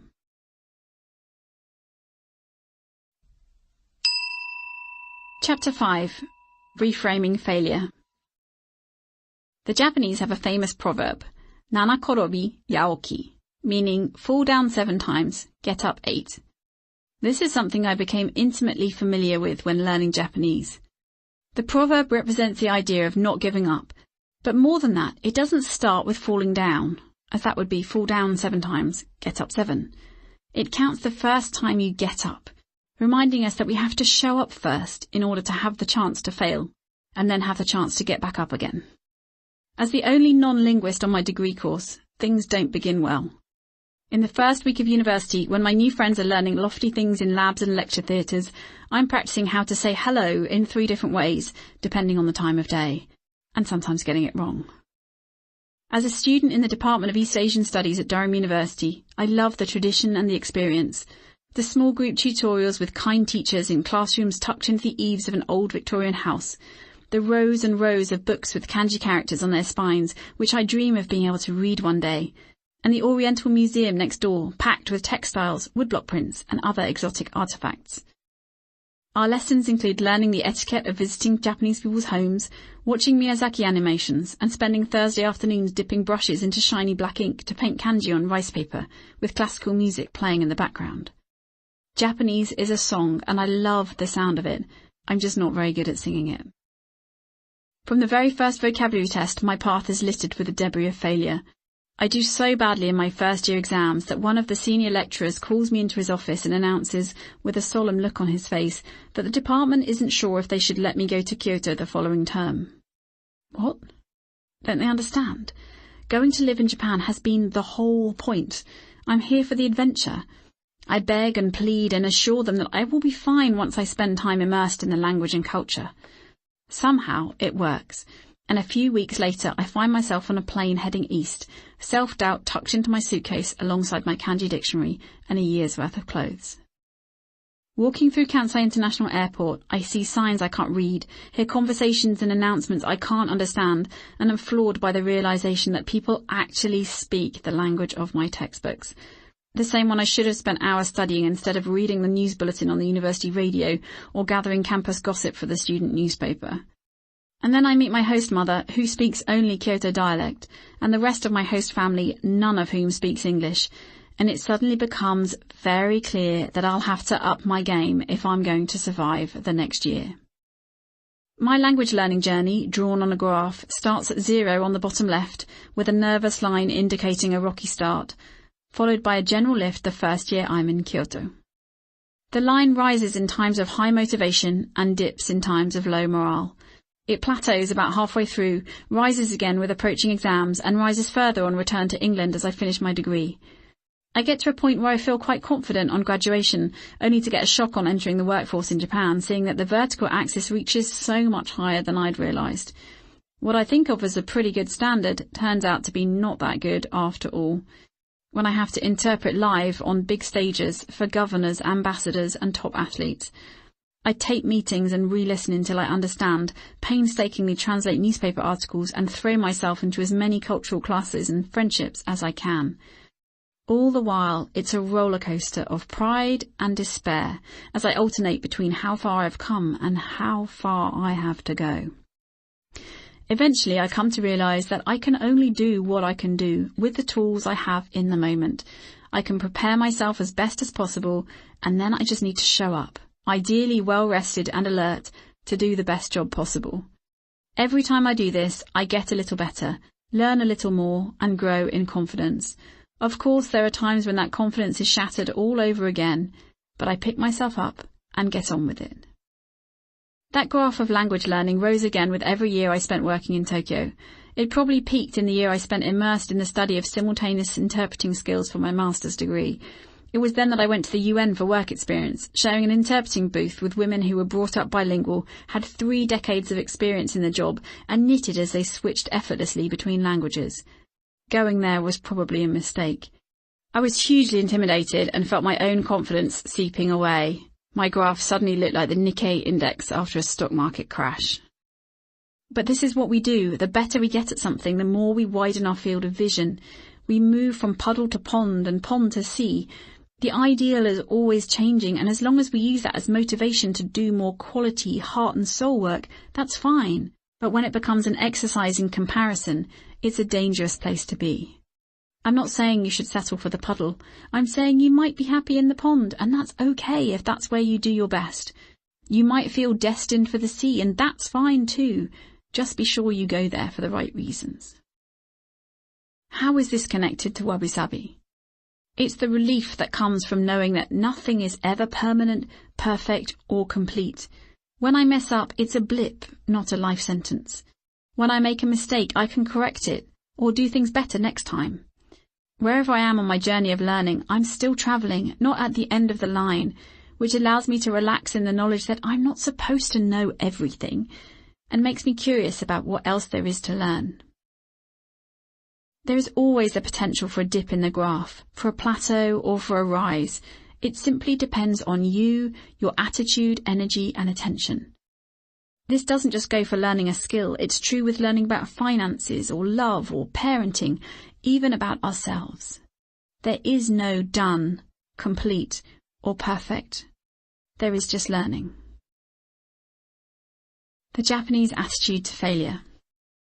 In the course of my research, one of the major questions I had to grapple with was how to reconcile the wabi-sabi-inspired notion of imperfection with the well-documented aversion to public failure in Japan. If a business fails, the CEO usually takes personal responsibility. The Asian economic crisis of the 1990s saw a domino toppling of some of the top figures in the country. And it's not just those in the public eye. Every year, most students spend hours attending after-school juku, cram schools, to prepare for high school and university entrance exams in order to avoid missing out on a prized place. People in Japan don't like failure any more than anyone else, and there is still a social stigma attached to losing face when things don't work out. What I've come to realise is that reframing failure doesn't mean learning to love it or welcoming it. It means doing your best with the intention of not failing because you care about what you're doing. But if failure happens, then it means learning to deal with it in a way that helps you move forward. In the Disrupting Japan podcast, an interview with Hiroshi Nagashima, founder of failed company Sharebu Kids, illustrates this brilliantly. In his introduction, the host Tim Romero, a veteran of startups in Japan, said, "Failure hurts. Failure is lonely. Some people who you thought were close friends stop returning your calls. Failure is when you see both the absolute worst and sometimes the absolute best in both yourself and the people around you. When Tim's guest Mr. Nagashima's company went south, his circle of investors, friends and family were actually more accepting and supportive than he expected. The hardest part was how he initially beat himself up. However, in the end, Mr. Nagashima had a very clear view of what he would do differently if he did it again, and managed to use his experience to land a strong job in another company. He said that the experience of failure, however difficult at the time, had strengthened him as a person, built his resolve, changed his perspective, and made him worry less about things that don't really matter. In order to reframe failure, we first have to reframe success. When we set ourselves up with a singular goal and hang our personal worth on whether or not we achieve it, even if many of the contributing factors are beyond our control, the fall can be painful. This singular goal is caught up in our idea of perfection. If only I achieve X, become Y, make Z, I will be happy. Instead, if we change our view of success to one about how we want to feel and how we want to experience life, everything changes with that. We'll talk about this further in Chapter 7, but for now, let's look at what we can learn about failure when we approach it with a Wabi-Sabi worldview. Firstly, we don't have to like failure to learn from it. Failure builds our resilience and helps us grow in other ways. And when we stop trying to be perfect, we might not even see the failure as a failure anymore. Secondly, the feeling of failure won't last forever. Nothing is permanent. Every day is an opportunity for a new beginning. And thirdly, everything is changing. Perhaps this is a moment to pause, to pivot, and to pursue something else. The perils of pursuit. Competition is not a bad thing. It encourages us to challenge ourselves and hone our craft. The issue comes when we try to pursue perfection in a world where so much is beyond our control. Our risk of failure is a product of the size of the stage we put ourselves on. Anyone can win at anything if the stage is small enough, but the growth opportunity is in the stretching, which will inevitably mean there are times when we don't win. But if we see it from the beginning for what it is, us expanding our comfort zone and opening our hearts to an even bigger experience, then it's a gift. When we try our luck on a bigger stage and it doesn't work out, it's not a failure, it's a moment of expansion. As an interpreter, I've stood side by side with numerous world-class athletes who've fallen short of their goals on the global stage, as well as with others who've won Olympic medals. I understand the emotional chasm between winning and losing. I've lived the depth of disappointment in the immediate aftermath of missing a goal for which so much has been sacrificed along the way. But without exception, those who go on to greater things are those who realize this. The most important thing is what happens next. It's the same with filmmaking, with cake baking, with academic achievement, indeed in any area where we chase a specific dream. We have a choice in any moment of perceived failure about what we want to do with it and how we move forward. Be ambitious, be talented, be amazing, pursue inspiring dreams and delight in the steps along the way.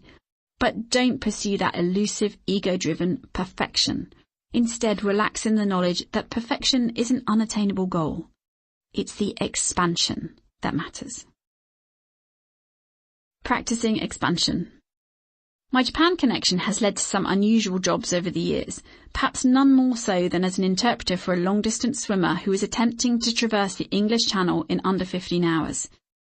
Ken Igarashi is a rice farmer from the coastal city of Tsuruoka. A keen swimmer at junior high school, he then fell into work and family life, leaving the swimming behind. In his 20s, he took up weightlifting, and this strength would serve him well when he returned to long-distance swimming in his mid-30s. When I met him, a decade or so later, he was already the first Japanese person to have swum the Tsugaru Strait, the piece of water between Honshu and Hokkaido, which connects the Sea of Japan with the Pacific Ocean. He travelled to Dover with his coach, and the three of us stayed in a cosy B&B with seagulls calling outside. The rules for attempting a cross-channel swim from England to France are strict, not least because of the dangers of crossing a major shipping lane. We had a set window for the swim, and an independent adjudicator would accompany the coach and me on a pilot boat alongside Ken. We were able to throw him drinks and food attached to a thin rope, but if the rope went taut, the attempt was off. If he touched the boat at any time, the attempt was off. Regardless of whether he got cramp, was stung by jellyfish or anything else along the way, we were not allowed to offer any physical assistance whatsoever to the Vaseline-covered man in Speedos alongside our boat. On the designated day of his swim, I woke around 3 a.m., had a cheese sandwich and went to the lobby to meet Ken and his coach. To my dismay, Ken was groggy and swaying. It turned out that the sleeping pills and whiskey he'd imbibed the night before to help get over the jet lag had not mixed well, and on any normal day he would have been advised to go back to bed. I did not want him to step into the sea, in the dark, in that state, but he insisted he only had one window to try this. Ultimately, the decision rested with his coach, and after a careful assessment, he gave the green light. Things did not begin well. The challenge starts the moment you step off the shore at Dover and into the water, so the clock was already ticking when, bizarrely, just a few hundred feet out, Ken started swimming back to England.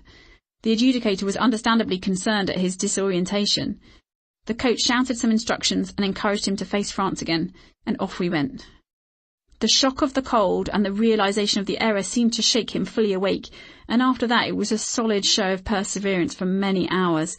But that initial mistake cost him dearly at the end. There's a point close to Calais which juts further into the sea than any other part of the shoreline. If you're fast enough in reaching it, you can shave a significant amount off your final time. Unfortunately, Ken just missed it, and with the effect of the tide, he ended up swimming a further 2 hours.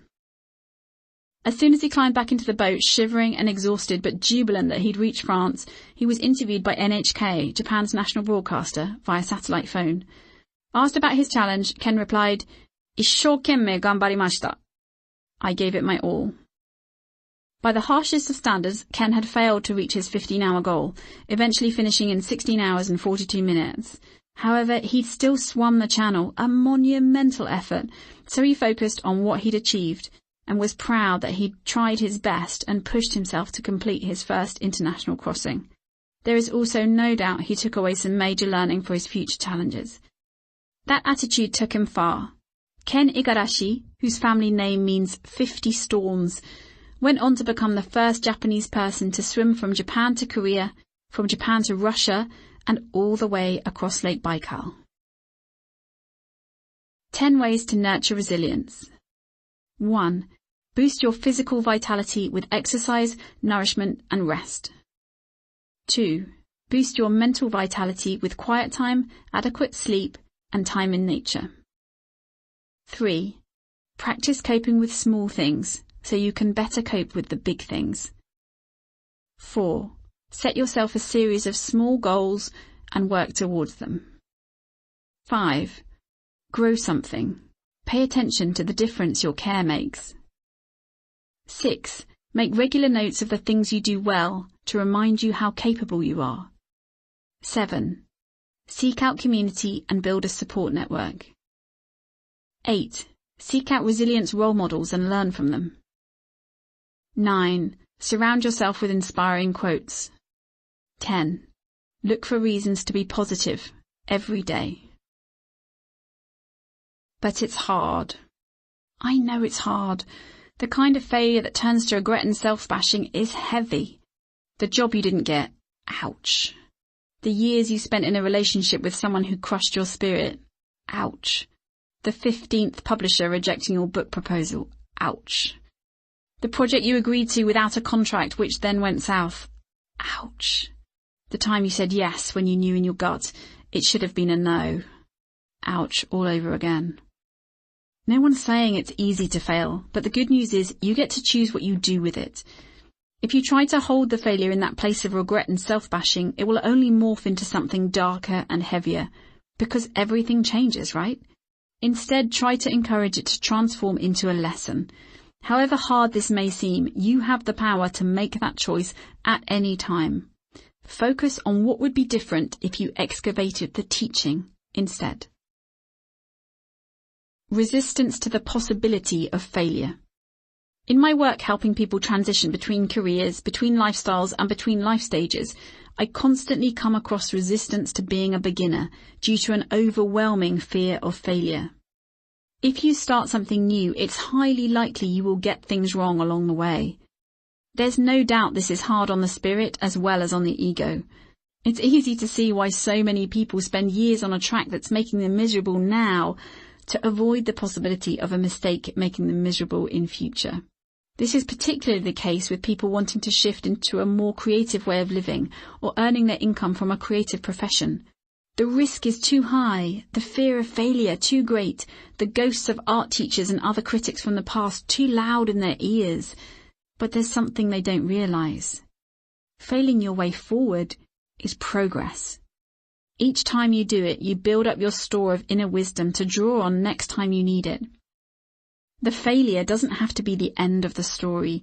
It can be the beginning of the next chapter, but only if you accept the imperfection, show yourself compassion, and choose to move forward. No one is watching. Cross-legged on a small cushion in a temple in Kyoto, I'm getting it all wrong. I'm supposed to be meditating, but all I can think of is the pins and needles in my legs, the shuffling noise as I try to get more comfortable, and the voices in my head telling me everyone must be looking at me disapprovingly for being such a distraction. I can't resist sneaking a look around. Of course, no one is looking at me. No one cares what I'm doing, or whether I'm doing it properly. They're too busy doing their own thing. Over here it's just me, judging myself, telling myself I failed before I've actually thought through what success even means in a meditation. Only when I let go of the judgment do I finally relax into the moment and the setting. The faint sound of a bell, the discomfort as my ankles push against the floor, the smell of fresh tatami, the swish of the gardener raking the garden outside, the remembering that I'm on an adventure and I chose to be here today. We have to stop telling ourselves that everyone is watching, waiting for us to fail. They really aren't. 6 stress-free steps to learning from failure. Use the following 6 steps to process any particular event or situation that you're hanging on to as a failure. 1. Truth. State the facts about what happened. 2. Humility. Get clear on who you've been blaming and what role you played. 3. Simplicity. Excavate your single greatest learning from the situation. 4. Impermanence. Identify what was lost, what was gained, and what has changed inside you. 5. Imperfection. Acknowledge what imperfection, in yourself or in someone else, you must forgive or embrace in order to move on. And remind yourself that imperfection makes you human. 6. Incompleteness. Recognize that this is not the end of the story. Decide what you will do next. Overcoming the fear of creative failure. We do our best creative work when we're at our most open and honest. That's when the results of our creativity connect deeply with others, expressing things we might never say in conversation. But sharing that which comes from deep inside can make us feel vulnerable, exposed, afraid. What if it's criticized, ridiculed, or rejected? That would feel like we're being criticized, ridiculed, or rejected. So it's no surprise that in my work supporting people to build a creative career, this comes up time and again. The fear of failure is one of the most significant barriers to people doing what they love, and herein lies one of Wabi Sabi's most important lessons. Wabi Sabi is an intuitive response to beauty that reflects the true nature of life. It can be a response in someone else to the beauty of your creativity, which has come from within you. This means your creativity has to be shared in order for its beauty to be truly seen. So for all those of us who are hiding our creative expression for fear of failure, we're missing the point. The true beauty is not in the achievement of some kind of perfection, but rather in the sharing of the creation itself. Of course, there are many measures of success these days, depending on which metrics you favour. Did you sell out your art show? Did your book make the bestseller list? Did you have hundreds of Instagram followers liking your most recent post? These things matter insofar as they can help you make a living, which lets you do your creative thing more of the time, and we'll explore that further in Chapter 7. But these metrics do not matter at all in terms of the beauty that you and the observers of your work are creating together. The only failure there would be avoiding creating in the first place. Giving it a go. It's not easy to deal with a fear of failure with something as personal as creativity, but try reframing that fear as an indicator of what you really care about, and have a go anyway. It's a balmy spring morning and I find myself strolling through the Nishijin textile district, home of weaving in Kyoto for over 1,500 years and a stone's throw from the apartment my now husband Mr. K and I have rented for 6 months. Nishijin is a fascinating area of the city where you can see artisans at work, not for the benefit of tourists, but because they're simply doing their jobs, as many generations of talented people have done before them. One particular building catches my eye. It's a large wooden warehouse with a wide, welcoming entranceway, in front of which hangs a traditional noren curtain, announcing that the shop is open for business. Intrigued, I find myself peeking inside. On stepping through the heavy sliding door, I gasp. It's a 300 square metre workshop with a triple height vaulted ceiling, flanked on both sides with some of the most beautiful kimono I've ever seen. The central space is empty, but for a couple of low tables, some sketching paper, and a pot of pens. The building turns out to be the workshop of Kyoji Miura, an award-winning designer of high-end contemporary kimono for geisha and couture customers. He also has a line in noren curtains, like the one that signalled me inside, and suddenly I really want to know how to make one. I call a polite greeting into the vast space, and a kindly-looking man with a long silver ponytail potters out of a small room in the back corner. I'm sorry for the interruption, but wonder would it be possible to take a closer look at his beautiful work? A little bemused by this random foreigner who's just wandered in off the street, he nods and indicates for me to go ahead. After we've shared a cup of green tea and I've asked him a barrage of questions about his kimono designing, I sum up the courage to ask if he would teach me how to make a noren. I don't teach, he says awkwardly. I just design. Ah, I see, I say, and wait. But then I suppose I could consider it. Why don't you come back tomorrow with a sketch of what you'd like to make, and I'll think about it. I race home and eagerly make a mock-up using washi paper and a chopstick. He seems surprised when I return the following day, and even more so when I fish out the design for my rucksack. Interesting. Not bad, he says, looking up from the mock-up to me and back again. And with that, my apprenticeship begins. I spend many days in his studio as things are sketched out and masked out, dyed and dried, stretched and washed.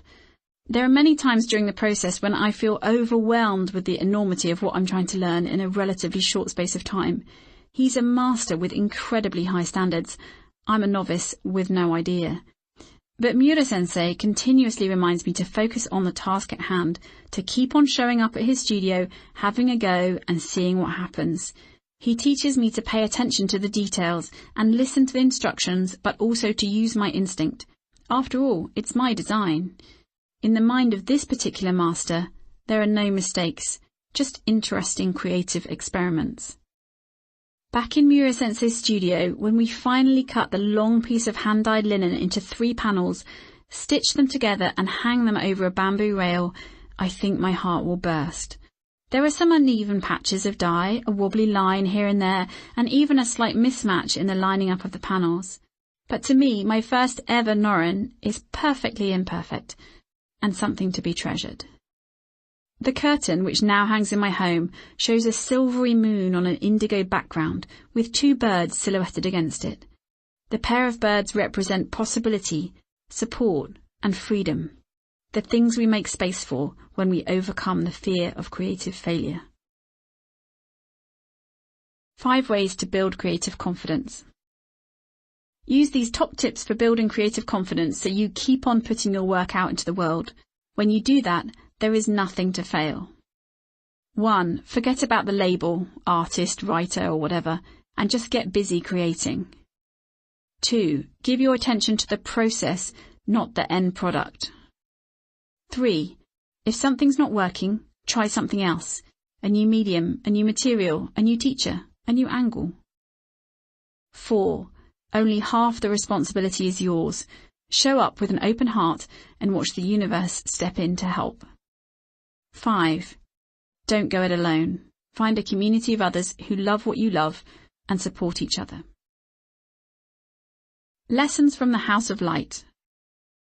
Travelling through Japan's backcountry, it's taken me 5 hours, 6 trains, a bento-packed lunch and a box of pocky to get to Tokamachi, deep in the snow country of Niigata. A friendly taxi driver picks me up from the station and I give him all my attention as I can see nothing beyond the 10-foot-high walls of snow on either side of the road. In between local history snippets and recommendations of nearby hot springs, he shares how the local community has been experimenting with a new breed of rice. I'm so caught up in the difference in flavour profiles of Japan's most popular Koshihikari and the newer Shinnosuke brands, both products of the neighbouring paddy fields, that I hardly notice we've arrived at our destination. When we pull up in front of the imposing Hikari no Yakata, the House of Light, it takes my breath away. Floating on a snow cloud, a wide wooden staircase leads up to an imposing entranceway, flanked on either side by a wraparound pillared veranda some 9 feet or so above the ground. Designed for the Echigo Tsumari Art Triennale as a habitable installation and a place for meditation by Japanese architect Daigo Ishii and American light artist James Turrell, the House of Light is a study in the hidden dimensions of light as experience. The house is constructed in an elegant skiya style, with gently sloping gabled and hipped roofs. Inside, the tatami-matted rooms have yukimi shoji, paper screens that can be raised like a sash window to allow viewing of the snow from the cosy retreat of your futon. At first, the building looks traditional, but on closer inspection, subtle design features make it an interactive art experience, from the fibre optics in the bath to the gentle internal lighting intended to replicate the candlelight used in Japanese homes long ago.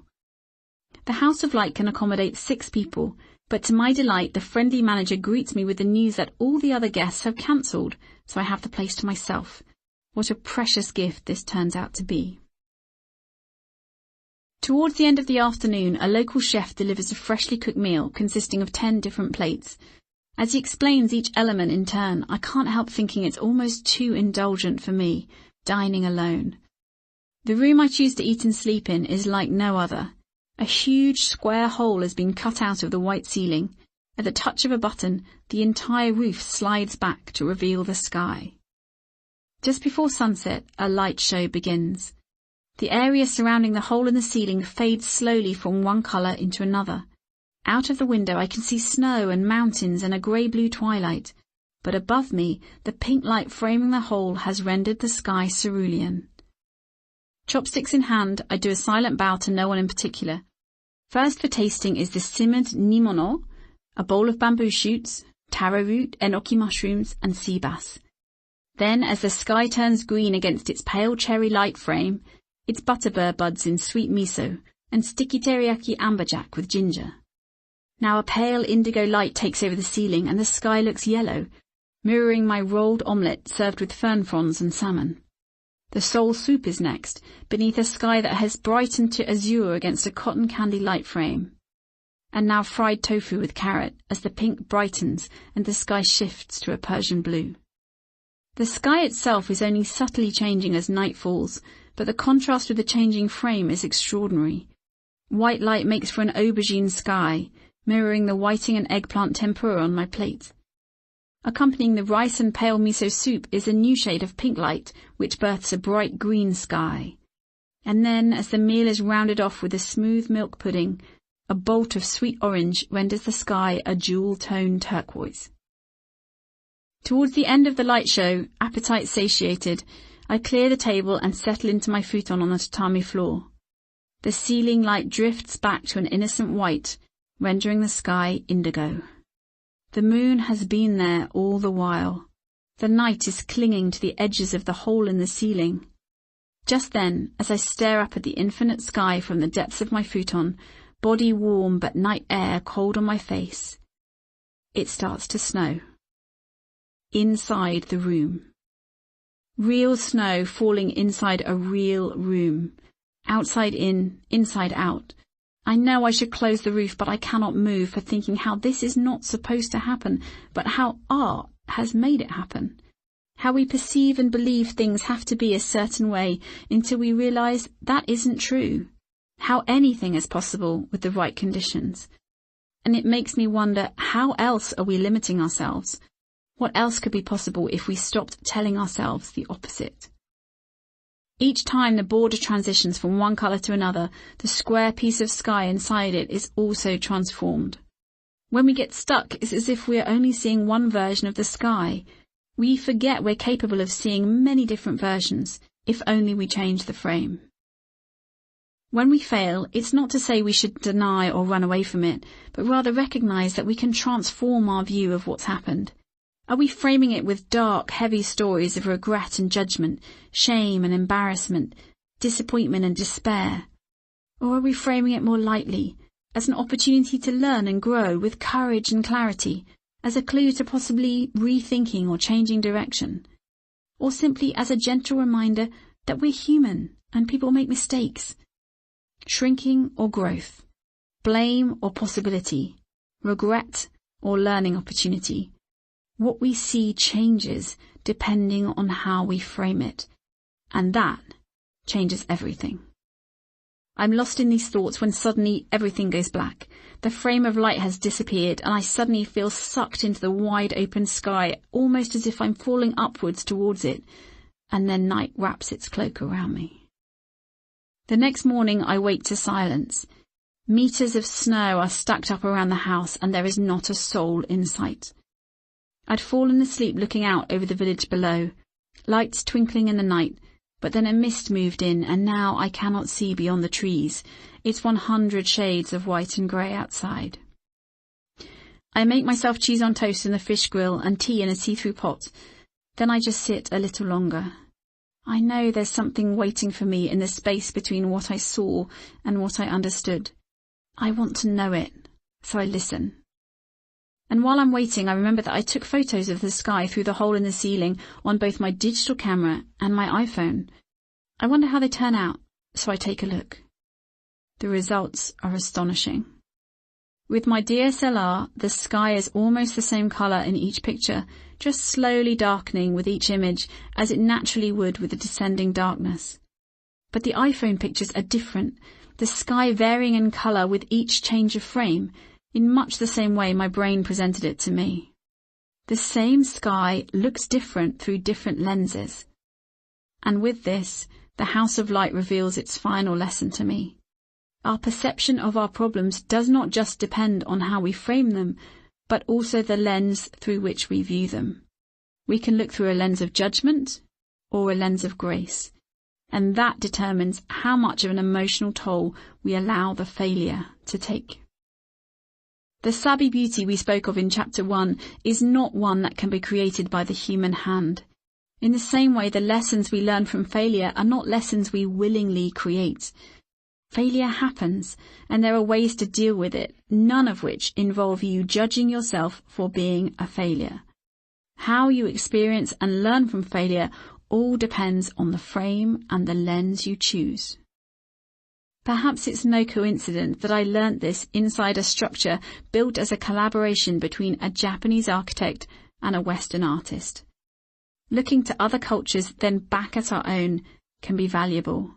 Realizing that there is more than one way to see the world gives us options. Framing and reframing. Grace, not guilt. Falling up, not falling down.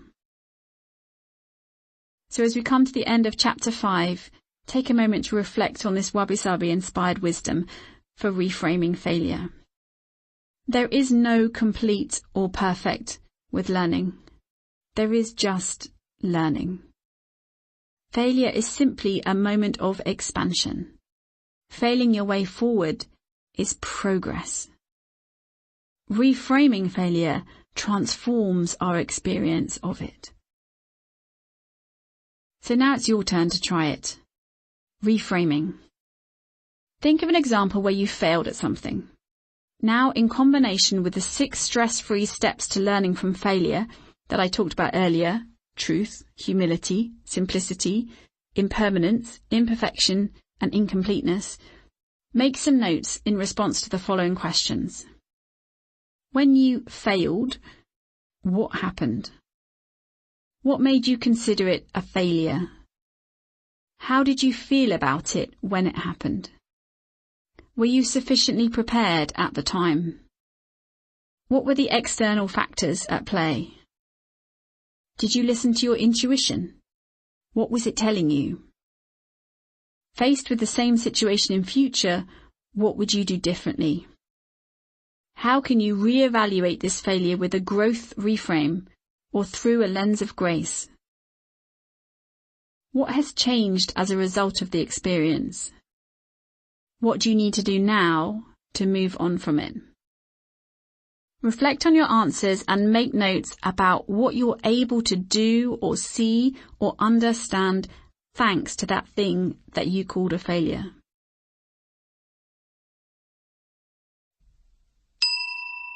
Chapter 6.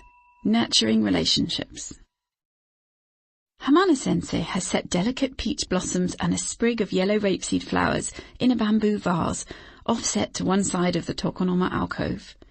A hanging scroll bears the calligraphy "Everyday Heart," scribed by a monk from Myoshinji Temple.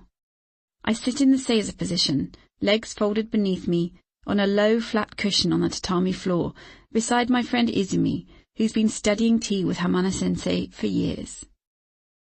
Resplendent in a black kimono, Hamana-sensei shuffles gracefully in and out of the tea room, bringing tea utensils and a tiny lacquered pot of vibrant green matcha tea powder. A tsurigama hanging iron kettle swings gently over the charcoal in the ro, the sunken fire pit, which is set in the floor, as if a breeze is blowing through the room. Winter is leaving, and spring is on its way. We sit in silence, watching, listening, savouring. Hamana-sensei is a gentle and welcoming host, his movements communicating all he needs to say as he prepares the tea for us. Mine is served in a raku-style tea bowl, deep black with a subtle lustre, vertical sides shaped skillfully by hand. When I curl my fingers around the bowl, it feels like an extension of my own hands. Izumi's bowl is shallower, with sloping sides the colour of pale earth. The tea is a bewitching forest green with a delicate froth. Paired with seasonal blossom-shaped sweets, its bitter taste is refreshing. Charcoal glows in the ro. Early spring rain drumming. No hurry today.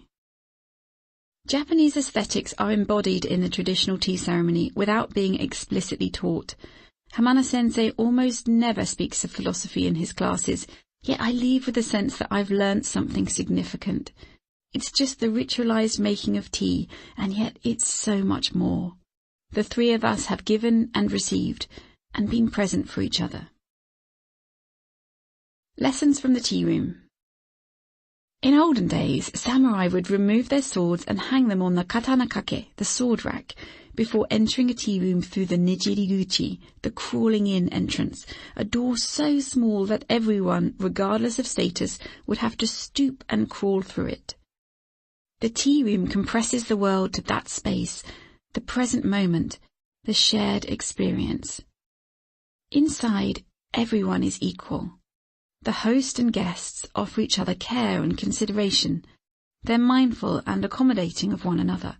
They're grateful for what's being shared. The foundation of the tea ceremony is a set of 4 principles known as wake seijaku: harmony, respect, purity, and tranquility. Wa, harmony. This is the ideal nature of the interaction between the host and the guests, and the interplay between the season, the utensils used, the food served, and the prevailing mood at a tea gathering. By extension, it can be considered the ideal nature of the interaction between people in everyday life. It's a feeling of oneness with nature and others, and a sensitivity to each other. Harmony leads to comfortable, drama-free relationships, which can bring us a sense of peace. K. Respect. This comes from accepting other people as they are, where they are. It's also something we receive when we offer kindness and humility. Both the host and the guests treat the tea utensils with care and respect, and the guests gratefully appreciate the setting and details which the host has prepared with them in mind. The host and guests are considerate of and present with each other, as we can be in daily life. Say, purity. Purity refers both to the importance of cleanliness and the attention to detail in the tea ceremony. Traditionally, guests at a tea gathering pass along a roji, a garden path, and wash their hands and mouth at a small stone basin before entering the tea room. As they walk the path, guests transition from the noisy, dirty world of everyday life into the pure, quiet space of the tea room. Say also refers to a purity of heart and freedom from attachment to things and status, reminding us to seek out the best in each other in a trusting, caring, non-judgmental way. Jaku, tranquility. Jaku is an active state of stillness, a feeling of serenity. According to the Urasenke school of tea, although a person can work towards attaining each of the first three principles, harmony, respect, and purity, in turn, this last is attained through the constant practice of the other three. Urasenke says a person whose heart inclines towards tea is prepared to approach the utter stillness and silence of Jaku. Remaining calm, whatever is going on in our lives, allows us to think clearly and respond appropriately. These four principles have been handed down over the centuries to provide guidance in the tea room and can bring serenity to our everyday lives. To this day, they offer a gentle framework for approaching our relationships with others, both in everyday considerations and in times of particular conflict.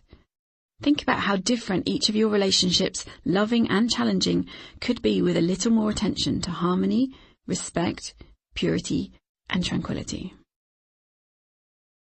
Going easy on those we love. Mr. K has a habit of leaving wet tea towels on the side in our kitchen. It used to drive me nuts. Why can't he just hang the tea towel up on the rack, I'd ask myself as I replaced it over and over, sowing another tiny seed of frustration each time. I mentioned it a couple of times, and for a while he'd hang it up, and then he'd forget and it would appear on the side again. I'd mull it over in my mind, usually when I should be doing something else. I wonder if other people's husbands do this too. Am I the only one who has to tidy up after my other half as well as my children? Which, by the way, is totally unfair on Mr. K, who's tidier than me. And then one day, it hit me. The only reason the tea towel was on the side was because he'd just washed up, dried up, and put everything away, and that was after he'd made the dinner, told a story to our girls, given me a hug, and asked me about my day. It was after he'd made us all laugh, dancing round the kitchen, and shared a secret over a cup of tea. I have so much appreciation for Mr. K, and yet, somehow, I'd become fixated on the wet tea towel on the side. In the end, I just let it go, and now each time I pick up that wet tea towel and hang it on the rack, again, I choose to see it as a symbol of all I am grateful for in him. A Wabi Sabi inspired worldview opens up a space for love. Just as we're not perfect, neither is anyone else. What difference would it make if you saw others with your heart instead of seeing and judging with your eyes and mind? If you let go of the judgment and frustration and accepted who they are without trying to change them. If you don't like what you find, that's useful information and you can choose what to do next. But just maybe that acceptance will give you a perspective and remind you of what really matters. Generosity of spirit. Look for the good. Wanting to understand how all this connects back to Zen and Wabi Sabi, I sat down with Reverend Takafumi Kawakami, Deputy Head Priest of Shunkoin Temple in Kyoto. He explained the Buddhist concept of ku, which is often translated as emptiness or no self. According to Reverend Kawakami, this idea is less about the absence of a self and more about a sense of oneness with everything. We are all interconnected and interdependent. We cannot exist without each other or without the world around us. This is why the connection we feel in the tea ceremony room is so powerful. It's a moment to ponder and appreciate our relationship to each other. We're all busy living our own lives, but in that moment when we pause to enjoy the multisensory experience of the tea ceremony, we cross in time and space. We're reminded how the principles of Wake Seijaku can bring compassion and calm to our deeply connected but sometimes frenetic lives. Recently I shared a lunch of yuzu rice and winter vegetables with my friend Ai Matsuyama, who I met many years ago when we were both training at the NTV College for TV presenting. Our teacher was a veteran of Japanese television. The first time I opened my mouth to speak in class, she tilted her head in a concerned way and said, "Oh dear, you sound like a country bumpkin." I'd just moved to Tokyo from a remote place in the north of Japan, where the local accent was strong. She gave me absolutely no consideration for the fact that when I was trying to read the news or do the weather or interview for Vox Pops in the street, I was doing it in a foreign language. She treated me exactly the same as all the Japanese students, and I loved her for it. There were plenty of reasons for me to be nervous and to feel under pressure in that class, but I always made me laugh out loud and never let me take myself too seriously. When we met up again this time, we went to a posh cafe and she made me laugh out loud inappropriately all over again. Ai is someone who lives on the bright side and always brings a wonderful energy to any gathering. I asked her to share the secret to her positivity. She said, "I always try to find at least one good thing in everyone, even people I don't really like." This generosity of spirit is an anonymous gift to the recipient, while making Ai's own experience of that relationship more pleasant. It's probably no coincidence that the character for Ai's name means love. This sent me back to my conversation with Reverend Kawakami, during which he'd suggested that humans tend to have a confirmation bias. Once we've decided someone is a bad person or a good person, he said, we start looking for evidence to support our assumption based on that existing bias. So the mind adds to the assumptions we've already made about someone. However, if we can recognize this and instead try to find evidence that we're wrong, it can make a huge difference in our relationships. This doesn't mean accepting inappropriate behavior or allowing people to bully or control us, but simply trying to see good in people, even if we don't agree with them in every way. If someone annoys you with a particular habit, you can do one of four things. 1. Say to yourself, "Here they go again," and add misery to the frustration. 2. If it's unbearable, you can take action to change your situation. 3. You can accept their habit and give it no more attention. Or 4. You can find something good in their habit, even if that's counterintuitive. It's up to you. Helping others belong. One day, soon after I went to Kyoto to study, I was exploring a small back street behind the famous philosopher's path, and I stumbled across a lovely little temple called Andakuji. It was closed, but its tiny side door was open a crack. Being a curious teenager, I pushed on it and peered inside. There I found a lady called Mrs. Tanaka, teaching basket weaving to a group of laughing Japanese women. She beckoned me over and invited me to join in. It turned out Mrs. Tanaka's real talent was as an ikebana teacher, a flower arranging teacher, and thanks to her kindness, I ended up spending every Monday of the next year at her house after school, learning how to arrange and subtract flowers in the sogetsu style. There was no pressure or competition, just a safe place for connection and friendship. I was a lonely teenager in a foreign land. When she invited me through that gate, Mrs. Tanaka invited me into a world of beauty and culture, and more importantly, into her community. This memory came flooding back recently when I was reading a study by Manchester Metropolitan University showing how the pressure to succeed is increasing the sense of loneliness among young people, with as many as 1 in 3 young people in the UK suffering from loneliness. The research cited fear of failure and disappointing others, pressure from social media, major life changes, poverty and feeling different as some of the issues that are having this impact.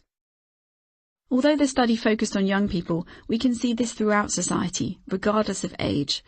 All through education, we're pitted against each other, academic results, sports days, music competitions, and so on, not to mention the popularity contest on social media. At work, it's the same. Who got the promotion? Who won Employee of the Year? Who made the most sales? And in parenting too, whose child started to walk first, spoke first, won this trophy or passed that entrance exam? I'm not saying that we shouldn't be proud of our achievements and those of our nearest and dearest. Of course we should.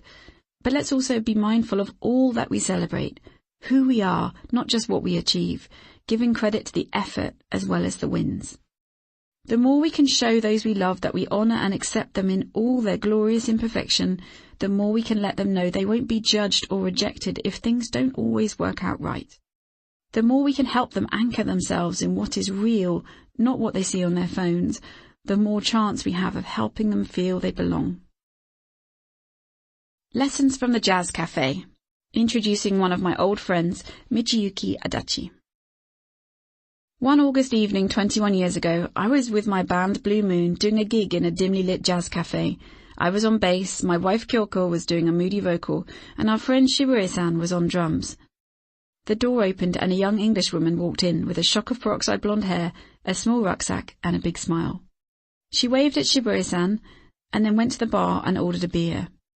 When our set was over, Kyoko went over to talk to the girl who'd apparently just started working at Shibure-san's office, who was a government official by day and a drummer by night. Within a couple of minutes, they were chatting animatedly. A few minutes later, the girl looked surprised and delighted. She started nodding her head and bowing. I went over to see what was going on. "This is Beth," Kyoko said. "She just moved here from England. She doesn't have anywhere to stay, so I said she can come and live with us. You don't mind, do you?" And so began the year when our home became known as the Adachi Hospital for Homesick Foreigners. We have a small music studio with a built-in bar and a grand piano in our slightly unusual house. During the time Beth lived with us, it was often filled with foreigners and Japanese people alike who'd come for parties to listen to our jam sessions and learn how to make cocktails from our friend Fuji. We'd often talk late into the night, sharing stories and hot stew as the snow fell outside. I spent many years abroad in my 20s and was the recipient of much kindness from the people I met along the way. I lived in London's Notting Hill way before it became a desirable place to be, doing odd jobs to buy food and fuel for my motorbike. Having Beth in the house reminded me of my travelling days.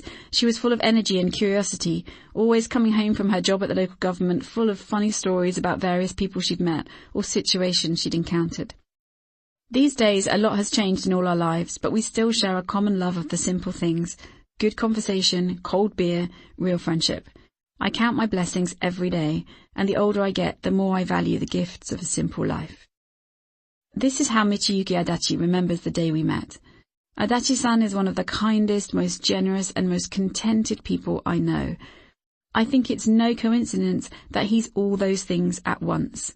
Now the president of a successful company, Adachi-san takes his entire workforce on overseas trips every couple of years, encourages laughter in the workplace, and has a staff turnover close to zero. It makes me smile to know that his name, Michiyuki, literally means road happiness, or as he might say, enjoying the journey.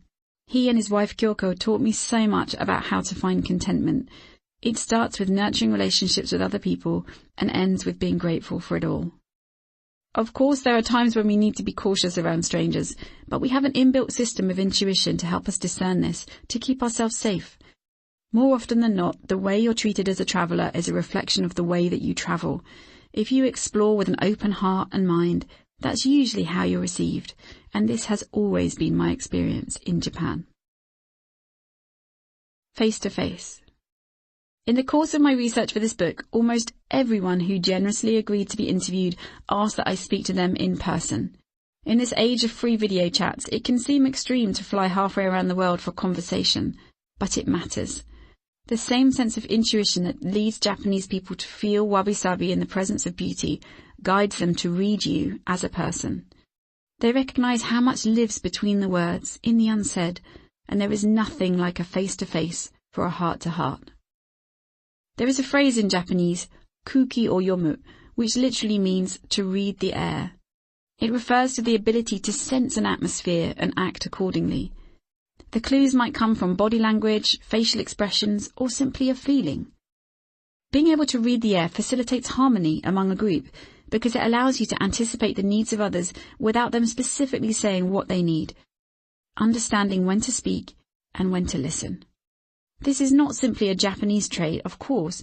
Anyone can do it with a combination of intuition, emotional intelligence, and empathy. It can be a valuable tool when trying to broach a tricky subject, share news that might not be well received, or simply show that you're in tune with someone else. Instead of simply seeing with your eyes and hearing with your ears, try experiencing a person and a conversation from your heart by showing up fully and really listening. See what a difference it makes. Calm rules. Japan consistently appears in the top 10 most peaceful countries in the world, according to the Global Peace Index. Danielle Demetriou of The Telegraph recently observed, Tokyo may be one of the world's most densely populated cities, but it's also a city in possession of a calm and efficient rhythm that belies its sprawling dimensions. She went on to note that Kyoto moves to an altogether different rhythm, with its riverside cherry trees bursting into cloud-like bloom and zen gardens with raked sand and haiku-inspiring rock formations. Beyond the packed subway trains, noisy pachinko parlours and loud public announcements, there is an underlying calm that invites you to relax and breathe deeply. Some might say this is to do with the prevalence of temples and shrines. There are over 2,000 in Kyoto alone, and the pockets of nature found everywhere. Others might say it's in the Japanese aesthetic sense, which leads the country to offer moments of stillness, simplicity and beauty in the most unexpected of places. Yet others would say it's to do with the way people behave and interact with each other.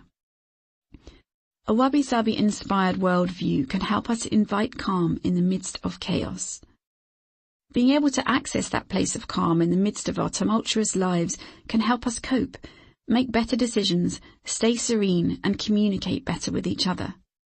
It's good for mind and body because it helps us avoid flooding our systems with stress hormones every time something unexpected or challenging happens.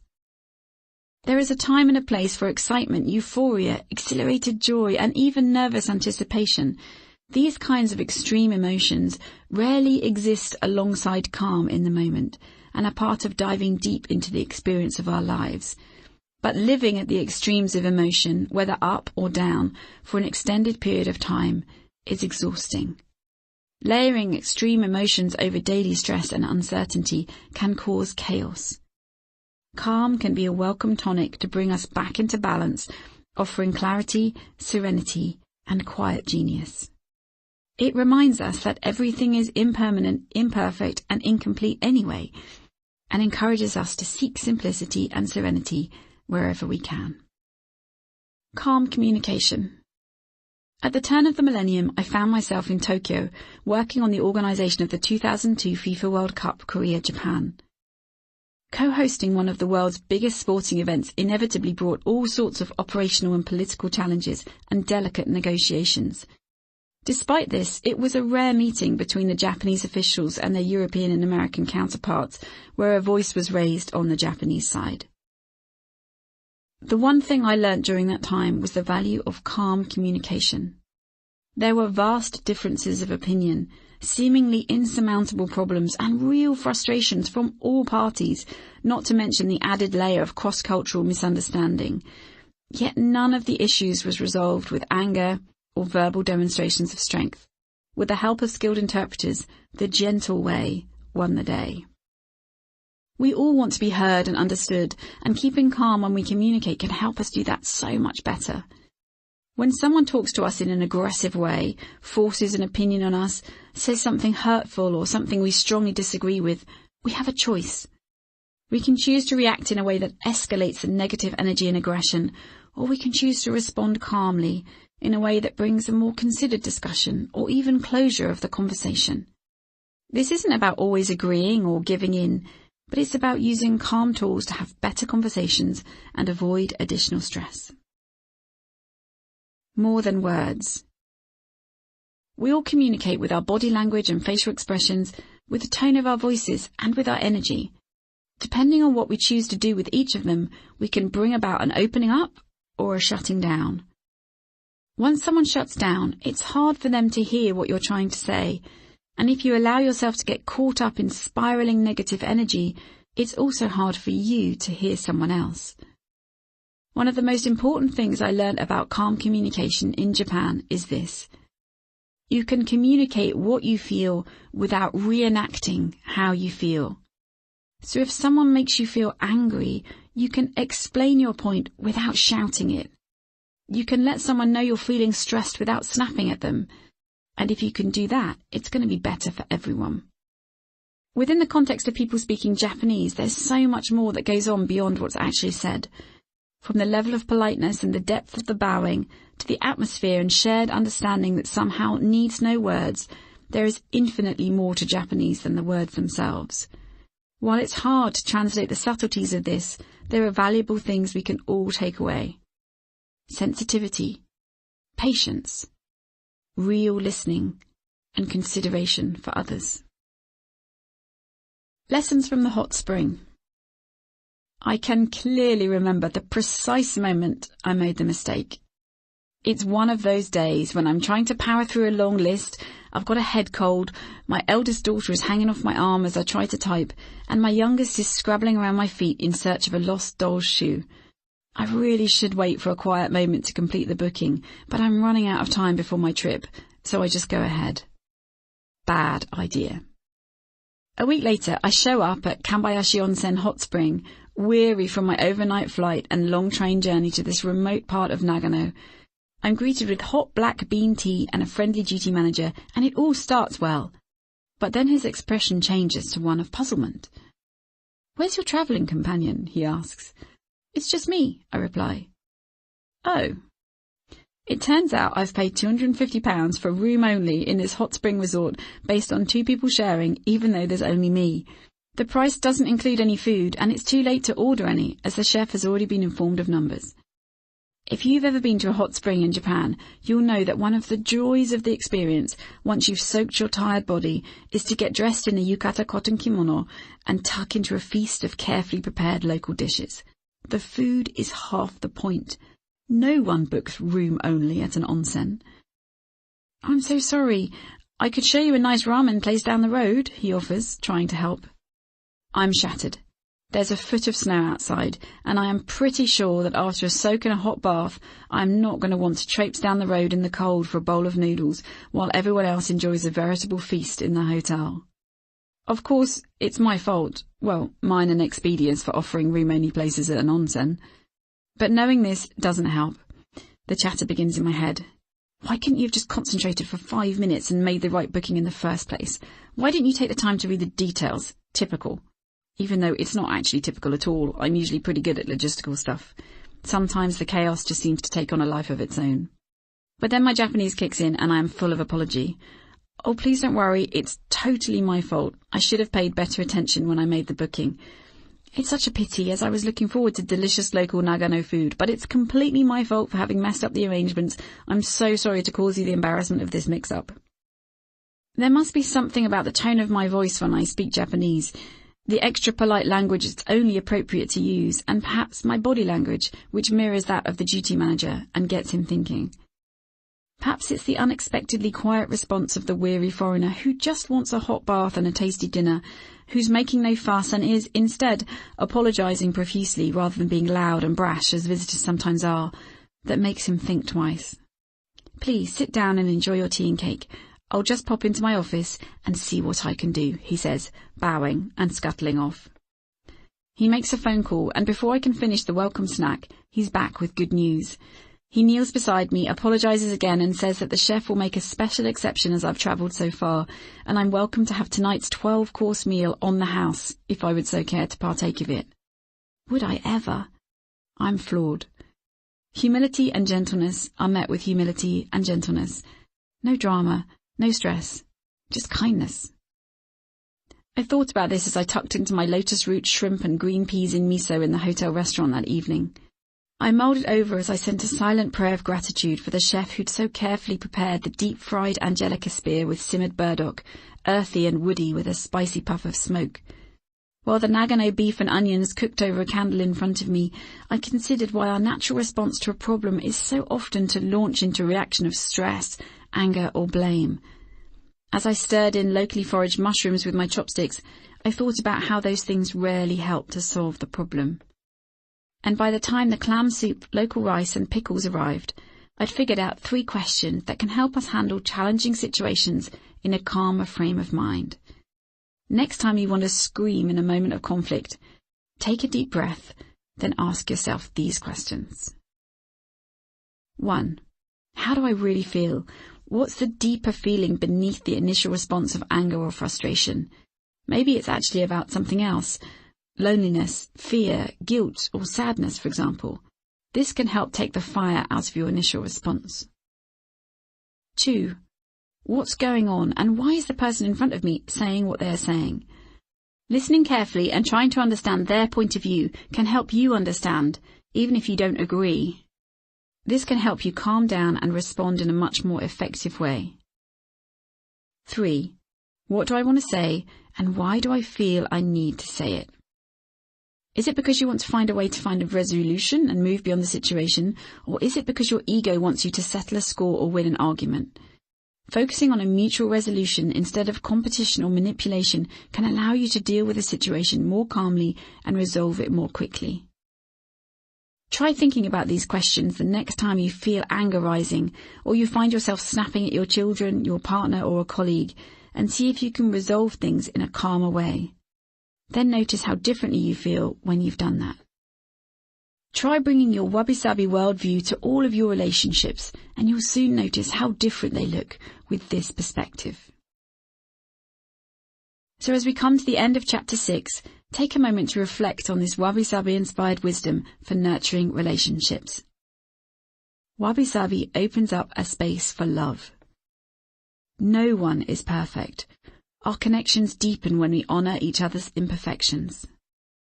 The 4 principles of the tea ceremony, harmony, respect, purity and tranquility, can help us develop good relationships. So now it's your turn to try it, channeling the spirit of the tea ceremony in daily life. Think of someone you're particularly close to, perhaps a spouse, a child, a parent, a friend, or a work colleague. Now think about how you could apply the principles of the tea ceremony in your day-to-day relationship with them. To help you with this, I'm going to ask you a series of questions, so get out your journal and make some notes. Your answers might be either emotional or practical suggestions. Firstly, under the theme of Wa, harmony. What could you do more of to encourage harmony? What could you do less of? What could you do differently to encourage harmony? What could you try for the first time to encourage harmony? What could you let go of for the sake of harmony? What details of their life could you notice and pay more attention to? What's that person's natural rhythm? How could you consider that more in your life together? For example, timing of important conversations, or giving them space after a long day, or suggesting they have a lie-in after a hard week. How could you help them consider your natural rhythm more in your life together? And what could you share about yourself that would help them support you?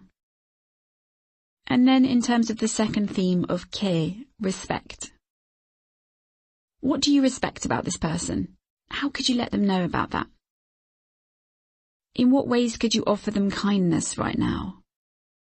In what ways could you show humility in your relationship with them? And then under the theme of Se, purity. When you look for the best in this person, what do you see? How could you let them know about that?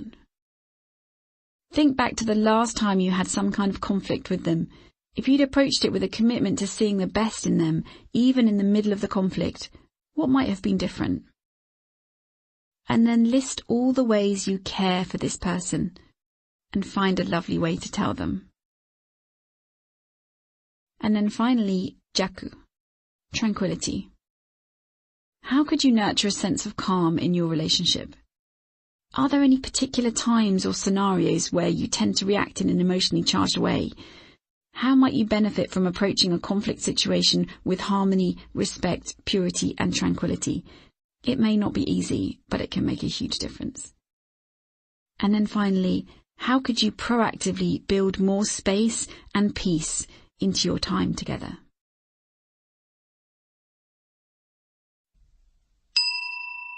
Chapter 8. Cherishing the Moments. Night has fallen, and I'm running a little late. Clutching a bottle of wine I can't really afford, I stare wide-eyed at the shrine gate ahead of me. I'm actually here. Pinching myself, I pass through the gate and turn left to the rambling old house known by the shrine name Tenmangu. The low hum of excited chatter floats through the air, mingling with the gentle croaking of 100 frogs. I think about the gathered guests and almost turn to leave. At 19, I'm intimidated by the prospect of a room full of Japan scholars, linguists, art dealers, and other people with far more knowledge on just about everything than me. And I don't know a soul. But then I remember what brought me here. How Lost Japan, a wonderful book written by the owner of this house, encouraged me through my high school exams, promising mystery and adventure if only I could get into university. How every time I struggled to write another essay, I picked up the book, read a couple of pages, and was inspired to do one more hour. On arrival in Kyoto, I sent a note to thank the author, Alex Kerr, long-time Japan resident and now one of the country's most famous cultural observers. To my surprise, I received a letter back from his assistant, inviting me to this party at his home, one of the enchanting places I read about in Lost Japan. The house and the company do not disappoint. I spend most of the evening observing fascinating conversations about East Asian history, politics, antiques, and all sorts of other things I feel unqualified to talk about. But just being here, in this centuries-old house, in among it all, is enough. At one point, we're invited into the old doma, or kitchen area, now used for a writing studio. Open to the rafters, somehow everything in this space seems magnified. A giant sheet of mulberry paper has been spread out on the long table, and huge brush in hand, Alex Kerr is doing some of the most beautiful calligraphy I have ever seen. Time slows. Voices soften. People seem to be frozen in position, smiles on their faces, candlelight throwing shadows across the room. I think, this moment is special. Tuck it inside your pocket of treasures for safekeeping.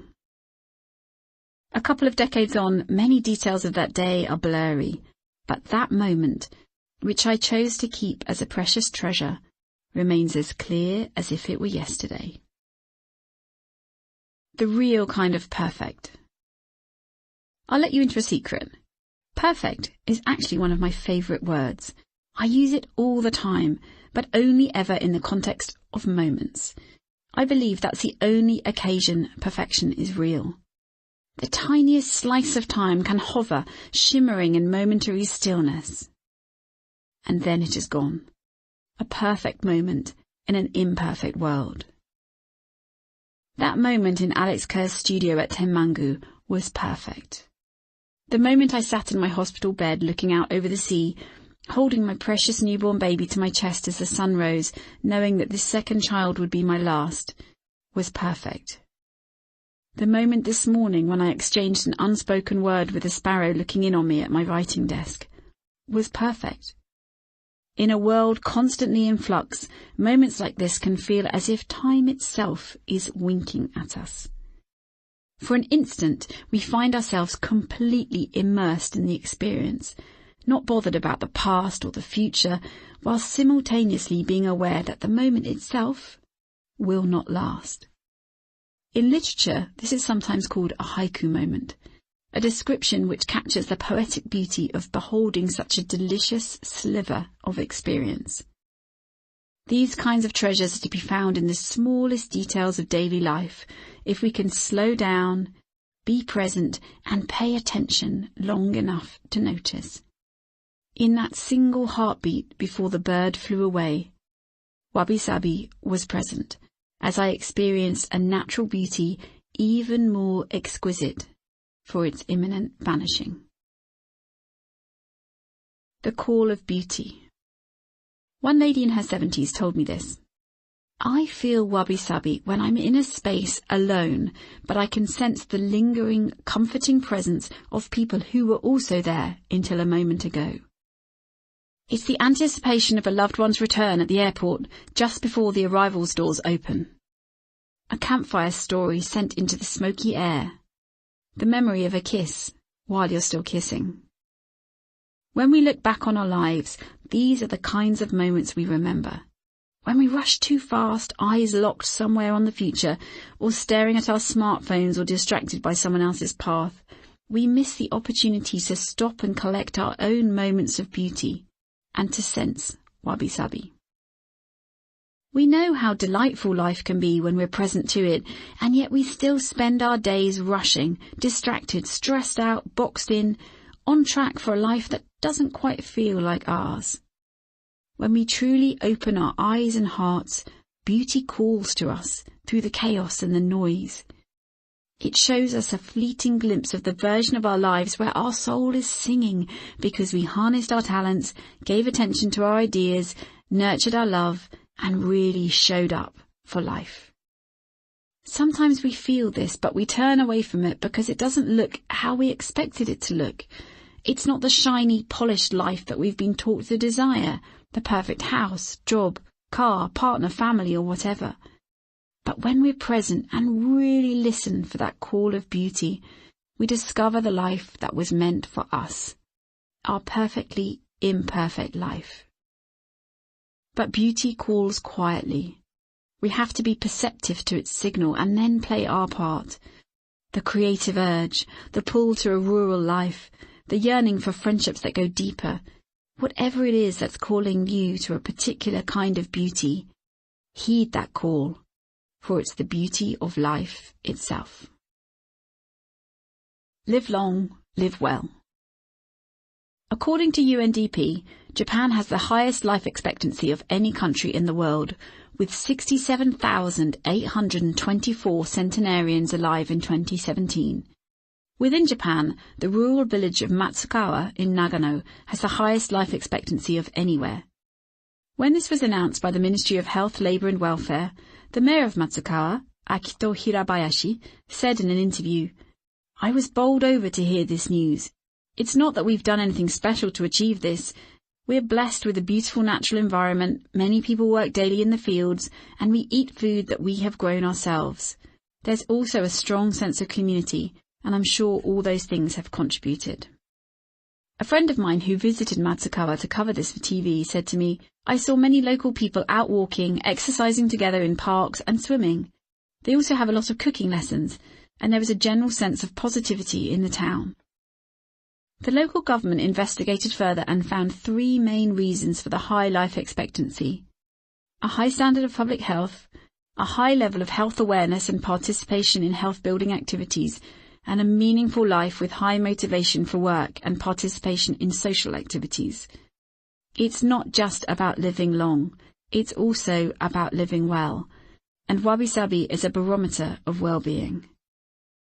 Ayumi Nagata, a young shop assistant, told me this: "When we're so busy that we no longer sense wabi-sabi, we know that we've gone off track.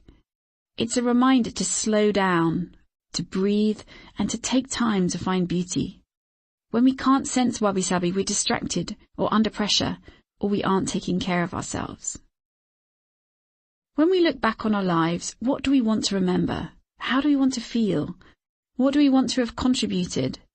What will have made our life meaningful? How many moments of beauty do we want to have experienced along the way? And let's not forget, there is beauty in every emotion. The more we allow ourselves to feel, the closer we get to that ravishing sense of aliveness and awe, even in the midst of challenging experiences.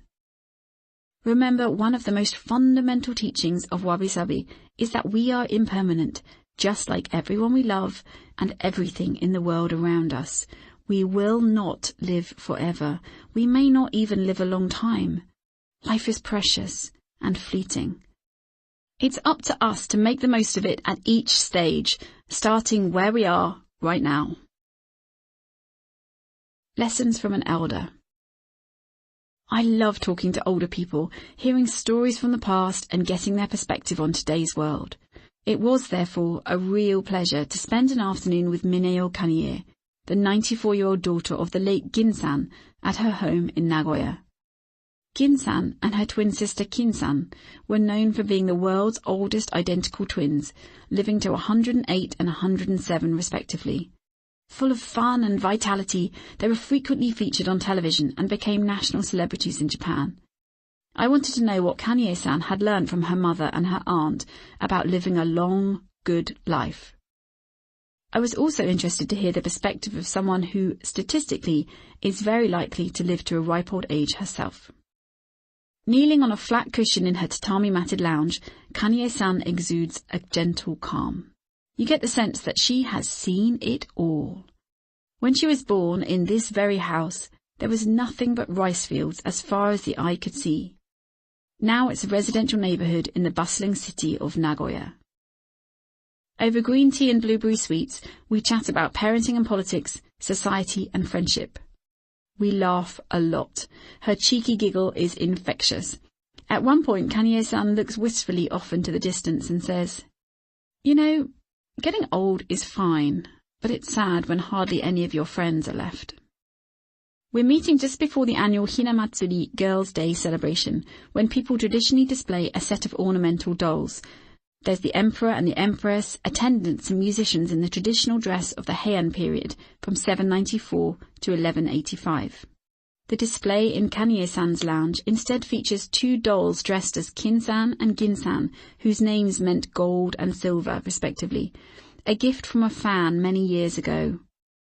Occasions like the Girls' Day celebration mark the passage of time in a similar way to the seasons. It's a reminder to gather with loved ones and to celebrate life. Besides honouring tradition, Kanye-san also puts much store by simple daily rituals and having a routine to keep her active. She makes her own meals from scratch, always from natural ingredients, often using food that she's grown herself. Full of energy, Kanye-san regularly cycles a short way to pay respects at her family's grave, and she tends her garden daily. On a practical note, she uses small plates for her meals and stops eating before she feels full. In Japan, they call this harahachibu, putting your chopsticks down when your stomach is 80% full. Kanye-san tells me, "We don't need much to live a good life. When you're grateful for what you do have and share it with those you love, whatever else you need comes." Her deep appreciation of the gifts of a simple life is Wabi Sabi personified. She goes on, "Don't waste energy worrying about what you don't have. That is the route to misery. Instead, pay attention to the good already present in your life and do your best at whatever you're doing. There is joy in the satisfaction of that." Perhaps Kanye-san's most important advice is this: stay cheerful. Don't worry so much about things that don't really matter. Pondering your own longevity. In Chapter 7, we considered the potential effect on your career of living to 100. But what about if you actually have a much shorter life than you expected? Let's take a second look at different scenarios. What difference would it make to your current work, your long-term finances, and your priorities if you knew you were going to live for 10 more years? What about if you knew you were only going to live for 1 more year? What might your end-of-life self think about how you're living right now? And what advice might that end-of-life self give to your current self? Imagining different possibilities for the one thing we cannot know, how long we will live, can be an enlightening tool for discovering what really matters to us and reprioritizing accordingly. It can help us to reconsider what is truly urgent in our lives and reveal how many of the things we thought were urgent really are not. It can inspire us to make the most of now and to step away from the daily hustle, to breathe deeply and soak it all up. Lessons from the airport. I'm at the airport waiting for a flight to Tokyo, holding a pot of expensive face cream in each hand. I'm trying to decide between the two because if I buy one, I'll get something else for free. And then I realise it's happening. I've caught myself in the act of being dazzled by the shiny thing and lured by the promise of softer skin and fewer wrinkles while I'm waiting for a flight to Japan to research the concept of beauty and imperfection. As the irony dawns, I laugh out loud, put the pots back on the shelf and save myself £40. My willingness to spend money on anti-aging cream is an indication of my resistance to the natural aging process of my own body. And I am not alone. The anti-aging beauty industry has global sales of close to $300 billion a year. That is 100 times the global spend on tackling and treating malaria. We are so obsessed with trying to hang on to our youth that we have forgotten to look for our own Sabi beauty. The beauty of aging. It's a chilly December morning and I rise early to have breakfast with my old friend Duncan Flett, who's lived in Kyoto for almost 20 years. Duncan is a hugely knowledgeable tour guide who has his finger on the pulse of the old city. He's recommended we meet at the pop-up Kishin Kitchen, which unbeknown to us will soon be given the honour of the best breakfast in Japan. The name Kishin means joyful heart, and you can tell that every part of our breakfast has been prepared by chefs who truly love their work. During the meal, ably hosted by the talented young Toshinao Iwaki, we are served rice 3 times. The first helping, carefully placed in a handcrafted ceramic bowl, is offered just after it has finished cooking and is shiny, steaming and sticky. Not long after, once it's been allowed to rest a little, we're offered another serving. And then, towards the end of our breakfast, our bowls are refilled with the okoge, the honourable burnt bits from around the edges of the pan. The rice is delicious at every stage of cooking. There are highlights each time: the freshness of the first helping, the familiarity of the second, and the texture of the third. My favourite is actually the okoge, the final stage of the rice, but the chef can only get to the okoge by taking the rice through the earlier stages of cooking first. It gets better with time. We have a tendency to look at the aging process as something to be avoided, feared even.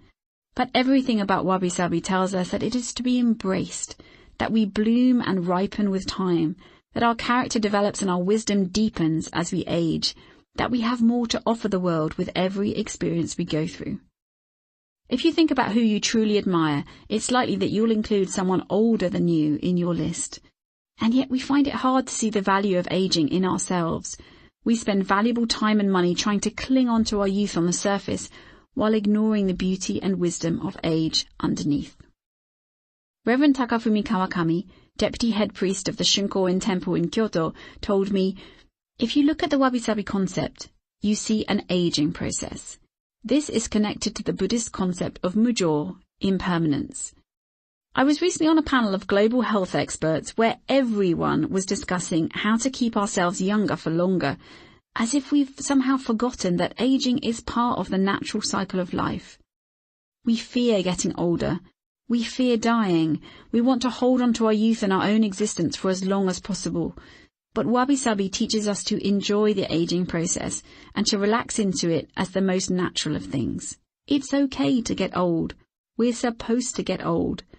It's okay to know we're not going to be here forever, because that helps us treasure the time we do have and find virtue or meaning in our lives. Wabi Sabi reminds us to embrace each life stage so we can age with grace. It encourages us to choose the path of serenity and contentment by accepting where we are in the natural cycle of our life. Using the tools I've shared in this audiobook, we can turn away from stress and drama and release the aggressive energy of the hustle to make way for the nourishing energy of the flow. Transitioning between life stages can be difficult, especially if we don't acknowledge or accept what's happening to our bodies, minds, and emotions. It's often in our times of major transition that things feel harder, more confusing, scary even. But also it's in those times that we can see tremendous growth and flourishing. Sometimes we wait until something major happens to kick us from one life stage to another, but we don't have to. If we're open to the transition, instead of holding on too tight to what has been, we can experience great insights and flow into the next stage, whether or not we feel ready. In this way, Wabi Sabi can remind us to live mindfully, taking each stage as it comes, growing into our wisdom, and taking care of ourselves along the way. The Japanese use the word fushime, which means the node on a bamboo shoot, to acknowledge that we grow in stages and to describe important moments of transition in our lives. These times of transition are often celebrated with ceremonies and words of thanks to the people who've supported a person through that particular life stage. I think it's a lovely way to recognize that simply making the transition from one life stage to another is something worth celebrating together. When we opt to live at a pace that suits us, doing the best we can and accepting that is all we need to do, everything feels different. Every stage of life is a time for growth. We're always learning and changing, whether we actively participate in that or not. At any time, whether things are flowing or tough, we can ask ourselves questions such as, what can I learn here? How am I growing right now? What change can I see or feel, inside or out? What do I need to let go of to move into my next life stage? And how can I better take care of myself right now? This brings our attention back to the experience of our lives as they are happening and helps us to ease ourselves into the next stage. And when we fully embrace life at whatever age, that's when our inner beauty shines through. Finding joy in small things.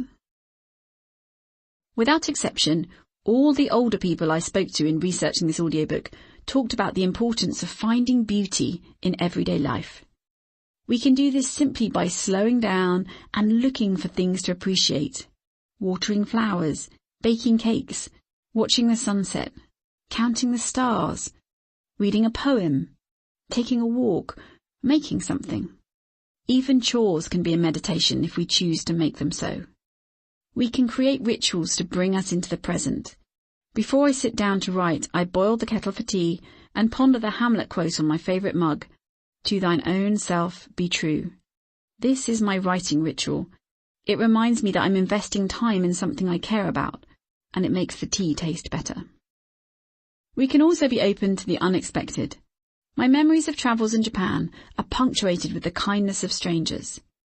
The day I went cycling through the fields of Okayama and an old woman stopped me to offer a freshly harvested watermelon so big it would only just fit in the basket on my bike. The government official who arranged my forest bathing session and gave up his Saturday morning to chauffeur me to the woods. The countless times I've been lost and people have accompanied me all the way to my destination. Each of these has brought joy, and every time I've tried to pay it forward, which brings another kind of joy when you can help someone else. Remember, small moments matter. Perfectly imperfect planning. Accepting that everything is imperfect, impermanent, and incomplete is not an excuse to throw caution to the wind and avoid any kind of planning. For me, the opposite is true. Smart scheduling can help us prioritize what really matters, make more space for experiencing beauty, and ensure we are making the most of our lives. How to plan for more perfect moments. A well-lived life is a constant dance between dreaming and doing. The important thing here is not to obsess about perfect planning. You cannot know what is around the corner, so over-planning can lead to unnecessary stress when things change. Instead, it's about making a few key decisions so you don't lose your days to the whims of others. Part A, the brain dump. You're going to need some sticky notes, several large sheets of paper, and a pen. Firstly, you want to gather every single notebook, diary, list, note, or reminder that is currently active as a way of reminding you to do things. Then secondly, on several large sheets of paper, write a heading for each of the key areas of your life: family, work, hobbies, health, friends, finances, home. Then thirdly, go through each of your to-do lists, reminders, diary, notebooks, whatever, in turn and write one item that you need to do on one sticky note, then stick it under the most relevant area. Repeat this for every single item on every single one of your to-do lists, writing down any and every task that requires time and attention from you. This might take a while. And then 4, when you've finished, make some notes about which areas of your life have the most to-do items on them. What does that tell you about how you're prioritizing? Are there any surprises? Okay, and then part B, the possibilities. Now imagine your life 5 years from now, at a point where you feel content and inspired. Of course, we can't know the timeline of any of our dreams, but this exercise can help us make important decisions to take you in the direction of those dreams. So you want to make notes using the following prompts. 5 years from now. How old are you? Where are you living? What are you doing? What do you look forward to each day? When things are going really well, how do you feel? And what are you grateful for? Part C, the shift. In order to make that dream a possibility, change is inevitable. Use the questions that follow to help you identify what kind of changes might be involved between now and then. What needs to be different by this time next year in order for that dream to be even a remote possibility several years from now? How would you like to describe yourself a year from now? How would you like to describe your home a year from now? How would you like to describe your work life a year from now? How would you like to describe your finances a year from now? And what would you like to have created a year from now? And then part D, the prioritizing. In my experience, the single most important shift you can make to soulfully simplify your schedule is to think in terms of projects, not tasks. A project is something that has a defined beginning and end. An example might be career change project, or write my book project, or wedding project. It's a way of focusing your attention on something that really matters to you. I suggest you choose a maximum of 5 projects that you want to bring to life in the next 12 months. You don't have to start them all at the same time, and they can be spread over the 12 months. So pick up to 5 projects to work with. Part E, the realignment. Now get 5 fresh pieces of paper and write each of your projects as the heading this time. Then go back to your sticky notes and reallocate them onto your project sheets. You might be shocked at how many sticky notes you've left unassigned, showing just how committed you've been to things that have nothing to do with the life that you want to be living. Then part F, a new way of planning. Make a plan to finish, delegate, or forget about any of the to-do items that don't fit with your principal projects. For ongoing household chores and other responsibilities like that, it can help to bundle them and go through them all at once. For example, in my house, we deal with all our household finances twice a month. Then revise your weekly schedule to ensure that you're spending a significant amount of time working on the projects that really matter to you. Instead of trying to squeeze your dreams in around the edges, diarise your projects first and then plan everything else around them. Soulful simplicity in your finances. Every time we worry about money, expend energy feeling resentful about something we can't afford, or regret something we bought that we didn't really need, we pull ourselves away from the here and now. Being anxious or distracted hampers our ability to feel Wabi Sabi and experience beauty. It may seem an unlikely connection, but some degree of financial planning and money management can make a huge difference to how present we can be in our lives, and consequently, how we make the most of them. My first year in Japan was spent living with a homestay family. My homestay mother, or Kaa-san, as I called her, taught me everything about managing household finances. She had a part-time job comparing prices for supermarkets before the days of price comparison technology and online grocery shopping. She carried the savvy into her own household management and had immaculate kakebo, which are journals for household accounts, filled with columns of numbers.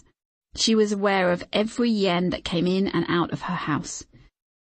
In Japan, kakebo have been popular for almost a century. These days, there are apps for kakebo, and the top one, Zaim, invented by a woman named Takako Kansai on her commute to work, has over 7 million users. I'd often find Oka-san at the kitchen table, feeding chikuwa, processed fish sticks, to the dog with one hand, and flipping through the newspaper with the other, searching for money off coupons. She never did more than a basket of shopping at a time, always waiting until the end of the day to get the bargains. At the time, I was living on a very tight budget as a student on the other side of the world from home. My room and board were covered, but the rest was up to me. At the beginning of each month, I'd buy a batch of bus tickets for the rainy days when I couldn't cycle to school, and I'd put a little bit aside for my exploration fund, and then go to the bank for a pile of 100 yen coins. I'd stack these up in piles of 4 and tape them together, one pile for each lunchtime. A coffee in a local kisaten, a coffee shop, would set you back around 250 yen, so 400 yen wasn't much of a budget for lunch. It would stretch to maybe a bowl of rice and some soup, or a bag of raisin buns from the shop across from our classroom.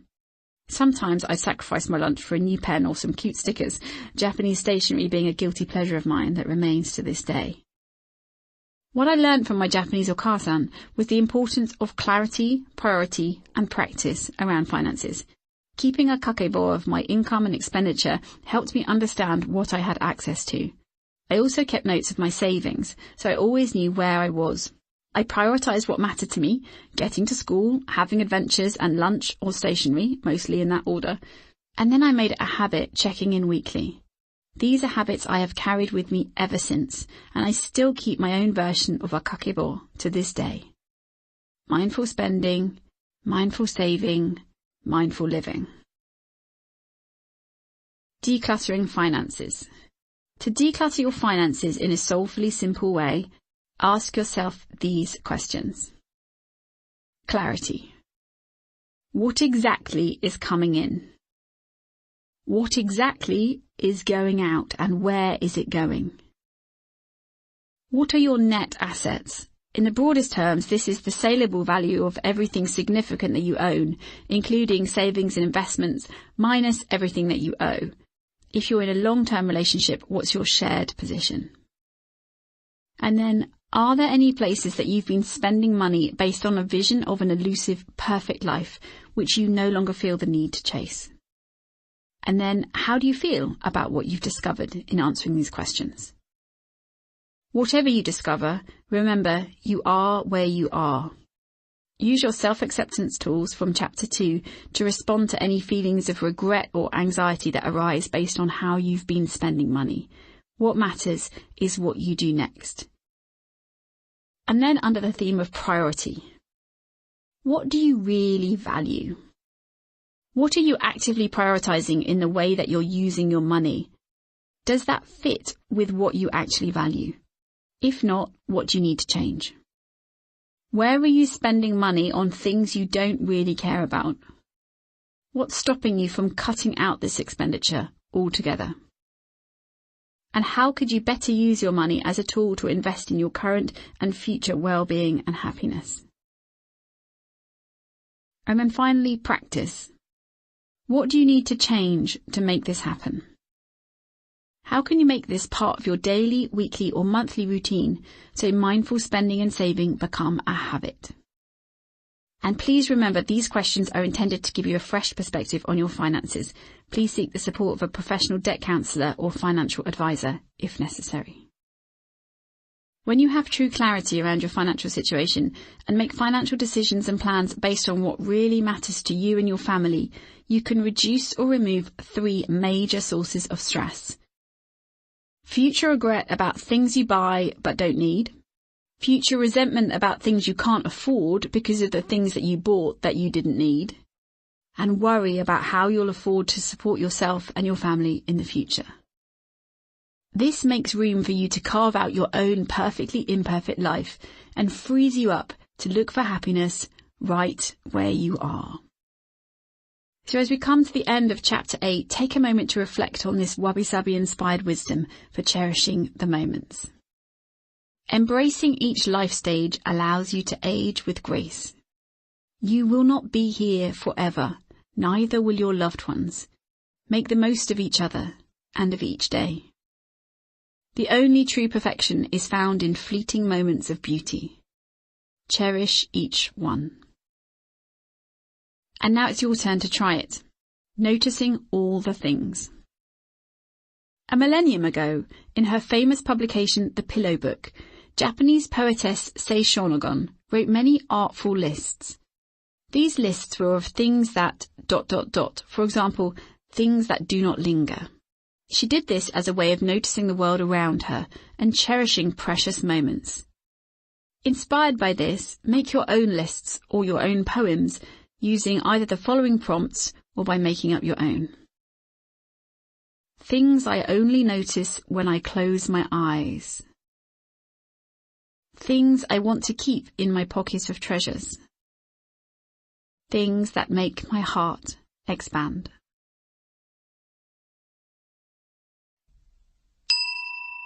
Chapter 7. Enjoying the career journey. I can't imagine having a career conversation with a Japanese person in which the topic of Wabi Sabi comes up. The word career brings to mind striving, competition, pressure, a particular goal. Wabi Sabi evokes pretty much the opposite of all of those things. But having spent almost a decade helping people to shift to a career that lights them up, or to find new ways to fall back in love with the one they already have, I can see that there's actually much we can learn by viewing our careers through the lens of Wabi Sabi. That core teaching of Wabi Sabi, that everything is impermanent, imperfect and incomplete, feels to me like a giant permission slip to explore and experiment within your career. Although we tend to think about a career as a linear thing, Wabi Sabi reminds us that life is cyclical and we can have more than one career in our lifetime. This chapter is all about how to enjoy the career journey, and that starts with understanding where you are right now so you can choose how to move forward. The virtuous cycle of perfect imperfection. The conflicting desires to fit in yet stand out, to keep up and surge ahead, all in pursuit of an elusive perfection over there, is a huge distraction from the life you already have over here. In my work, I've come to realise just how influential the lure of perfection can be, and not in a good way. It seeps into every area of people's lives, not least in their careers, crushing confidence and self-esteem, and raising anxiety and stress levels. It also has a practical impact on how people allocate their precious resources, in particular time and money. The 5 main career scenarios I come across in my work are as follows. Number 1, I love my job but find it too stressful. I'm not sure if I want a career change or a job change, or just to find a better way of working. Number 2, I hate my job but I feel stuck by a lack of self-confidence or ideas about what else I could do. Or I feel trapped by circumstances like finances or commitments. 3, my job's okay and it pays the bills, but I dream of something else. Or I'm good at my job, but I dream of something else, although the idea of actually doing it terrifies me. And I see this one most often when people dream of doing something more creative. 4, my main job recently has been parenting. I'm planning to go back to work, but I need more flexibility in my working hours or arrangements, and I'm not sure my old job is even right for me anymore. Alternatively, I'm proud of the time I spent raising my children, but I want something for myself now that they're older. And then 5, I've been made redundant and I can't figure out whether it's a nightmare or a blessing in disguise. In nearly all cases, what my clients think is the issue is rarely the actual issue. Lots of people cite money and time as their main challenges, but that's usually a matter of some smart prioritising, and Chapter 8 will include some tips to help you with that. It's also often the case that they're in the dark about just how many opportunities there are nowadays for flexible and remote working or running their own businesses. However, beneath all the resistance to change and the feelings of stuckness lies the real block. Fear of not being good enough, fear of not knowing enough, fear of failure, fear of making a move without knowing how it will work out, fear of losing control, not that we're in control in the first place, fear of not being perfect. And although each person's situation is different, I've seen a pattern emerging, a vicious cycle of failing at perfection, which goes something like this.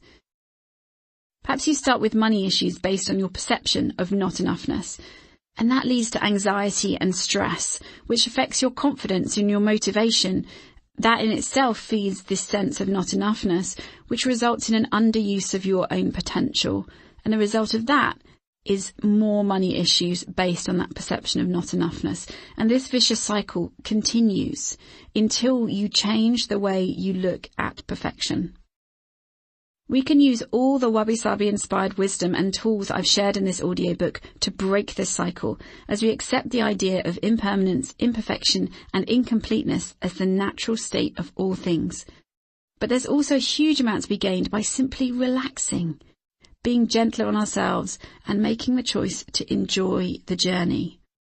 And when we do that, collectively, that can help us shift to a different kind of cycle, a perfectly imperfect, virtuous cycle. Once you become aware of your value based on this perception of enoughness, that feeds joy and contentment instead of anxiety and stress. And that joy and contentment boosts your confidence and your curiosity, which feeds that sense of enoughness. And from there, you explore and maximize your own potential, which makes you even more aware of your growing value based on that perception of enoughness. That is the perfectly imperfect, virtuous cycle. Use your Wabi Sabi inspired tools. Whenever I'm on a panel or run open forums for people in business, I'm almost always asked a question related to competition, comparison, or enoughness. It's very hard to run a business with your eyes open and your ear to the ground and not find yourself comparing your success to the success of others. This is also true in the world of salaried work. It's difficult to stay alert to what's going on in your workplace and your industry without running into situations that encourage comparison and competition. For as long as this helps you aspire to something you genuinely want, it can be helpful, but as soon as it detracts you from your own path, it can be damaging. The thing to remember is this: someone else's success does not hinder your chances of achieving what you want. Their success may even open up new opportunities for you and for others. They will walk their path, you're supposed to walk yours. You have everything you need to go wherever you want to go. In this audiobook, I've given you a host of tools for nurturing relationships, reframing failure, and accepting your perfectly imperfect self. It's just as important to use those tools at work as it is to use them in your life outside work. If you show up with integrity and allow your inner beauty to shine, any workplace and any client will be lucky to have you. If they don't show you their appreciation, check in with your heart and see if it's time to move on. The imperfect path that your heart guides you along is the perfect path for you. Look beneath the surface of your current career. Not long ago, I was in an external meeting where the icebreaker was this: if we take away your work, what else do we find? One of the women there froze. You could see the dawning of a realization moving like a wave through her body. Nothing. I am my work, and I didn't realize that until this moment.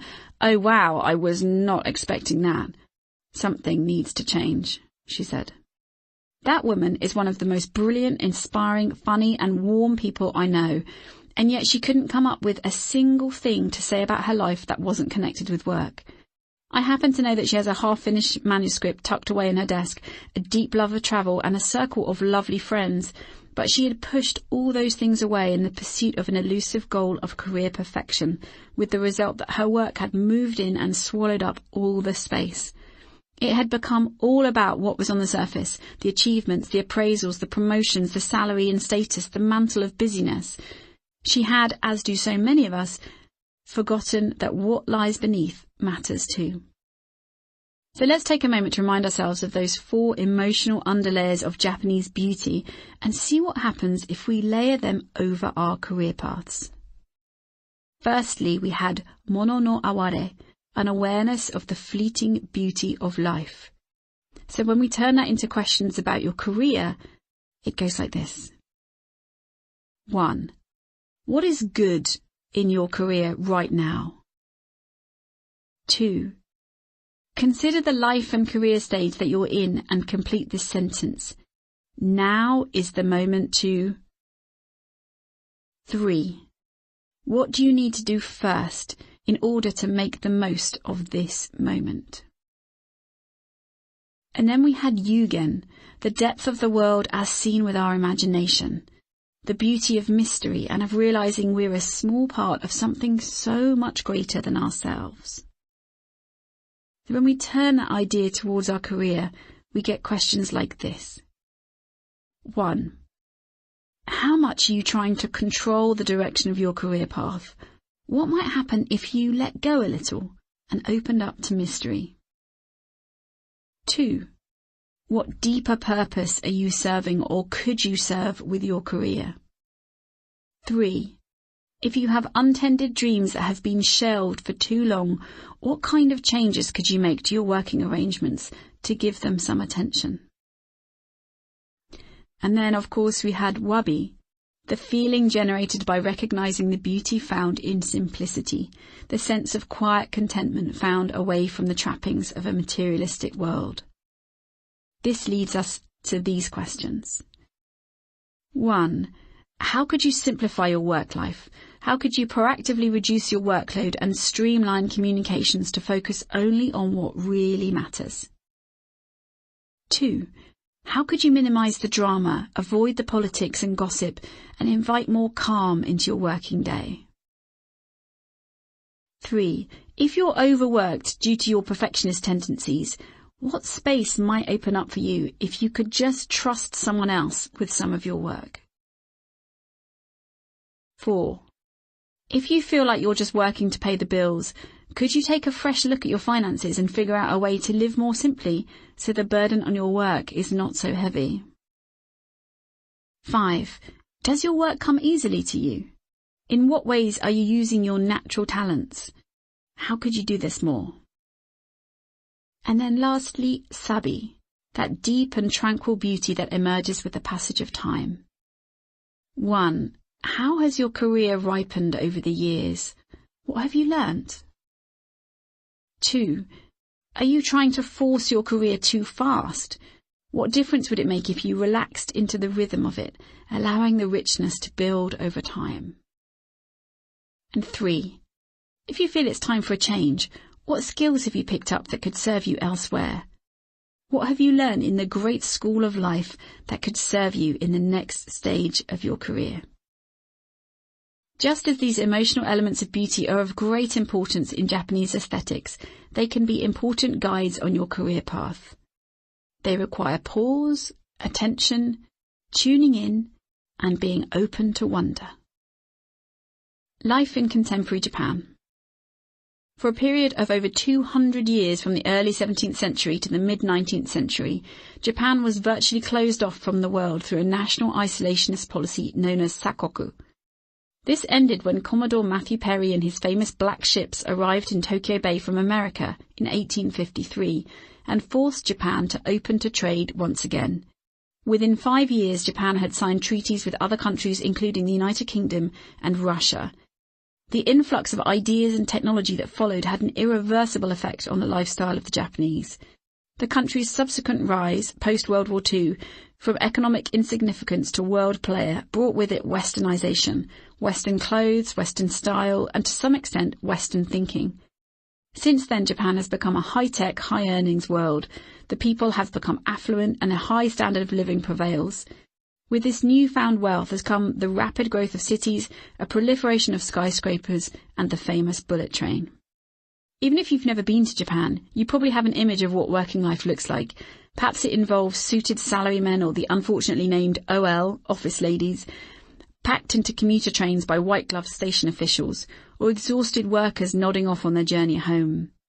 Maybe the Japan in your mind's eye is the iconic image of pedestrians surging forward at Shibuya Crossing under the glow of neon signs and giant screens, thousands of people with somewhere to be. Tokyo has an incredible energy, and millions of people do live this commuter life there and in cities across Japan. I was one of them many moons ago, and there were aspects of it that I loved. But more than ever, as in so many places around the world, options are opening up for people who don't want to live and work in such a hurry anymore. The slow revolution. Nestled deep in the mountains of Shimane Prefecture lies the charming town of Omoricho. At its peak a couple of centuries ago, the surrounding area of Iwami Ginzan bustled with the energy of 200,000 people serving one of the world's largest silver mines. But when the mine closed in 1923, the town, like many former mining communities, slowly began to die.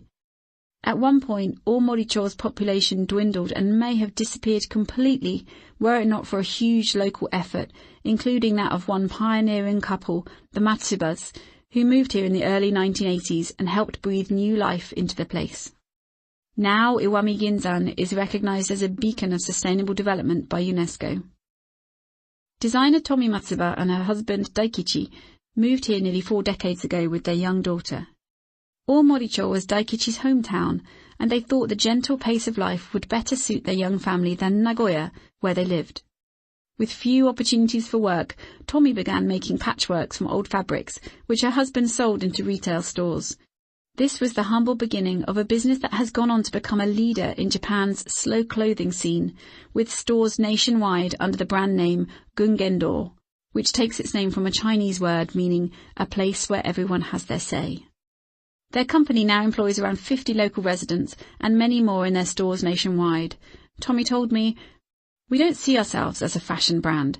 Increasing numbers of people share our values, and that's why they're drawn to our products. It's our mission to maintain the quality and heritage of all we offer and to support people to live in a gentle and authentic way. Besides using locally sourced natural materials and labour to produce their stylish clothing and housewares, Tommy and her husband have undertaken the renovation of several historic buildings to preserve the history of the area. Overnight visitors are treated to some of Japan's finest traditional accommodation, and a number of the buildings are used by the local community for arts performances and exhibitions. These days, if you take a stroll down Aomoricho's main street, you might see a group of young mums chatting outside the bakery, a few people heading to work on their bicycles, or a couple of older friends on their way to pick mountain vegetables. You'll walk past rows of carefully maintained wooden houses and hear people calling gentle greetings to each other as they go about their day. This town is the embodiment of slow living, and there's a tangible sense of place and of pride in the community from those who call it home. The life and career Tommy has built here has been a labour of love, and her work has evolved many times along the way. She's a pillar of the community and can be proud of her role in bringing it back to life. There's been a particular influx of newcomers since the Great East Japan earthquake in 2011, which prompted many people to reconsider the importance of material success and prioritise what really matters. Not only are Tommy and her husband blazing a trail for sustainable business, they're also active as shining examples of how a career can be multifaceted and continually evolving. When they began, they had no idea where this adventure would take them. Now a grandmother, Tommy is still full of ideas and energy. Her life's work will never be done, and she's grateful for that. Gungendo's mantra is life with roots. Tommy says, our ideal lifestyle is like that of a tree, putting down roots which spread through the land, standing firm and growing slowly, enjoying our daily lives as we take root in the land, pursuing long-term goals and having a positive influence on those around us. Personally, I'm particularly inspired by the fact that Tommy began Gungendo when she was 43, not much older than I am now. It's never too late to create something special. Tommy reminds us how a career can unfold to reveal a scattering of shining treasures, only evident when you surrender to the journey and follow your heart, adopting a career philosophy, not a single career goal. Walk your own path. One of my favourite kanji in the Japanese language is michi, which means path or road. But it's often used in combination with other characters to mean the way, in which case it is read do. You might have heard of it. Chado and sado are different readings for the way of tea. Bushido is the way of the warrior, and Japanese calligraphy is known as shodo, the way of writing. Among popular martial arts we find judo, the way of gentleness, and karate-do, often known outside of Japan simply as karate, the way of the empty hand. In much the same way, our careers are paths. When we look back on the road we've walked thus far, we see it's not just winding, it often goes back on itself. There are gentle curves and hairpin bends. Effort matters and commitment is rewarded. The time it took to get to where we are is not the point. The time it will take us to get to where we'll go next is not the point. In fact, the results themselves are not the point. The way you get to your results matters more than the results that you get. Lessons from the dojo. These days, you're more likely to find mixed media artist Sara Kabariti in her painting studio than in the dojo. But almost 3 decades on from time spent training in martial arts in Japan, she says that experience still informs her life on so many levels. In a nutshell, I learnt how to learn, she says. I learnt the importance of discipline, hard work and persistence, but also approaching everything I do with great passion and joy. I spent many hundreds of hours practicing over and over, working on my form and strength. This is confirmed by NTC's Dictionary of Japanese Business Code Words. Under the entry for shugyo, which is translated as training for intuitive wisdom, it says, in the Japanese value system, the way things are done outweighs what is done. The Japanese believe that the harder something is to learn and the more effort that's required to learn it, the more valuable the knowledge or the skill. In Japan, form is everything.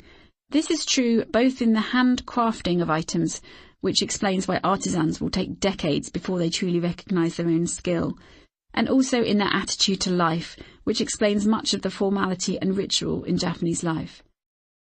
Potter Makiko Hastings described how she strives to improve the form of her craft without ever expecting to attain absolute perfection.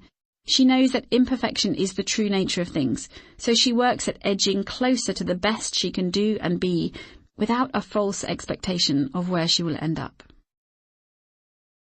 Excellence over perfection. When the notion of excellence is used as an aspirational motivator, it can be hugely valuable. This is in stark contrast to working towards an elusive goal of perfection with the expectation that we will arrive there, burning ourselves out as we relentlessly push on forward and ending up disappointed because the destination was never reachable in the first place. The difference between excellence and perfection is subtle, but the impact is immense. This attention to form paid off for Sara Kabariti. Recalling the time she competed at the European Jodo Championships, she told me how the prospect of one particularly long kata, a move, was making her really nervous. Her teacher came over and said, "Sara, after all your training, your body knows what to do, but your mind won't allow it to do it." At that moment, she understood and let go. She knew that we have to set intentions, show up to practice, do our best, and then trust. She and her partner went on to win the gold. Sara says, "It's when we let go and trust that the magic really begins to happen."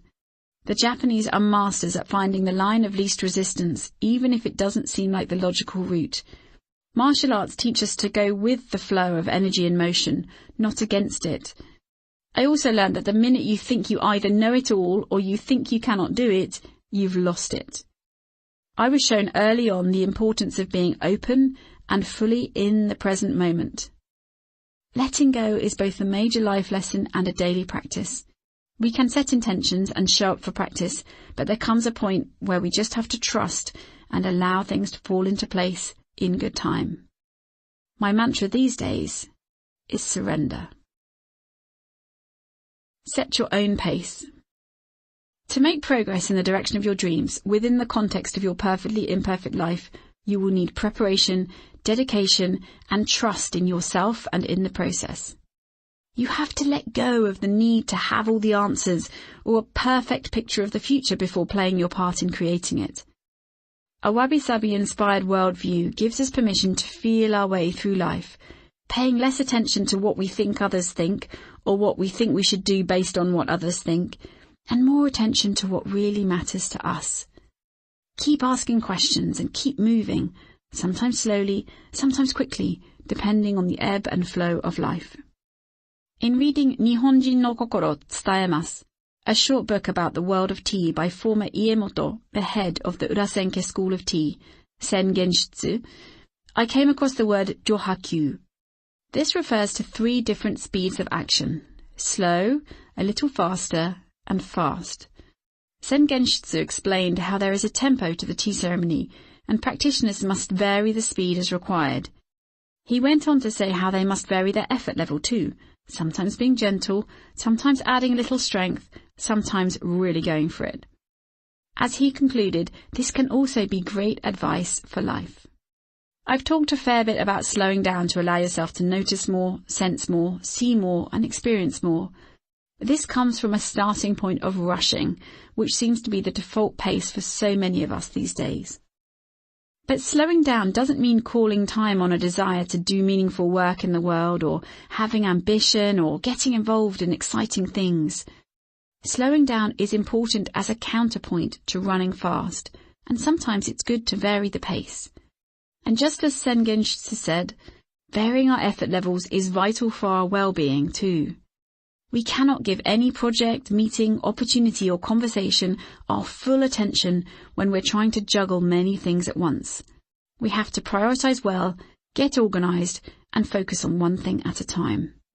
We have to put our effort where it's going to have the greatest impact and take us in a direction we actually want to travel in.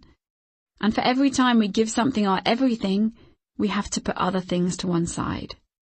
After a major effort, we have to build in recovery time. and give ourselves permission to take it easy for a while.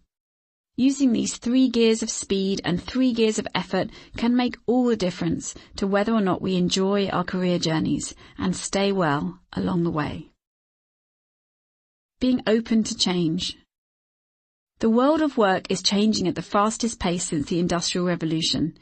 Many traditional job roles are disappearing and new opportunities are opening up. None of us can know what a career will look like 50 years from now. We can try to hold on to how things are, or we can embrace the evolution, making the most of it to carve out a career that supports the kind of life we want to live. There is no single perfect career path. There is only the one that we are constructing as we go. This statement has never been more true, when rapidly evolving technology has given many of us the option to work from anywhere, to any rhythm we choose.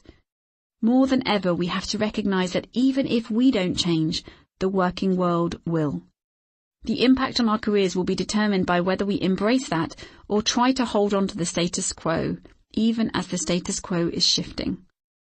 Our skill sets are not usually industry specific, and they can serve us in many ways. When we relax into the knowledge that our careers are dynamic, not static, we open ourselves up to unknown possibilities. Recognizing and planning for the impermanence of the jobs we once thought were secure makes us better prepared if changes are imposed upon us, and reminds us that if we're having a hard time, we don't have to do it forever. Would we even want to?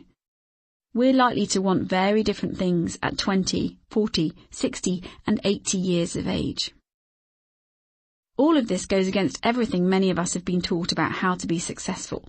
That we should follow one path and stick to it, that money and status are the goal, that if you don't reach some particular image of perfection, you have failed. Having spent most of the past decade helping people shift between careers, start their own businesses, or reprioritize to do more of what they love, I know that attitudes are slowly shifting, but we have a long way to go. On the whole, from what I've seen in my work, we still care far too much about what other people might think, and we don't pay enough attention to what makes sense for us. We increasingly need to be able to see, read, empathize, question, adapt, and course adjust to accommodate this transitioning world of work. Experts tell us that some of us, and likely many of our children, will live to 100 or beyond. What difference would it make if you knew that this was going to be true for you? Questions for looking at the long view. Make some notes in your journal in response to the following questions. What difference would it make if you knew that you would likely be working well into your 70s or even your 80s? Do you want to be doing what you're doing now until then, presuming that kind of work still exists? If not, what kind of work might suit you later in life? What difference would it make if you knew that your current career would have its moment and then fade to make way for another? Would you have a different approach to your current role? What skills or training might you explore? Would you give your creative ideas or side business more attention? What else would you nurture? Now ask yourself those questions again, but this time, instead of looking for the logical answers, tell me this. What does your heart say? Remember, your heart's response to beauty is the essence of Wabi Sabi. What kind of beauty could you create with your career? Ask the kind of questions that prompt inspired answers. When we ask children, what do you want to be when you grow up? We're usually trying to sow the seeds of dreams. But then we sometimes respond in a way that crushes those dreams and can cause long-term damage. An artist? Oh no dear, you don't want to be an artist. You can't make money doing that. Or children end up attaching their dreams to a specific job they think will make us proud. In many cases, the same job they see us doing. It's what they know, or what they think we'd like them to do, or what we keep telling them we think they should do. But then what if they don't make it into that profession? Or if they do make it and don't like it, but don't want to leave because they feel like they'd be letting us down? Or if they get caught up in a cycle of hustling and jostling for position, status, clients, salary and recognition, and before they know it, they're in midlife, burnt out and wondering what happened to the past 20 years. I'm pretty sure none of us wants that for our children, or indeed for ourselves. But all of these are examples of things I have seen happen time and again to real people in my community. People come to us for support in discovering how to do what they love because they can no longer stand to do what they're doing, but they don't know how to change or how to figure out what else they could do. The good news is that they usually have no idea just how vast the possibilities are. A recent international report on the future of work, based on surveys of over 10,000 people across Asia, the UK and USA, stated, "We're living through a fundamental transformation in the way we work. Automation and thinking machines are replacing human tasks and jobs and changing the skills that organisations are looking for in their people." As part of the same report, Blair Shepherd, Global Leader of Strategy and Leadership Development at PwC, said, "So what should we tell our children? That to stay ahead, you need to focus on your ability to continually adapt, to engage with others in that process, and most importantly, to retain your core sense of identity and values." Questions we can ask to invite a different kind of career journey. What inspires you? What matters to you? What would you like to create? What would you like to change? What would you like to experience? How could you help people? What kind of place would you like to work in? What kind of people would you like to work with? How would you like to spend your days? How do you want to feel about your work?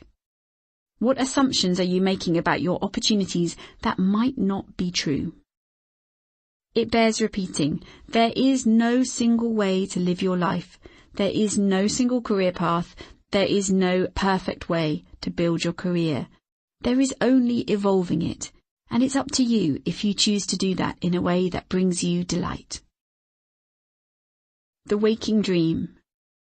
There's something about Japan that has always made me feel that anything is possible. Even back when I couldn't read any signs, I hardly knew anyone, and I could barely hold a conversation, I always felt something in the air that gave me an extra boost. Of what, I'm not quite sure, but that something made me open and curious and led me to all sorts of experiences I could never have imagined, from life-altering encounters with random strangers to hosting my own TV show. In some ways, it felt like a waking dream. Even now, when I return, it often still does.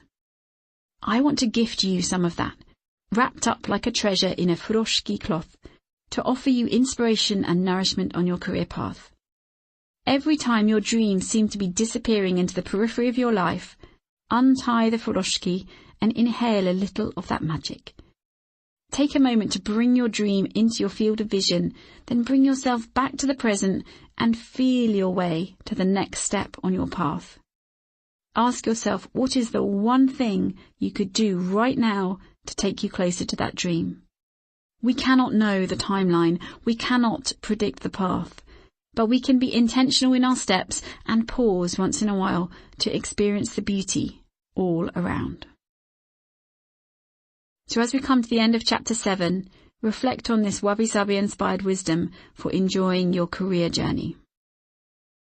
There is no one perfect career path. Your path might contain several different careers, each supporting your priorities as you move through the cycle of your life. The way you get to your results matters more than the results that you get. And now it's your turn to try it. Explore your path. First of all, in a notebook, answer the following questions.